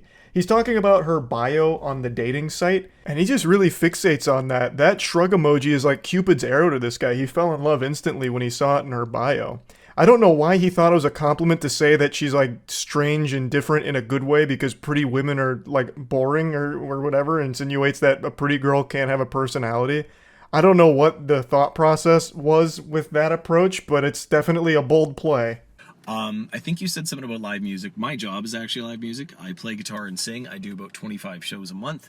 I know it sounds made up. I feel like I invented the job. It's redonkulous, but I live very comfortably. Life is good. I do play at a lot of retirement homes, and it's great for my self-esteem, Kels, as I am a big hit with women over 80. Time out. Technical foul here. He just dropped a redonkulous.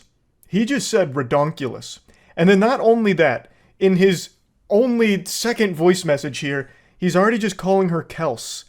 They're not even on, like, a first name basis. They're not acquaintances. These are two complete strangers, and he's already giving her, like, a nickname.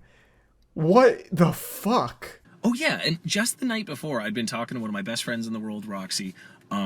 Just people that, like, match you and they just write hey. So if someone writes hey, I just write hi. And if someone writes sup, I go nothing much, you.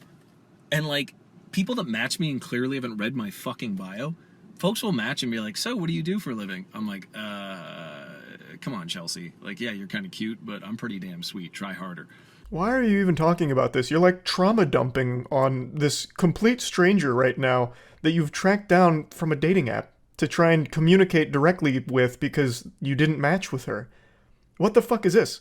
Now you're just going on about, like, dating apps are so weird. People just say, like, hey. So then I'm like, hi. You don't know how to have a conversation. You didn't read the bio that I painstakingly typed up. I spent a long time on that bio and now I'm offended. Ridiculous. Redonkulous. I don't know. It's just to see someone mention that in a bio, I'm like, thank you. I can see that you feel the same as me. Yeah, if people, I always think that effort should match interest in dating. So if you're curious if someone's interested or not, remember that scene with Justin Long and What's-Her-Face in that movie about dating? Is it he's just not that into you? And he's like, if the guy's interested, he will call. And it's true. So I found a line a couple of years ago and it's like, effort will always match interest. It will show you how interested someone is. And, like, I'm pretty goddamn sweet. And I am not that lonely, bored, or horny. I'm not going to take breadcrumbs from someone if I want a sandwich. So if someone hits me with a hey or hi, you can go fuck yourself. He's just sounding like a complete unhinged asshole here. It's not that deep. What do you mean they can just go fuck themselves? No one's even, like, what does this have to do with anything in this situation? This isn't even flirting. This is just blurting. He's just blurting out all of the most nonsensical shit in his head right now to a complete stranger. And not only that, this is probably not even his first take. I bet he recorded this like 10 times until he had one that was like, this is the one. This was smooth. And that's what we got here. We got the final product. This isn't even like the first draft, I doubt. That's mind-blowing. I'm worth more. Damn it. This is where the Kelly Clarkson song comes in. Yeah, no, your bio is just, there was so much intentional effort put in, and honestly, the more I scroll down in the pics, I'm like, this does not match up. I don't want to sound like an asshole. Like, attractive people can also be interesting and funny, but it's just incredibly rare. I speak for myself, because I'd like to consider myself one of those. That's the end of Chapter 2 from the voice memos, but don't worry, there's still a finale, and it's the extended director's cut. The next one's over 5 minutes long. Also, he doubles down on this whole, like, yeah, you're, like, pretty, but you have a personality, which that just does not happen. I don't know why he thinks that that's some kind of, like, grand compliment. It's very odd. Now, before playing the 5-minute, 30-second monologue here, he must have seen that she listened to it. He's like, gotcha! Yeah, I gotcha! Red-handed, you listen to it. Curiosity got the better of you. And then she says, dude, so you saw me on Bumble and found me on Facebook? How? Clearly very creeped out by it, understandably. And then he goes, oh, I honestly just typed in Kelsey and I guess I got lucky. I figured because you put live music we might have some friends in common or something. I blame Zuckerberg, and then laughing emoji. Which contradicts everything that he's said here, because he's constantly talking and referencing her bio, which I think is referring to her dating profile bio. especially because he does mention like online dating with Hayes and highs and shit. So I don't even know why he thought that would somehow save the situation. Like, she'd be fooled by it. For the love of fuck. I was like 2 minutes into one, and it was awesome and funny, and I was so proud of it, and then someone called me again about a gig this evening, and it's like, you know that thing where your friends know you're busy or you're on a date or something, and then that's when they decide to call? Jesus Christ. Excellent. Chef's kiss. This is how you start a romantic message. Ah, for the love of fuck. I was in the middle of something spectacular. You were gonna love it, Kels. You were gonna love it. Trust me. But then one of my fucking asshole friends called me about a gig because I'm so busy being a successful live musician. Can you believe that, Kels? Can you believe that? It's like those things, you know, where like we both go on dates, right? I go on dates. Clearly, you go on dates, and sometimes when you're just busy, people call. It's Jesus Christ. But yeah, no, your bio was just the fucking bee's knees. I mean, listen, top 3 in like the hundreds or thousands I've seen. It was just, I don't know. I'm a very good judge of character, and you just seem like my kind of person. And I'm not saying we're star-crossed lovers. I don't know you, and you don't know me. That's 100% correct. You don't know each other. So why are you doing this? This is not how you get to know someone. This is concerning. Also, you should never admit to seeing hundreds or thousands of dating profile bios. That makes you sound very desperate, that you spend all of your time on these dating apps, perusing it, cruising around, and if you don't match with someone you found attractive or interesting based on their bio, you go out of your way to find them elsewhere to try and talk to them, which is very scary behavior.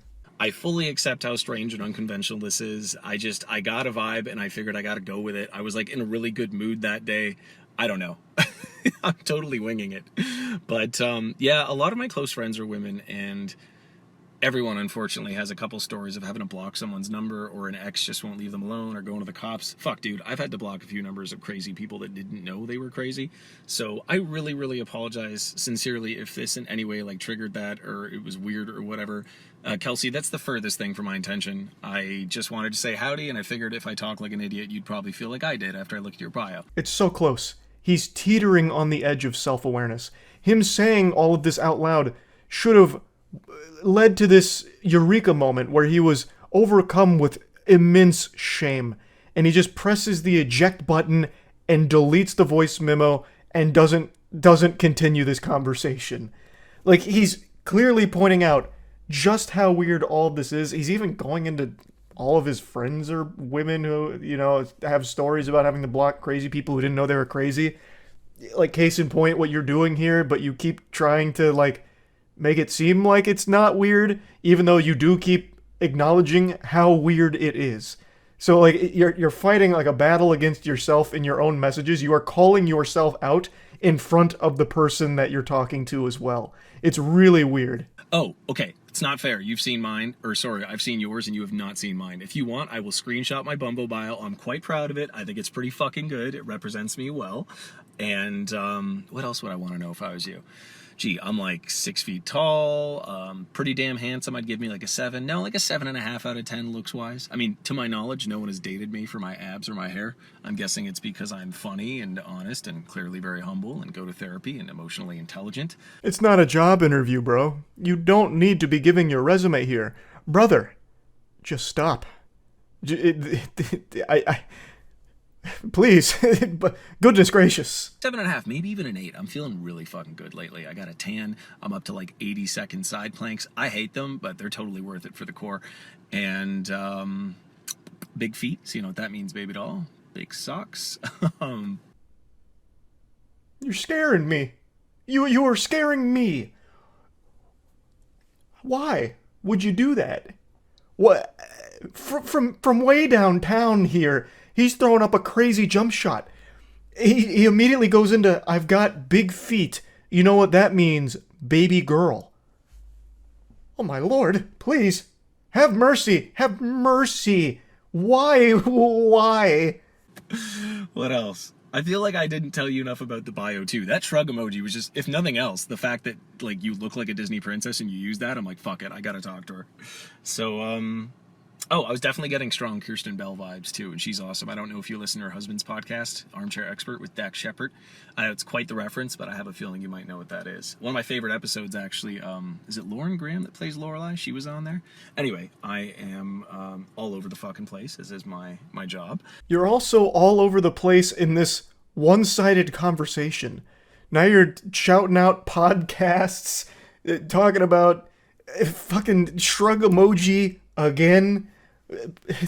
It's hurting me listening to this. Let this be a lesson to everyone out there watching this. Just don't do anything even remotely like this. Never engage in a one-sided conversation where you have to be the one filling in blanks in a conversation that doesn't really exist. But I'm sitting here, a middle-aged guy in his car with the AC on and a SpongeBob shirt, and I would call this like the technological version of, you know, when like Noah stops Allie in The Notebook and he's like, I had to talk to you when I see something I want. Yes, I just made a Notebook reference. I don't know. I'm being a total idiot right now. So if nothing else, I figured you'd have a laugh and a smile and you can fucking make fun of me to your friends. I don't know. Now you have a solo podcast for a guy that makes like $6,000 a month on a microphone being an idiot. He was right. This is something that everyone can laugh about and have a big smile on their face, making fun of this whole situation. And then out of nowhere, he drops like his salary from his job, like to flex. He just like slides that in there, which, I mean, it's an interesting strategy yet again. This guy's got a wild book of tricks. I'm sorry, I don't normally bring up money, but I feel like I created my job out of thin air, and like I just submitted my 2022 taxes, and shit's been getting so much better the last few years, so I'm quite proud of it. That wasn't me trying to impress you, though, with money. I've got way more impressive shit than that. It just slipped out. I hope we can still be friends. Anyway, Why leave it in there, then? You saying that clearly made you uncomfortable. You could have just deleted this and just tried again. Though I don't think you should have tried again regardless. This shouldn't have happened to begin with. But you yourself just made yourself puke in your mouth when you said your $6,000 a month out loud like that as like a flex, and you still let it ride. You still let this Beyblade rip.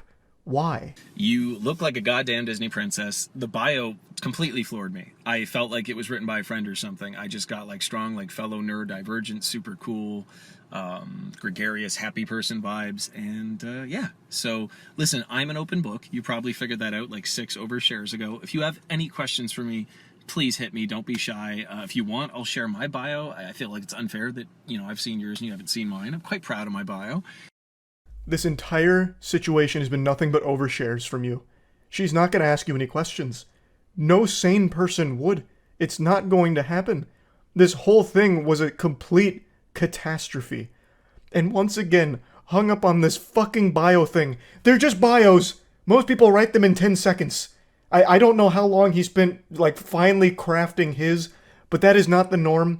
I'm sure she didn't spend days coming up with her bio on here. I don't know how it resonated so strongly with this guy, but I bet after this whole song and dance, the woman here immediately just deleted her whole account, or at the very least removed the bio entirely. Yeah, for the 80th time, I apologize if this was weird, or like gave you any bad vibes. That's not my intention.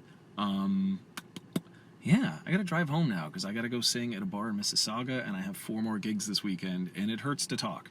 So I'm sitting here in my car like a jackass, and yeah, I hope that all made some kind of sense. And if nothing else, please take the sincere compliment. I've seen hundreds of shitty bios, probably thousands, and yours was easily top 3. The only reason I'm not giving you number 1 is because then it would seem like I'm lying. But I'm a very genuine, honest person, and yeah. Actually, on my way home, I'm going to go to the park and feed the ducks. My favorite swan couple, Mr. Plump and Mrs. Plumfett, they just had babies a couple weeks ago. So, like, I'll run up and they recognize me and the babies are squeaking. The hierarchy of, like, waterfowl cute babies, it goes swan babies, then ducklings, and then goslings. But, yes, I may or may not do that 4 to 7 times a week. I'm a huge animal lover. Dogs are better than cats. Cats suck. Sorry if you have cats, but I'm sure your cat is cool. That was one of the most peculiar lies I've ever heard. You're going to stop at the park on the way home so you can visit your favorite swan couple, Mr. Plumph and Mrs. Plumfett, because they just had babies a couple weeks ago, and they recognize you and get excited and start squeaking when you come by. Like you're part of the family, part of the crew, part of the ship. What universe? What the fuck? That's not even something Dr. Seuss would write as like a little goofy side plot in a story. That is the biggest lie I've ever heard for no reason. For no reason. The quirkiness is overloading. Like, the cup runneth over on quirk. Wow. And, yeah, take the compliment. Anyway, apologies if this totally, like, intruded on your day, opposite of my intention. And, yeah, your bio was fucking awesome. I mean, there's a couple other assets I noticed too, but I cannot mention them without sounding like a fuckboy, so I'm just gonna leave it alone. I'm sure you've worked very hard to be in the shape you're in, but goddamn, lady. God damn, I would not kick you out of bed for eating crackers. So I figured if you are half as funny as you seem to be and half as cool as I got from that bio, I would say howdy. Yeah, all right. Hope this made you laugh and smile, and you have a fantastical day, Kelsey. Cheers. And that's the grand finale of this whole situation, and what a journey it was. I find this to be probably the best example of the worst approach to romance imaginable. And like I said, this was not an isolated incident. He's done this before. And he's even used the same lines before. Which is it's so wild. It's so wild. I had to talk about it. I had to. So yeah, that's really about it. So yeah. It's only been a couple days since I made the video talking about how EDP445's trying to make a comeback online with his Instagram account and live streaming on every obscure video sharing service imaginable. I swear to God, this guy would start streaming on AIM Instant Messenger if he could. I wouldn't be surprised if he hopped on as a full-time Omegle streamer and just tried to haggle people for money to tell them why the Eagles will win the Super Bowl and also send them pictures of his poop in his toilet. He is finding every possible means of broadcasting himself online in order to try and reclaim his former glory pre-cupcake incident. I'll briefly speedrun his lore again. I think most people already know. More people know about the EDP445 story than Hamlet, but just in case, he was busted last year in a Chris Hansen-style operation where he was fully caught trying to have sexual relations with someone he believed to be a child, and he tried to defend himself by saying, no, look, you got it wrong, you stupid assholes. Actually, I was just here for a cupcake. Which is how the whole cupcake meme started, but this was just one in many documented cases of EDP having inappropriate conversations with people he believed to be underage. So as a result, he was banned off pretty much every major platform and hadn't been seen for about 8 months. Occasionally there were theories and possible sightings of EDP445 out in the online cyberspace wild, but it was kind of like pictures of the Loch Ness Monster. People didn't really believe it until it was confirmed recently that he was running an Instagram account and trying to live stream again, and then just yesterday, or 2 days ago now, he fully made his return, WWE style, fucking pyrotechnics going off. He's on TikTok, baby, and he is absolutely exploding on the platform. He's got a video with over 4.4 million views. He's gathered over like 150,000 followers in literally just like less than 48 hours.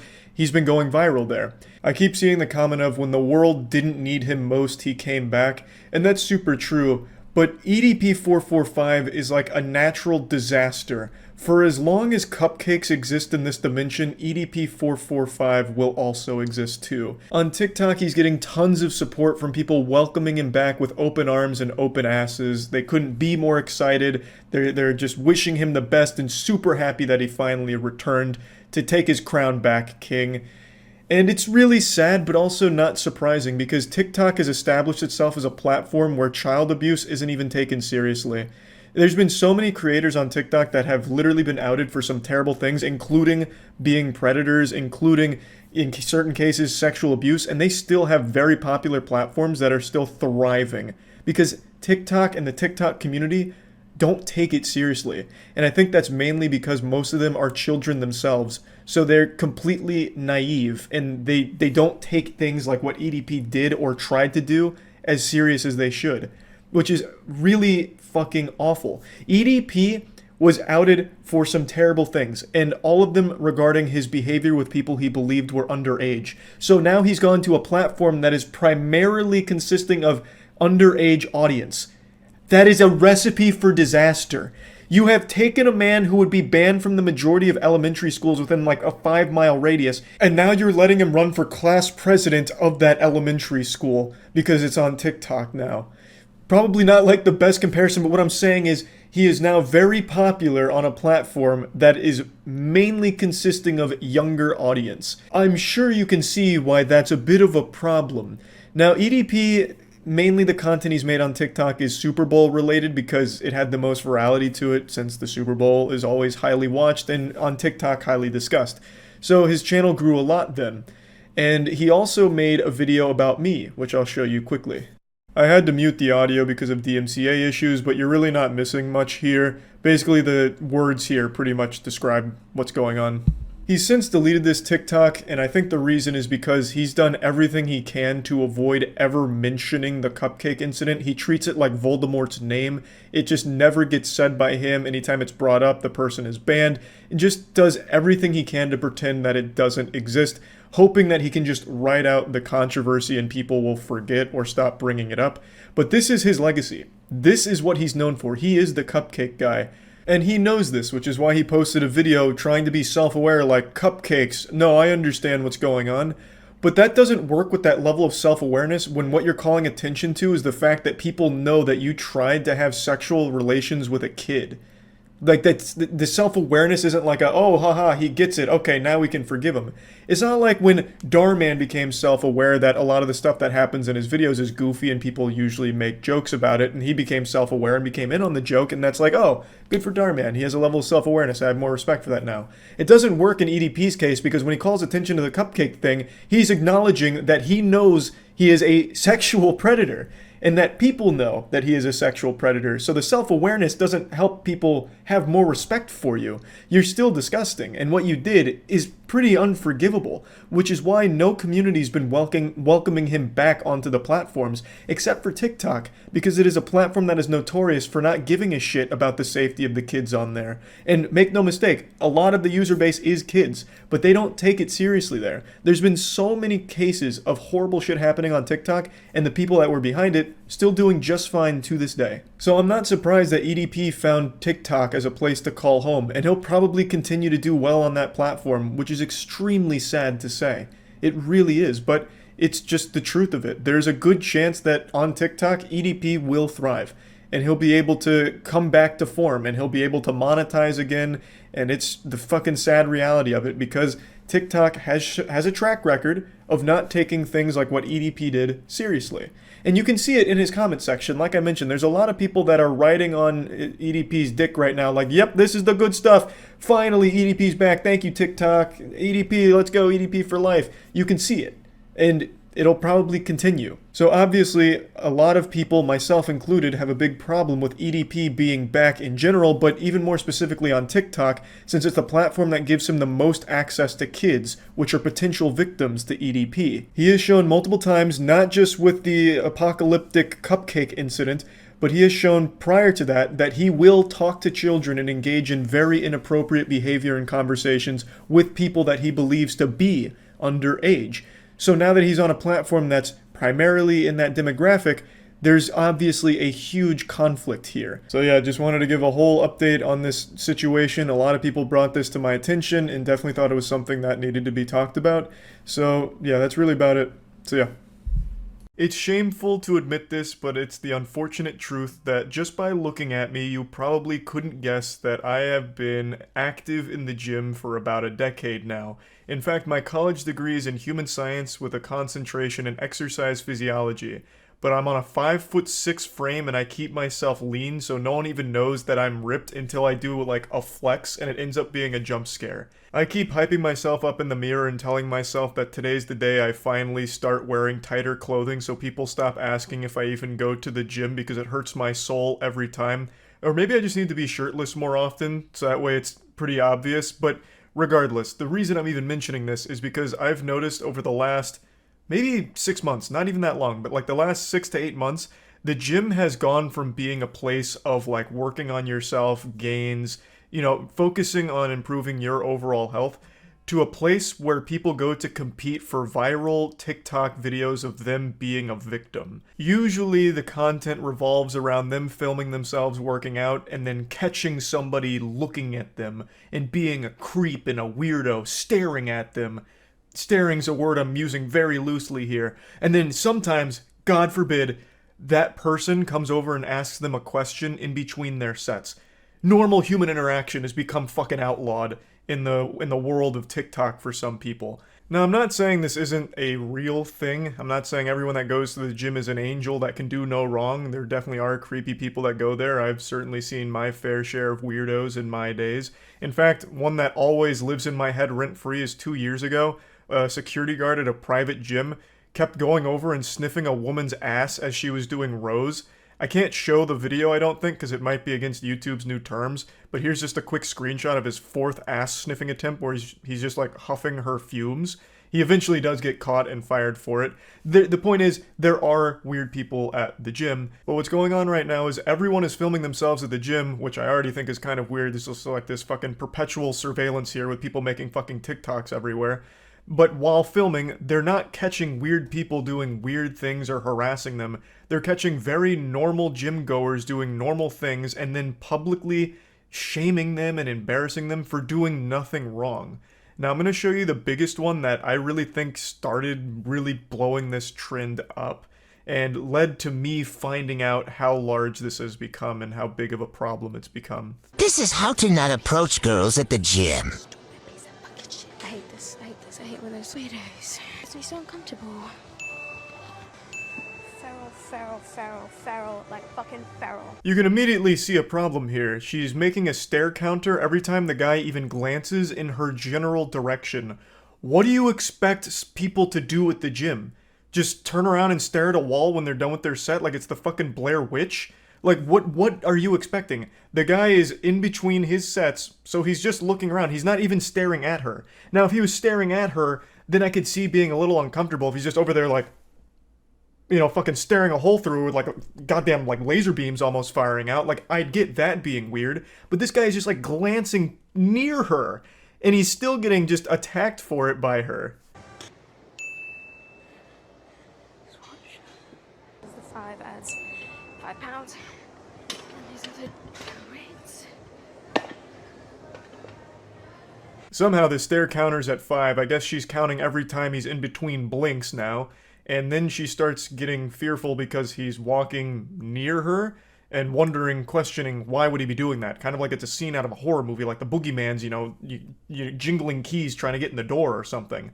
But she immediately answers why he's walking over. It's because he's grabbing a sanitary wipe, showing good gym etiquette to go wipe down the machine he was just using.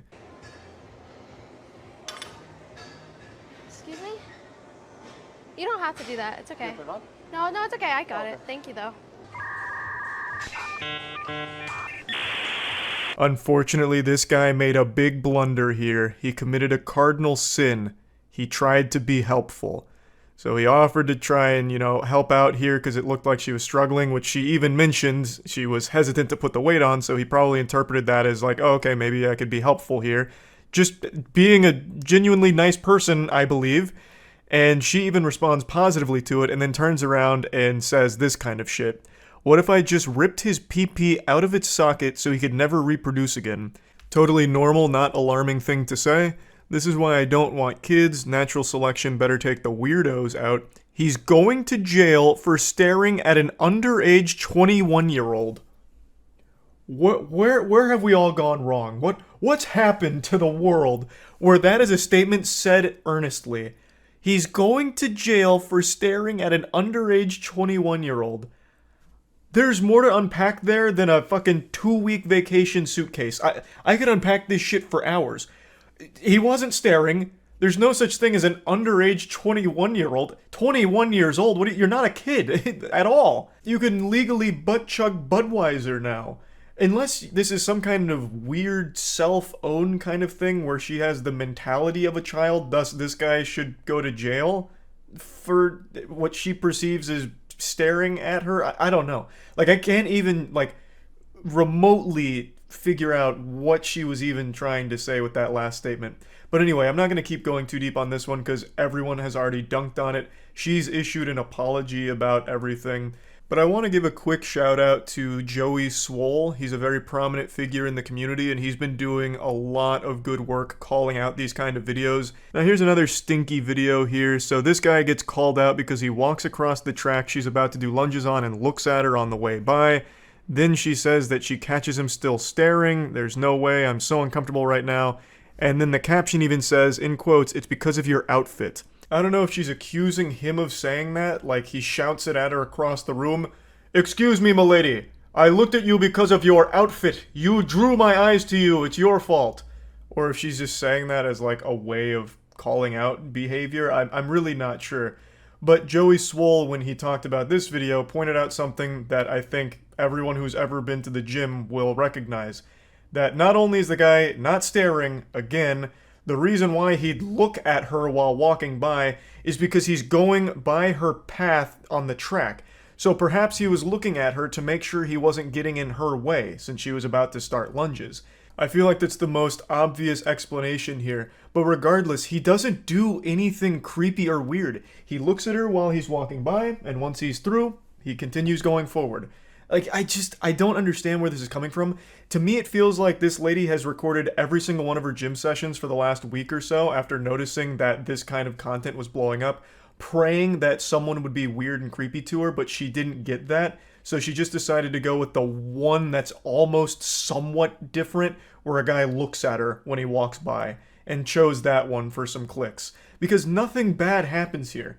There's not a weirdo here. And according to Joey Swole, a lot of members of the gym, both men and women, said that this man is very kind and is actually loved at the gym. He's a regular here. So it is pretty fucked up and shitty for her to make this video trying to shame him for doing nothing wrong. This guy.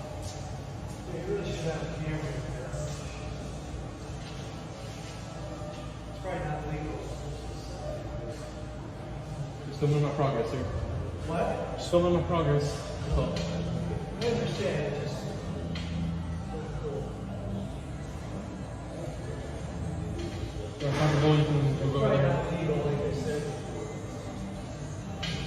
This isn't a trend that only women are doing, men are doing the same thing. This fucking douchebag is filming in the locker room, flexing to show his progress. The guy in the back that he's calling a schmuck is 100% right. You cannot be filming in the fucking locker room. Like, what do you think this is, Brazzers? Like, what the fuck are you even thinking? What's going through your smooth brain? Everyone just loves to think that they're the main character, and everyone that interferes in their story and does more than just be a prop for their TikTok videos is the villain, when that's just not the reality. You are the bad guy here, not the guy you're calling out. If you want to take progress photos and videos, which I totally understand, just wait till you get home, or at the absolute least, wait until you're the only person in that locker room. Because right now you have two people behind you changing.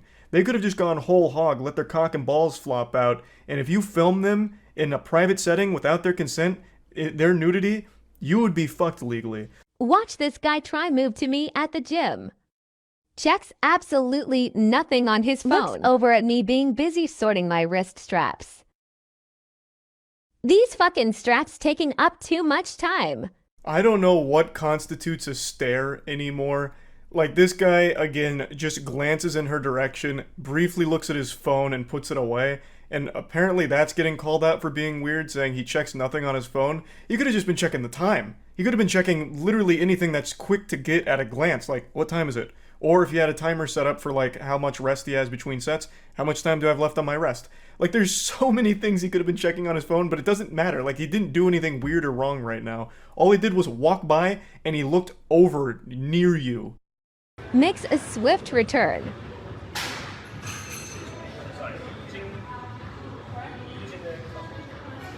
Sad lip. And there it is. The second he decided to ask a question, his fate was sealed. He was getting shamed on TikTok for it. So, he comes over and asks if she's using the machine behind her. As Joey Swole also points out, and as anyone that ever goes to the gym will also point out, people like to check to make sure the machines are vacant. They don't want to step on any toes and take a machine that's already being occupied, so maybe her things were near the machine and he wanted to double check to make sure she wasn't using it in addition to doing the RDLs. Like, that is just being polite. That is normal gym etiquette. But let's assume this guy is new to the gym. She seems to think he is and is insulting him for it, making fun of him for not knowing the name of the machine. So don't you think someone that's a little new to the gym would like to be super certain that he's not getting in anyone's way?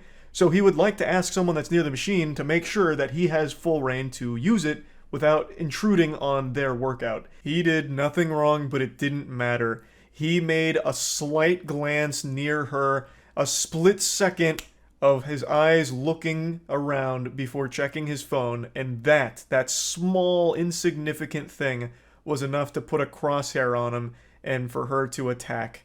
I think she's the weirdo. You're the gym weirdo. Filming everyone around you, looking for people to call out. That shit is creepy. Not this guy who just innocently asks if you are using the machine behind you.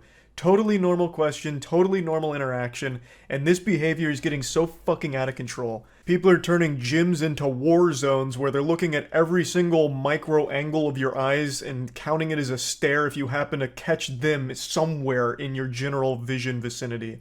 It's fucking despicable. So yeah, I wanted to talk about this a little bit, and that's about it. So yeah. The desperation for online attention on TikTok is a poison more potent than cyanide, but it doesn't kill you instantly. It's a long, drawn-out, painful, and embarrassing death. And today I want to talk about someone who's got a very severe terminal case of toxic clout goblin. It's a TikTok psychic named Ashley. You might have even heard of her by now because she's made a name for herself in the national headlines. She is a self-proclaimed TikTok clairvoyant who uses her psychic abilities to solve murders. And she recently took on the case of the University of Idaho killer who killed 4 students. The real killer was arrested, however, before Bryan Kohberger, the actual killer being accused here, the main suspect, was taken into custody, Ashley made a long series of videos accusing someone else named Rebecca Schofield of being the killer. It was based on nothing other than tarot card readings and Ashley's own gift of tapping into the universal consciousness. A YouTuber named Detozy recently made a great video covering some of her Unhinged videos, but there are so many more.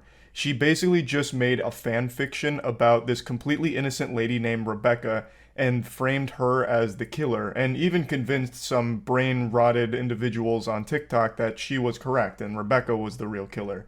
And even though Bryan Kohberger's been taken in with a ton of evidence against him, she is doubling down saying that they got it wrong and that she was right, and that it's the authorities' incompetence that's letting Rebecca get away with it. It's disgusting, really. Like, it's straight up just fucking deplorable. And now Ashley, the psychic superstar, is being sued by Rebecca for all this shit. And rightfully so. She completely deserves to get slapped around in court for this kind of garbage. And I just wanted to go over some of this with you because I truly was blown away by what I was hearing from her. It's a really interesting look into just pure delusion. Ashley really thinks she's like Mob from Mob Psycho, like some kind of crazy, powerful, psychic, like, hero. But in reality, she's just dangerously dumb. And then accusing innocent people of horrible crimes. TikTok psychic. I'm sure he'll set the stage, but just in case anyone doesn't know, TikTok investigator made a claim that they found the University of Idaho murderer responsible for the death of those 4 students, and they said it was their professor. And when, asked about evidence, and the evidence they presented was tarot card readings, I believe. So, not the most bulletproof of investigations out there. But who's to go against tarot cards, right? You'd be a fool to bet against the tarot cards. But you know how that story played out? The actual killer was caught, thanks in part to a Reddit post that they made. And now I believe this lady is getting sued. TikToker by the name of Ashley, she started creating some pretty unhinged TikToks claiming that she knew who was behind all of this. And this is with zero proof, just visions. So disclaimer here. Hey, and look how far Raven got with those visions. I wouldn't be shitting on that so heavily if I were you. You never know what she might envision next. Before I begin this Who is Rebecca Schofield series and her motives for the University of Idaho students, let's just dispel the rumors. No, I do not know Rebecca Schofield. I'm not connected to her in any kind of way. I'm not emotionally tied to her or any of the victims. I'm not connected to anyone. I have no reason to lie on her. But then, you know what? Who am I to chime in so early? She's still going over the process. I'm sorry for the interruption. I did not just see her picture and name on the University of Idaho history page and then automatically feel it was her. This is not a feeling, this is knowledge. I have no feeling. Knowledge from where? I did a reading when I saw Rebecca Schofield on the history department's page on Rebecca Schofield and her connection. Pardon me, detective. Wasn't one of the first things you said, I didn't just see her on this university page and start accusing her. And then immediately your process is, so I saw her on the university page and I decided to do a reading. Well then. This is quite watertight knowledge we're gathering here. Please continue to cook, I'm sorry. Rebecca Schofield and Kaylee connected because she needed an advisor. She was about to graduate. How does she know this? She wanted advice on personal growth. It's called fan fiction. Get with the times. She needed resolution for anything or anyone that was getting in the way of her ability to graduate about her sexuality. During this time What is that? Rebecca Schofield. Oh my god, this is so much longer than I expected. I thought she just did like a single tarot card reading. It's like, look at this. She pulled the murderer card. So that's how I know she's guilty. She's just going through an entirely made-up story of fucking nothing. Schofield is in a dreamlike state. She's opened up that passion that she had suppressed for women that was now placed on Kaylee. What? She's explaining it like it's some random fanfic. There's fanfics written about me that are like have similar about her desire for her, but also her desire for women and how she suppressed those desires because of tradition and societal viewpoints. She wanted so badly to write the next 50 Shades of Grey, but wasn't able to actually find success on any of those erotic adult fan fiction sites. So instead she went to TikTok to try and do it, but she's using an actual case of murder. And then accusing a real person of being the murderer. She said that she was so introspective that she lost her connection to her husband and that she needed to focus on her finding her truth and her. Speaking of truth, I want to see a little bit more about the lawsuit first. This is far more wild than I expected. I thought for sure this was just going to be a quick cut and dry, hey, tip Fedora. I pulled out my tarot card readings today, and look who turned out to be a murderer. This lady. Case closed. Thank you for attending my TED Talk. But man, she went with like fucking 15-minute audio book of like a girl-on-girl sexual erotica. What was her name? Warlock Holmes. That's pretty good. I like that. Oh, here it is. Professor Sue's TikToker who accused her in University of Idaho murders. That's a defamation lawsuit. Here, let me just pull it up. I don't know why I'm just going to read it to you like it's story time. Has she not said anything like public? Hold on, let me go to her TikTok. Is she doubling down? How old is this? This is 6 days ago. She's in here. She's still going. Rebecca Schofield, not the murderer, by the way. Just a completely random person she did a tarot card reading on. Rebecca Schofield's alibi, part 2. Murder of 4 University of Idaho students. This would still be after they caught the real murderer. And she's still going. It seems to be an impossible task set before me. Because it is. You did a tarot card reading. It is an impossible task. This is after they caught the murderer, though. It was fresh, you know, and I laughed at it, didn't take it too seriously. But they keep saying the same thing because they lack creativity, they lack spirit. So they don't have the creative mind to say something different. You accused an innocent elderly woman of being a murderer. What do you mean creativity and having fun with actual dead college kids and trying to pin it all on just some lady? Oh my god, what the fuck? The lack of remorse. The lack of shame. Someone wait till I post just to say the same thing over and over. It's demonic, and it should be embarrassing. That's why a lot of them have fake pages. They're embarrassed to do it on their own page. I will give her something. The lack of shame is refreshing. She's putting her whole face in here, saying it with her whole chest. being blatantly wrong. I appreciate that. That is nice to see. At this point, it's obvious. Rebecca Schofield silenced Kaylee through her ex. She wanted to silence me, so she contacted my ex. She needs like a legitimate psychiatric evaluation. This is like dangerously stupid. Holy shit, this is actually nuts. I thought for sure she'd be like, oh, it looks like I may have been wrong. The tarot cards were off. Like, try and save some face. But she's just doubling down on it. Wants to be with Kaylee. She had a deep desire for her. It feels like love. Infatuated. I understand why this Rebecca Schofield person is suing her, because this is just insane. We're satisfied physically. No, like actually true. I totally get it. Imagine you're a professor. To make sure he had plenty of resources so that he can accurately put the energy in to manifest his dreams and his best life. She said his dreams are worthy of living. He said that he wasn't too old to learn, and that his this is like a plot to an to anime. be discovered. She didn't ask. And then he learned to do the Kamehameha wave.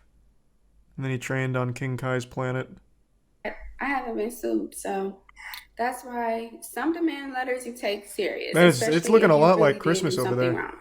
But the ones that are used as a scare tactic. Yeah, that video aged very poorly.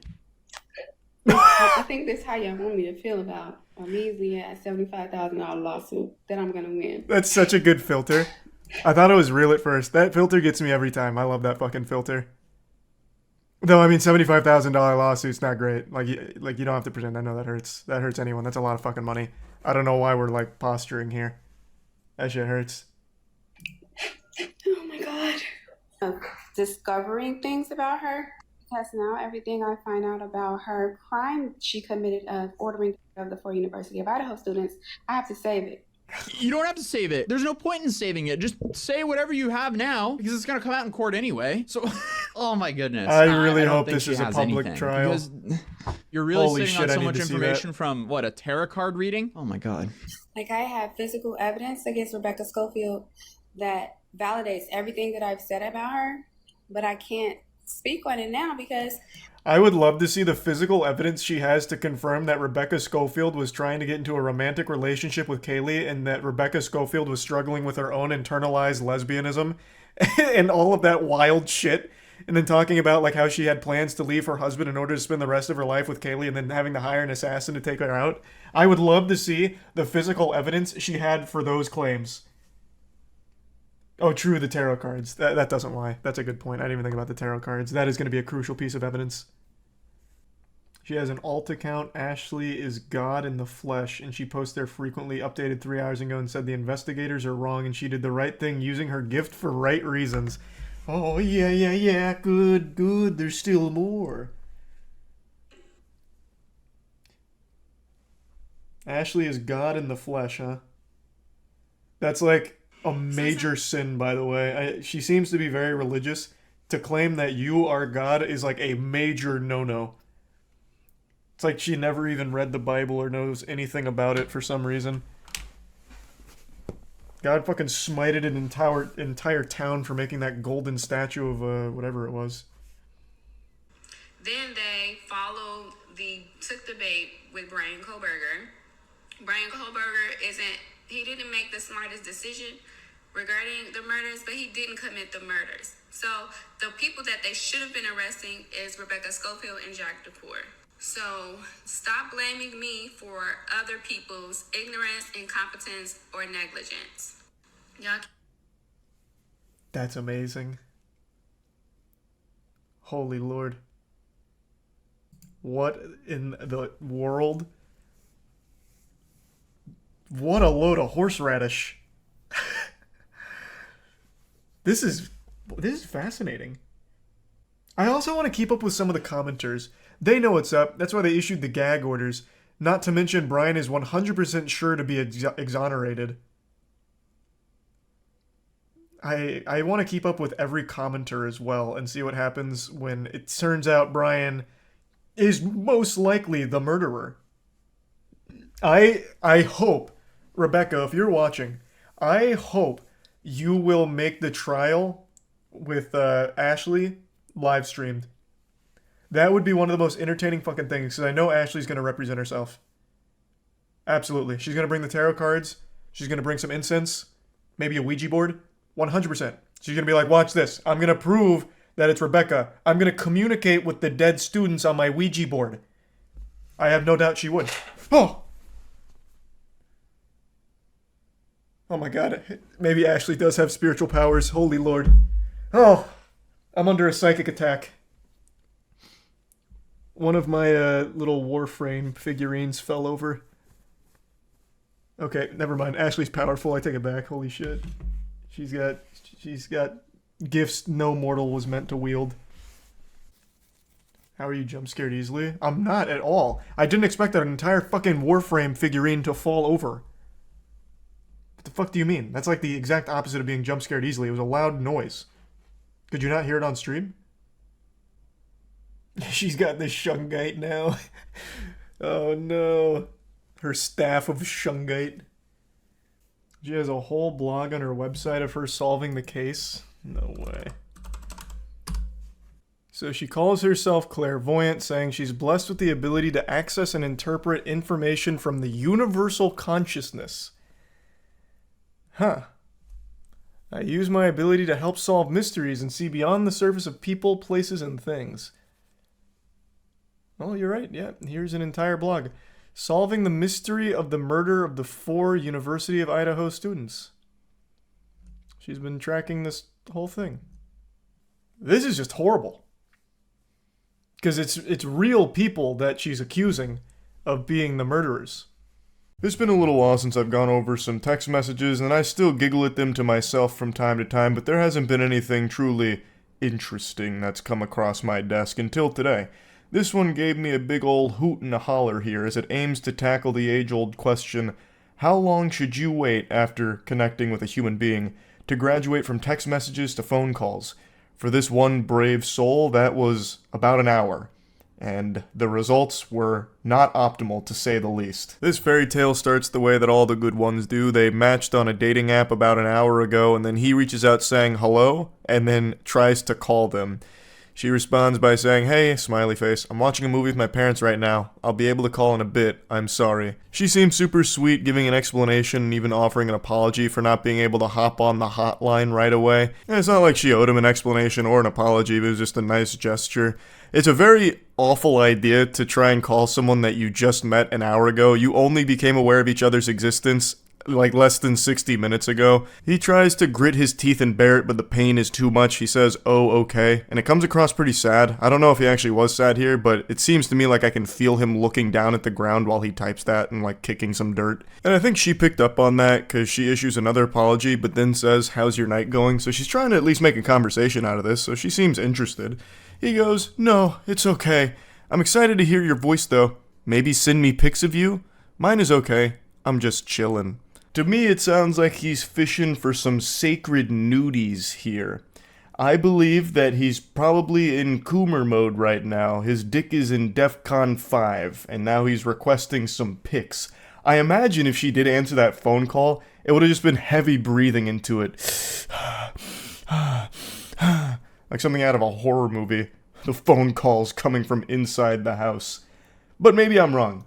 Maybe this is just a guy who really enjoys talking over the phone and getting some pictures of the person he's talking to over the other end. Totally innocent pictures. Holy shit, what are you playing? It's a little game called AFK Journey. Do you want to know more? Yeah.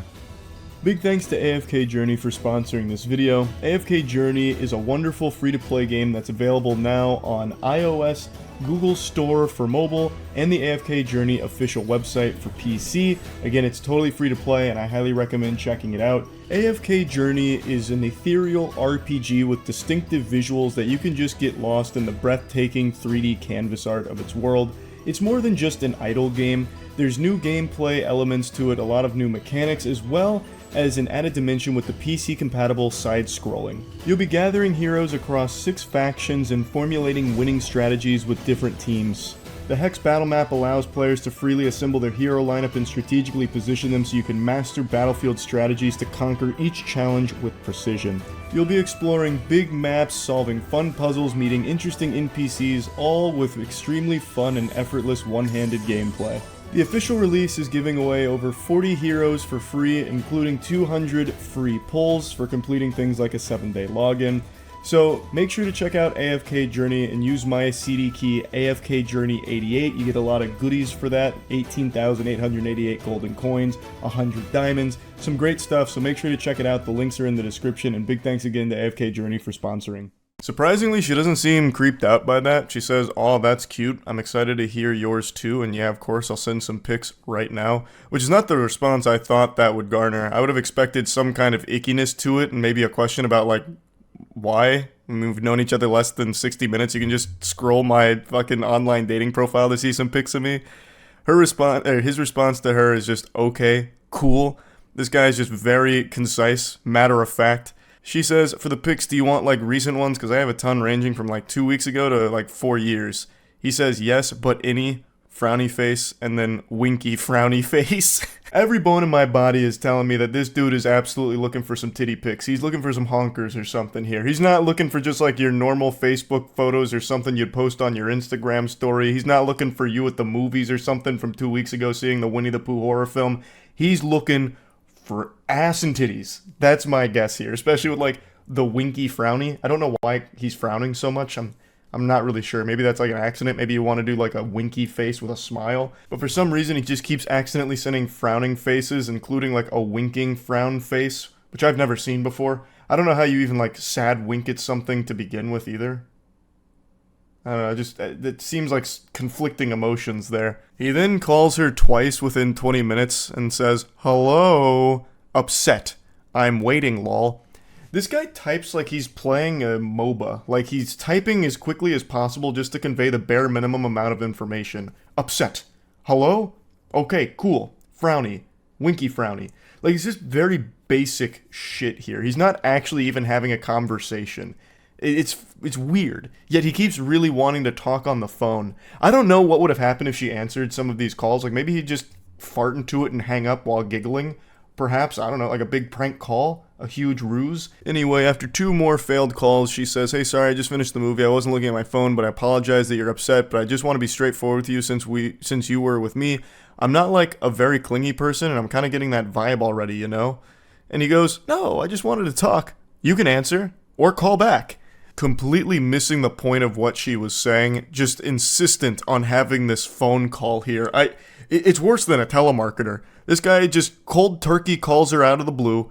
She doesn't answer, even issues an apology for not answering, which she didn't owe him, and he is still hung up on that and won't take any new information in. His brain is flooded with one idea. He can only hold one thought in his mind at any time, and right now that thought is, want to talk on phone. Upset if no talk on phone. So he's just stuck in that mode. So she goes, "No, I get that. I just like taking things slow if that's okay." And he says, "Are you scared of connection? You can't talk without thinking it's too fast. Just call Jeez Louise." I have to wonder if she's communicating with a 13-year-old. Jeez Louise? You're dropping Jeez Louise in 2024? This is not what the Lord died for. Are you kidding me with this? Is this some kind of joke? Get out of town. A Jeez Louise in this day and age? He then goes, "I could literally call right now. It's so easy. I don't like being ignored." No shit, it's easy to call, but why do you want to do that? And why won't you take no for an answer? You've known each other less than an hour. You don't even know each other. You just both had like a Metal Gear Solid ping that made you alerted that this other person existed, and now you're talking through Snapchat. This actually might be a toddler. Maybe the person that she matched with through Tinder or whatever the online dating app was, maybe they went to an Easter celebration with family, and then their little nephew got a hold of the iPad and then just started talking to some of his contacts, and this lady was one of those victims here. So she's actually just communicating with a legitimate diaper-shitting, milk-snorting little kid. Because no adult, I feel like, communicates this way. I'm starting to really believe in that conspiracy theory here. But anyway, she responds, "Of course not, but I like to take things slow. I'm sorry. Please respect that I'm trying to be as cordial as possible. I haven't had the best experiences in the past." That's in response to the "Are you scared of connection" line that he drops here. Like he's out of some kind of bad Hallmark movie, or The Young and the Restless. Because she won't accept his random fucking phone calls here. And then in response, he tries to call her again. She says, I would like to just text maybe until I'm more comfortable. And his response is, I'm S. And then an audio message. I have to wonder, that's got to be like the worst 26 seconds a microphone has ever recorded. I can only imagine what his voice sounds like. I'm imagining like squealing, high-pitched, nasally, like almost shatter glass level of an opera singer, like with that very high note, but throughout the entire 26 minutes. I also wonder what he was trying to say. I'm S. Maybe that's some kind of code that needs to be deciphered here. I'm serious, perhaps? I'm shitting? I'm silly? I have no idea. But anyway, she then takes a screenshot of the chat, and then he dumps a screenshot. He then follows that up by saying right at the top, and then tries to call her once again, just continuing to poke her here. He says, just wonder, answer. Maybe he's like actually overdosing right now, and he's trying to beg her to call the police to get them over there to save his life. I have no idea what's happening to his brain. It's turning to mush right before our eyes. Like he's getting hit by a stupid beam, and we're watching him fade away. She says, I don't really know what to say. I feel like I'm being backed into a corner right now. He says, stop typing, and then calls her again, which of course she doesn't respond to, and then says, OMG, drops another 26-second audio message, which is interesting that it's the exact same amount of time. I wonder if it's just the same message he dropped again. I'm not really sure. I also wonder what he said during that, to be honest. But anyway, he then says, bye, little baby. Oh, the heebie-jeebies. I'm getting them. Jinkies. Oh, good. Bye, little baby. Oh, yuck. And then she just says, can you please respect my boundaries? I apologize that I said I'd call earlier. I got nervous and I would feel more comfortable texting. If calling is more your thing when you first meet someone, then maybe we just aren't the best match. I wish you luck. Maybe we can try again tomorrow. I'm going to take a shower and head to bed. Good night. I don't know why she would even try and say, like, maybe we can try again tomorrow. She should have just not responded at all, because this guy is unhinged. This is just an absolute weirdo, and there's no salvaging this. Maybe she was a little fearful of, like, what this guy might do, perhaps, which is a very legitimate fear, so it's best to, like, cushion the blow. But even still, this guy is fucking weird. He then just says, no, like a defeated Power Rangers villain. Because that boundary is silly. I don't care. I'm of interested anymore. Bye. Not. So he's saying, I'm not interested anymore. So because she wouldn't talk on the phone, he's no longer interested, and he thinks that boundary is silly, thus he has no respect for it. What a man. And then she says, okay, I apologize again, hope you have a great night. And then he just says, just say bye. What a quirky little lunatic here. Impressive self-sabotage. Like, this lady seemed more than willing to communicate, like, interested in learning more about him, just didn't really want to hop on a phone call, which is super understandable since they'd only known of each other for less than an hour. She gave so many chances to just stop doing the creepy phone call routine and just text like normal people that are starting to get to know each other through like an online dating app. Like, you're not friends and you don't know each other at all. So why the fuck would you want to hop on a phone call first thing right away? That's overwhelming. That's a lot. That's just weird. And he just kept getting creepier and creepier. He fell apart. But anyway, yeah, I just wanted to go over this one because it had me giggling quite a bit, because geez Louise, he was off the rails. That's really about it. See ya. I really didn't think Twitter would ever have a stupider idea than super follows, that paid monthly subscription to your favorite Twitter account. I thought that was going to be like the magnum opus of incompetence for the site. But Elon Musk took over now, and his neurons are working overtime. He's rubbing the Dogecoins in his brain together and creating some absolute insanity when it comes to bad ideas for monetization. So let's talk about his new $8 a month subscription for check marks on Twitter. Elon Musk has only been the head of it for like less than a week and is already proving me wrong. I said he wouldn't make like any change whatsoever. It'd say exactly the same. But dude is fucking cleaning house at the company and implementing some absolute brain-dead ideas. So I'm sure you guys all saw he's looking to charge like $20 a month for verification. After Stephen King's like, nah, I'm out, he started haggling with Stephen King in this public embarrassment, like a humiliation fetish from Elon Musk. He's like, oh bro, but what about $8 a month? So now he's rolling with $8 a month. Here, actually, I'll just pull up the tweet so you can read it. He like starts groveling at Stephen King's feet. Like, no, what do you mean you're leaving? Yeah, we need to pay the bills somehow. Twitter cannot really cannot rely entirely on advertisers. How about $8? I don't know how he wasn't embarrassed posting that publicly. That's so shameless. But yeah, so that's the idea, charging $8 to keep the checkmark, as well as opening it up to anyone who can pay $8 a month and have a checkmark. Oh, here it is. Lords and peasant system, power to the people for $8 a month. So I think most people can sniff out some problems right away with the idea, and Elon Musk himself. So Rubius point this out.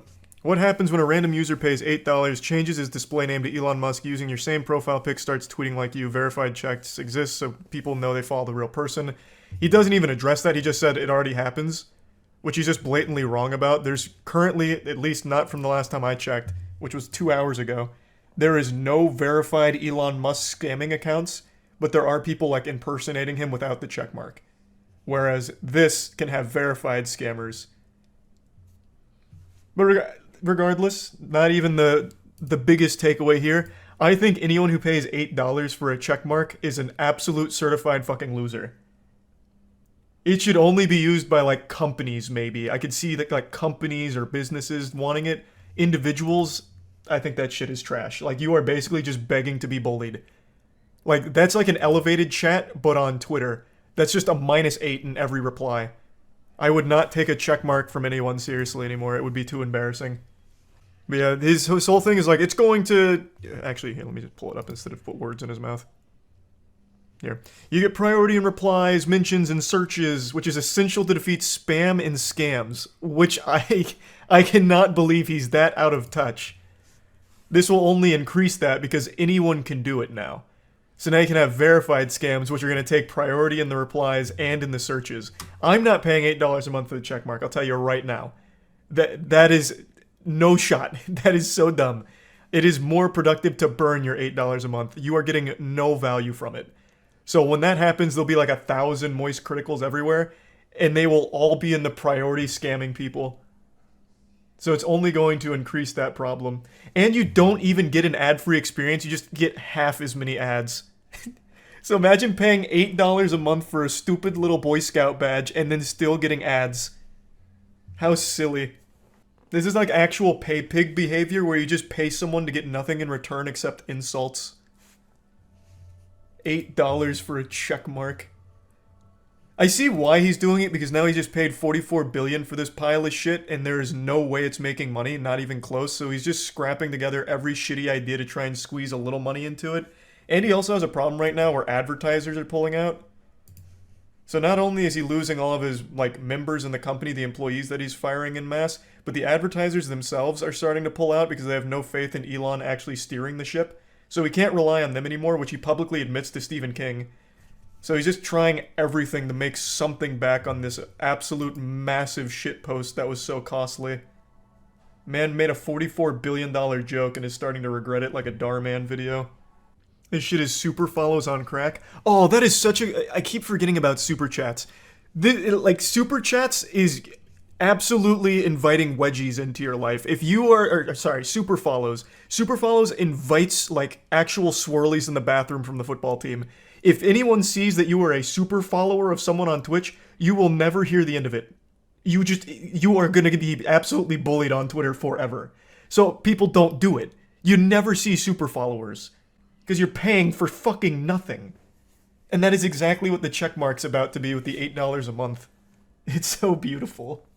I want to quickly explain super follows a bit more, since I'm aware that most of you probably don't even know what it is. It's a system Twitter rolled out where you can do a monthly paid subscription to your favorite Twitter accounts, and you get like a little badge that highlights you that you're a super follower publicly, so you can stand out in conversation, and you get bonus tweets. You probably haven't seen any super followers because no one uses it because it's downright embarrassing. This is just like going out in public and asking to be spit on. If someone sees you're a super follower on Twitter, good luck having anything you're talking about be taken seriously. And this is what I feel the checkmark will become with this new system if it goes into place. Because you're paying for nothing, and it publicly shows that you are wasting your money. So of course you're just going to be insulted for it, and I think that's going to... be a deterrent for people buying it. Like, I just don't see why anyone would when you don't get anything in return for it except for a public badge that lets people know you're wasting your money. Oh, to all complainers, please continue complaining, but it'll cost $8. Fucking epic. That's a fat own right there, noobs, from the mastermind of memes. Let that sink in. I mean, I wish he would have just shut it down. Maybe this is like a long-term play to like slowly wean people off of it, which would be pretty big brain. But it would have been better if he just like, yeah, I regret it, I'm shutting it down. That would have been fantastic. But now he's just gonna go out sad here with this one. Just a way to make money. Yeah, it's a desperate way of making money. One that I don't see going super well. The only people that are gonna use it are people that do it to troll or scam. Why the fuck is a normal person gonna care about having a check mark on their name? Yeah, I'm Biff Cheeseburger from North Baptist University. I want to be verified on Twitter. I'll pay $8 a month for it. I saw, like, even the Elon meat writers that pretty much support everything are kind of scratching their heads here. Because for $8 a month, you're getting nothing.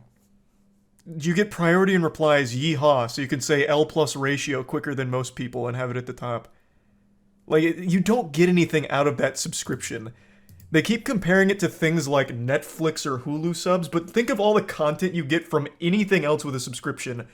Fucking RuneScape, you get an entire thousands hours worth of gameplay. World of Warcraft, and then any streaming service ever.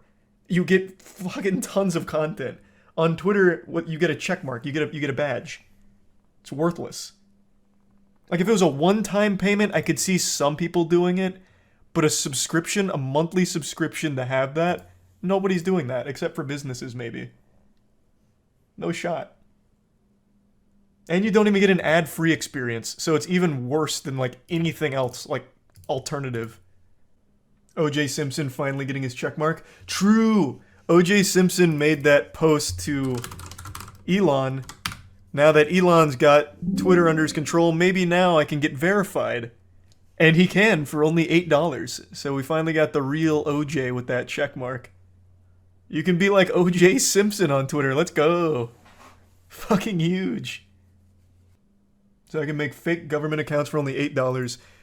We were talking about this on the podcast, and someone in the chat made like a really fun suggestion of just impersonating foreign policy like higher ups. Because you can do this infinitely, right? Even if you have to verify via photo ID and you get banned for impersonation, you can just do it again. You can just keep doing this over and over again and keep changing your handle to like anyone with a position of power and just going fucking hog wild. He said the $8 will help fund content creators. Is there any info on this? Oh yeah, he did say that. No, that just seems like buzzwords to get people more on his side because people love that kind of sentiment. I don't know how the fuck that's going to fund content creators on Twitter. Like, what the fuck is a Twitter content creator? Like, just anyone with a big following on Twitter? I think the payable verification at this point is meant to reduce bots and not meant to signify that an account belongs to a public figure. Yeah, but it's not going to stop anything with bots or scams or anything. Because it's open to anyone. You can just pay $8 a month. It's just going to be a little costly to promote your scams, but you're going to get more out of it because it's going to fool more people because of the checkmark. And since it floats to the top of the replies now, and since it's going to be the first things that come up when you search things, scams are going to be much more prevalent. Assuming it goes as he has it stated so far. Maybe he has fail-safes in mind, but he certainly hasn't said that yet. How will this stop bots? Bots already exist now, and when you implement buying verification, you'll have the same bots plus easily verified bots. I don't know, like, he's not very in touch.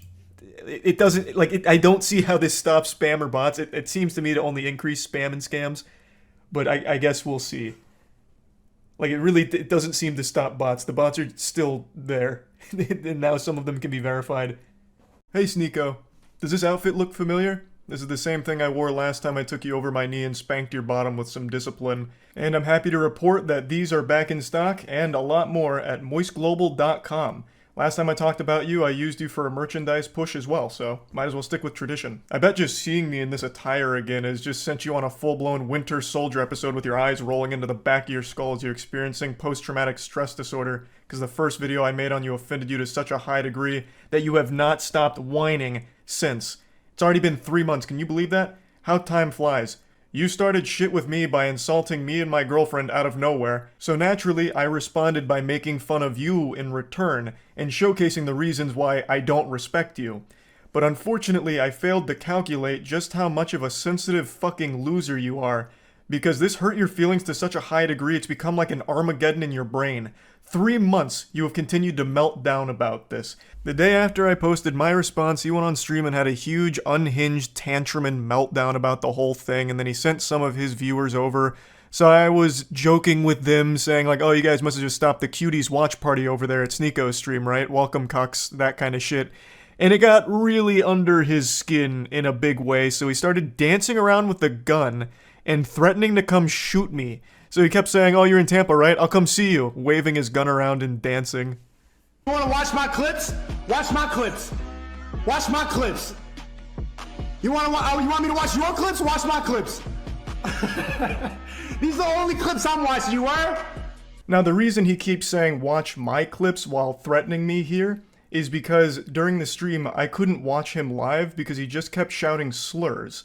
So I said watch my clips to see what I was saying about you. I had to communicate via Twitch clips. And I'm sorry to be that guy, this is like the grammar police of guns, but he's a fucking imbecile, you absolute buffoon. What you have there is not clips. These are mags. They're mags, not clips, you absolute fucking dummy. The same way that this is also a mag. They're all mags. Stop saying clips, you look fucking stupid here. Anyway, sorry for the gun anatomy lesson. He was very upset, so he was threatening to come shoot me, beat me up, all of that, because I hurt his feelings, and it's been festering for quite some time now. 3 fucking months. You love to bitch about how everyone's canceling you. These soy boy NPC bots are all canceling you. It's all you do. You treat the teenagers in your Discord like they're your goddamn therapist. Just going in there to complain about the invisible boogeyman canceling you again, shaking your fist at the clouds. I also love that you treat this Discord server like it's your PR team, so you have them work on your responses on Twitter because you're not witty enough to come up with anything on your own. You have no ability to banter. You can't insult anyone. Anytime you're pushed, all you fall back on is one of 3 things: soy boy, bot, or NPC, and that's it. You never deviate from this path. Which is ironic, because you're like literally a sheep. You have 3 programmed responses. You're like the absolute worst character, side character in an MMO. It's pathetic.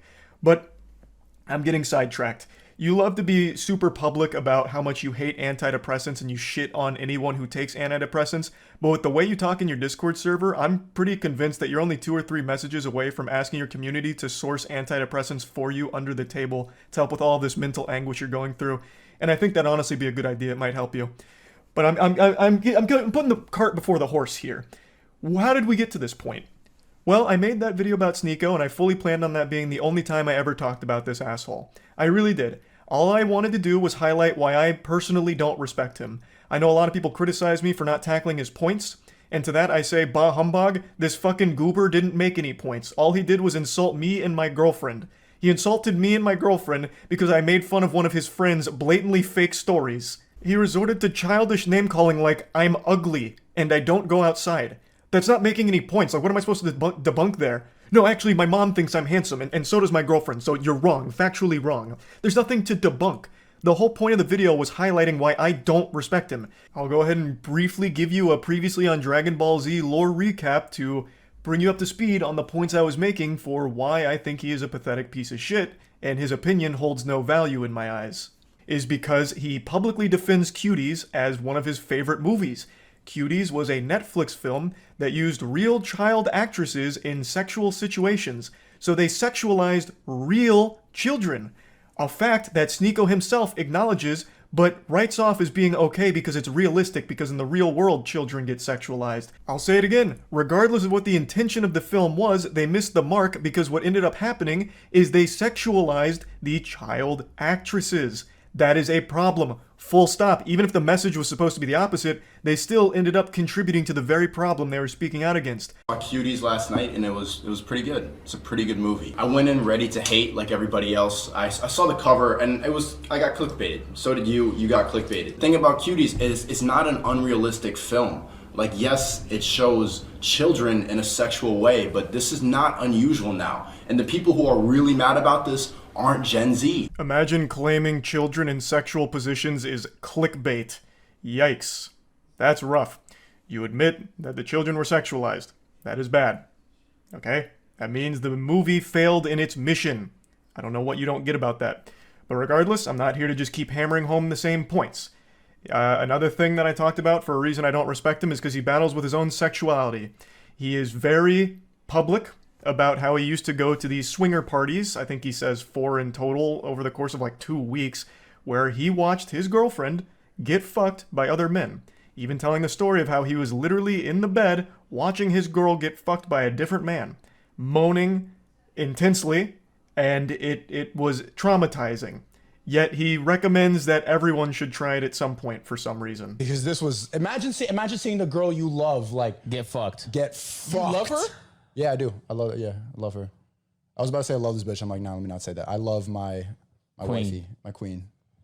And you allowed the love of your life to get fucked by another man. What happened to the other agreement? I'm crazy. The first time, as soon as I saw it, like 3 pumps in, I just got up and walked out. I'm just like, I can't do that. Like, feeling traumatic thoughts, like seeing her with another person. It's a lot.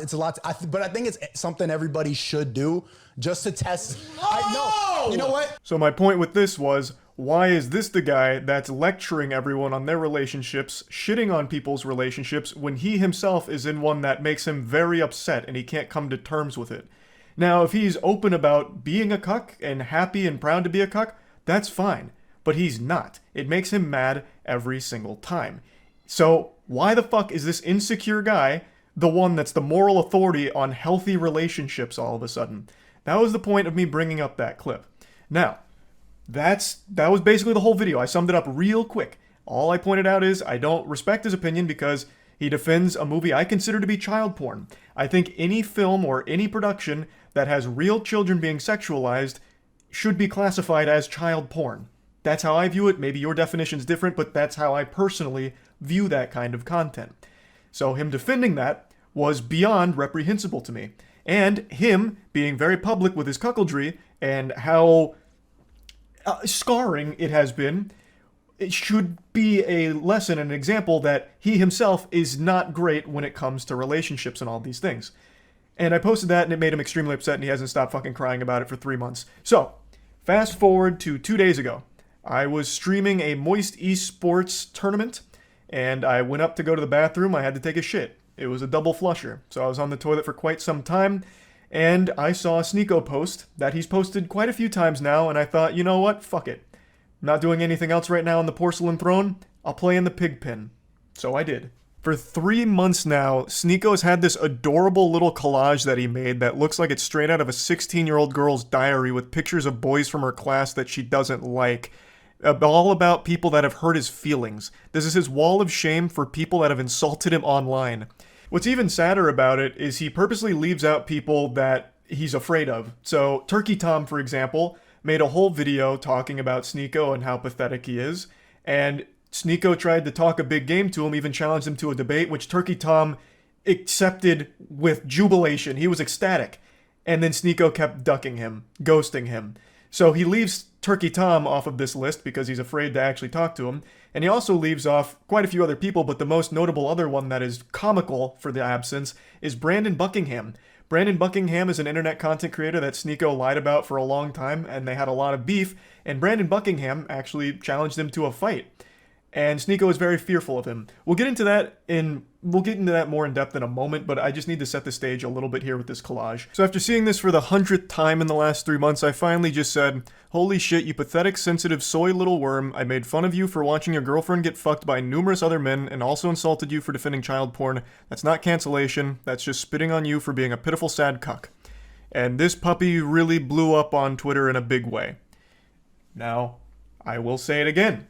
What I did, and what I am doing right now, is not canceling you, Sneako. I am insulting you. I am making fun of you. Something that you were supposed to be a huge proponent of, right? Wasn't like one of your big things like bullying needs to be brought back. So now that I'm making fun of you, what, all of a sudden now it's off limits, now it's canceling? You have become the SJWs that you criticize so much. I don't know how you don't realize that. We continue. He says, "You know in your soul you would never say that to my face." To which I respond, "You literally have a collage of people that hurt your feelings on the internet. You haven't stopped whining about me for months now, you goofy NPC. Even if you beat my ass in a fight, it doesn't change the truth. You're still a cuck who also defends child porn." I think this is important to talk about, and I just talked about it recently. When you are getting your feelings hurt and your immediate response isn't to fire back with insults, jokes, whatever, it's to challenge someone to a fight, you've taken a huge L. You've shown that the person has got under your skin, and the only thing you can resort to is a caveman brain of, "I'll beat you in a fight." Sneako, you beating me in a fight doesn't unfuck your girlfriend from the numerous men that had sex with her in front of you.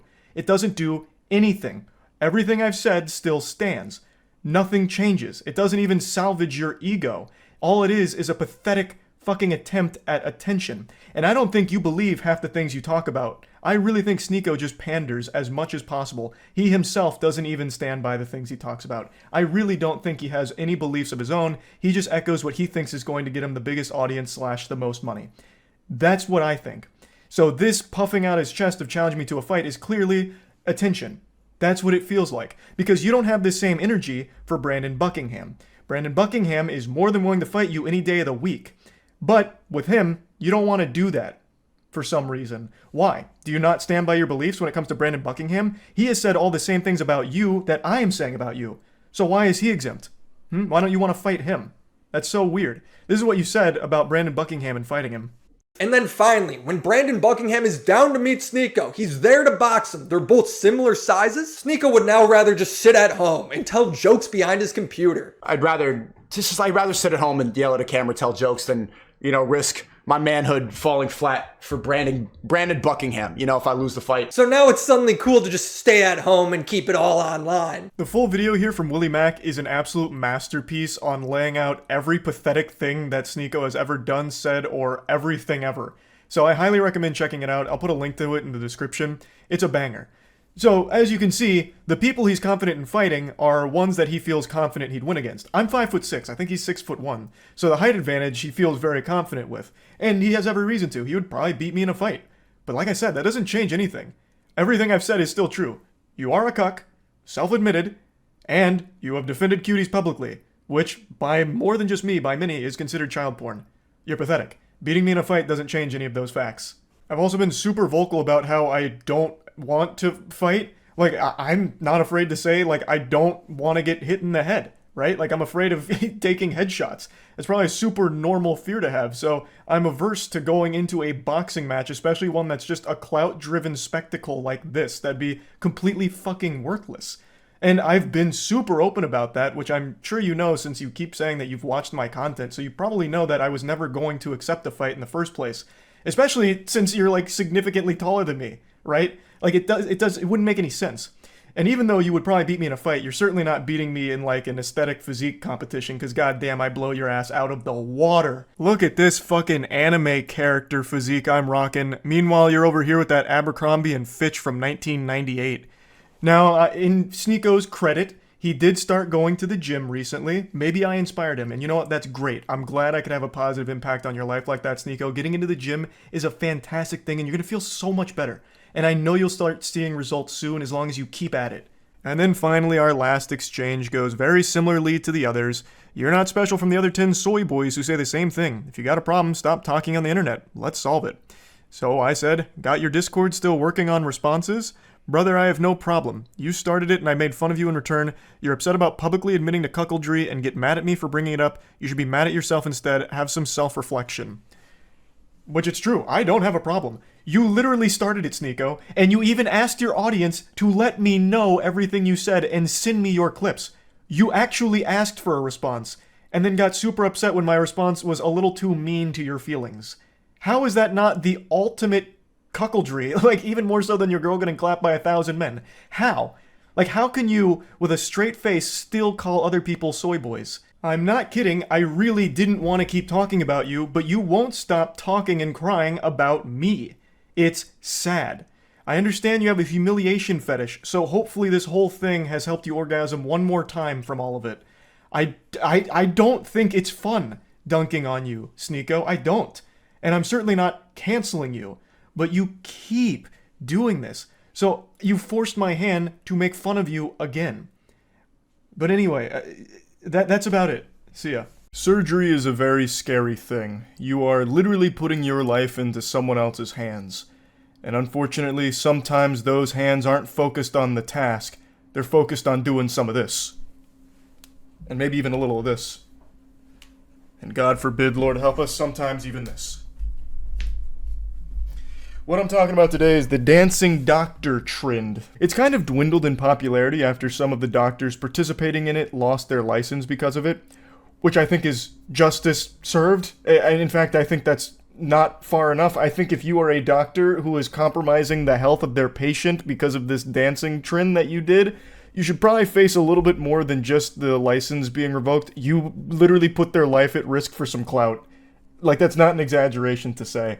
Now, this was a bit of a viral trend for a little bit. It actually predates TikTok. It actually was before TikTok, where for some reason some doctors got it in their fucking noodle that this would be like a really quirky, fun marketing thing for their practice, and somehow didn't recognize that this would scare the shit out of people, because no one wants their doctor to be the zany goofball who's going to, you know, fool around during very sensitive surgeries. Would stop to film TikTok videos of them dancing with like pieces of their patients in their hands and using it as props, or just generally dancing or filming skits while operating on a patient. Just imagine that nightmarish scenario. You're about to go unconscious from the anesthesia, and as your eyes are closing, you hear the tick-tock 3-second countdown. And when it hits 0, you just go straight to Valhalla. It's such a terrifying thing to think about because surgery is so sensitive. You don't need me to sit here and tell you how dangerous surgery can be. Obviously, if you've developed object permanence, you can fucking recognize that surgery is something that is not to be taken lightly. It's not small potatoes by any means. So when you're going under for a procedure, you would pray that all of the doctors there are on your team, there for you 100% to, you know, fix whatever the problem is or whatever's going on there. But in this trend, it was the exact opposite. It's like they waited for the patient to go to sleep and turned that fucking operating room into a nightclub. Hey, is the idiot asleep? Perfect. Drop the disco ball, bring in the dancing lobsters. Jill, hit it. Where are my boner jams? We're filming a TikTok. And it led to some problems. Now, the one I want to focus on today is a video that actually was very popular a few years ago and is making the rounds again because there is a follow-up to this story that I'd like to get into after showing it to you. Latoya Arsheen was among the first to see video of Dr. Wendell Boutte making an incision and mugging for the camera while the rap song Cut It played. I don't want to get DMCA'd, so I'm not letting the song play, but you know how the song goes. You need to cut it. Little acapella for you. That's Arsheen on the table. Cut It is your song, girlfriend. You did awesome. The photo release form is signed only by a member of Boutte's staff. Where Arsheen was supposed to sign is blank. I feel disrespected on a lot of levels. The song's playing here again while they're dancing with a portion of her flesh. This is actual Ed Gein type shit. This is diabolical. That's like something a Dark Souls boss would do. Use flesh as some kind of instrument. That is so disturbing. Like, I don't know what they were expecting with this video when they posted it. Like, did they think this would become like the official music video for Cut It or something going forward? Or like, I don't know how they thought this was a good idea and how they wouldn't get in trouble for it. Like, this is not what you would want your doctors to be doing while you're under. Because then you have to start to question, well, what else did they do that wasn't filmed? Like, I woke up from the surgery and my butt was a little sore. I'm questioning a lot of things now. Like, what's going on? Like, this is only what they filmed. A far more horrible things also could have been happening off camera. And even what happened on camera is unacceptable. It's just so fucked. Do you think that's your flesh? I think it is, with the Cut It, the remainder of the song. Former patients have now come forward with complaints. Arsheen plans legal action not just about the video, but about her results. How does your body look now? Disfigured. So according to her, her body is disfigured as a result of the surgery, and from what I can tell, many other complaints say the same thing, that they had less than stellar results. As you would probably guess if your doctor was more focused on making TikToks as opposed to the actual surgical procedure they were supposed to be focusing on. You'd probably have better luck getting your surgery done by some mysterious shady goober off the black market. You'd be risking your kidneys, But in a practice like this, you're risking your whole life here because you might just die on the operating table because they're too busy focusing on hitting like a fat fucking Gangnam Style while you're under on the table. Really dated myself on that one because I couldn't think of any of the new dance trends, but you get what I'm saying. Now, like I mentioned, a lot of these do predate TikTok. This one in particular, this happened in 2017 through 2018.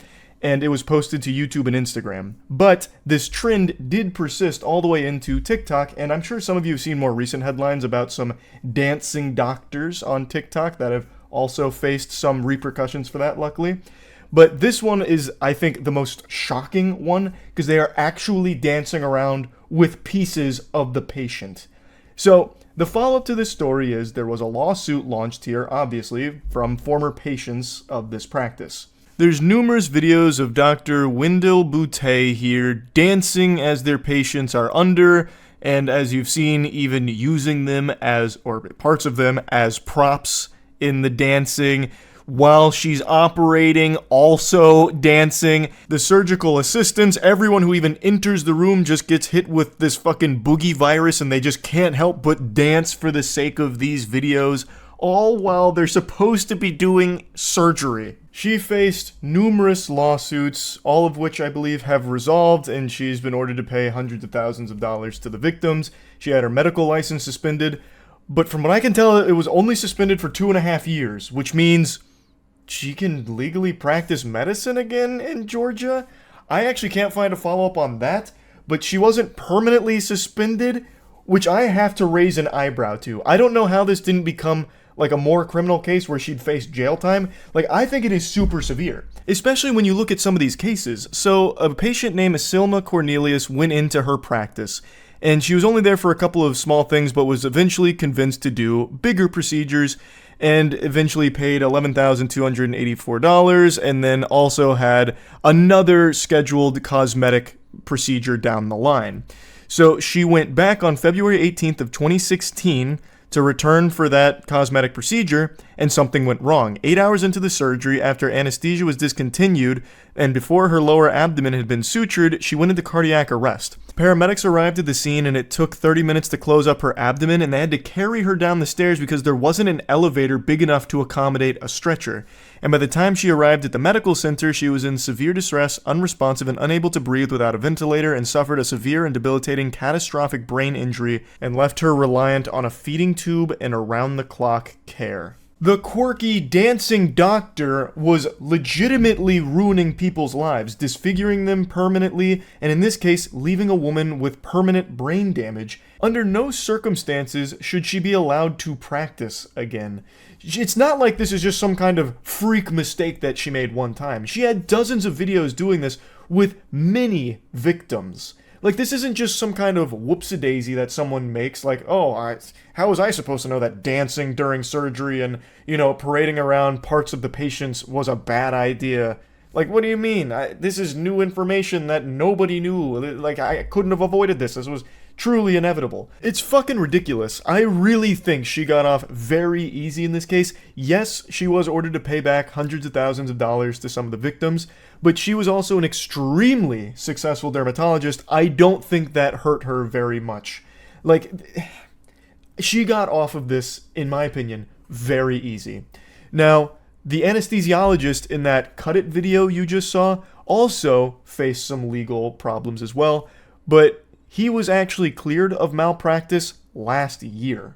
In that video I showed you with Cut It playing, Dr. Roland Pinkney was in there dancing as well. He was the anesthesiologist that day, and he was facing some legal issues here, but was ultimately deemed not liable in any way for what the victim had experienced. As a result of this, 100% of the fault was put once again on Wendell, and basically they were arguing that him dancing was not a breach of care. Like, the argument they made ultimately was that it was just him being less than professional, but him being unprofessional doesn't constitute breaching the medical standard of care that he needed to uphold. I have to firmly disagree here. I feel like anyone in that operating room should know that you shouldn't be filming fucking YouTube videos and TikTok dances while you are in the middle of a surgery. Now, in his defense, he was under the impression that the patient consented to having that kind of content made during the procedure. So it does get a little fishy there with exactly what he was aware of. That is a weird thing to consent to. I don't imagine there's many people out there that would be super happy to see themselves under the knife and having their doctors like dance around with their flesh. So that still seems a little odd to me, but ultimately he was found not in violation of that medical standard of care. It was no malpractice on his end was the verdict. But yeah, pretty fucked up situation that I just wanted to talk a little bit about because I dove into it pretty deep today. That's really about it. So yeah.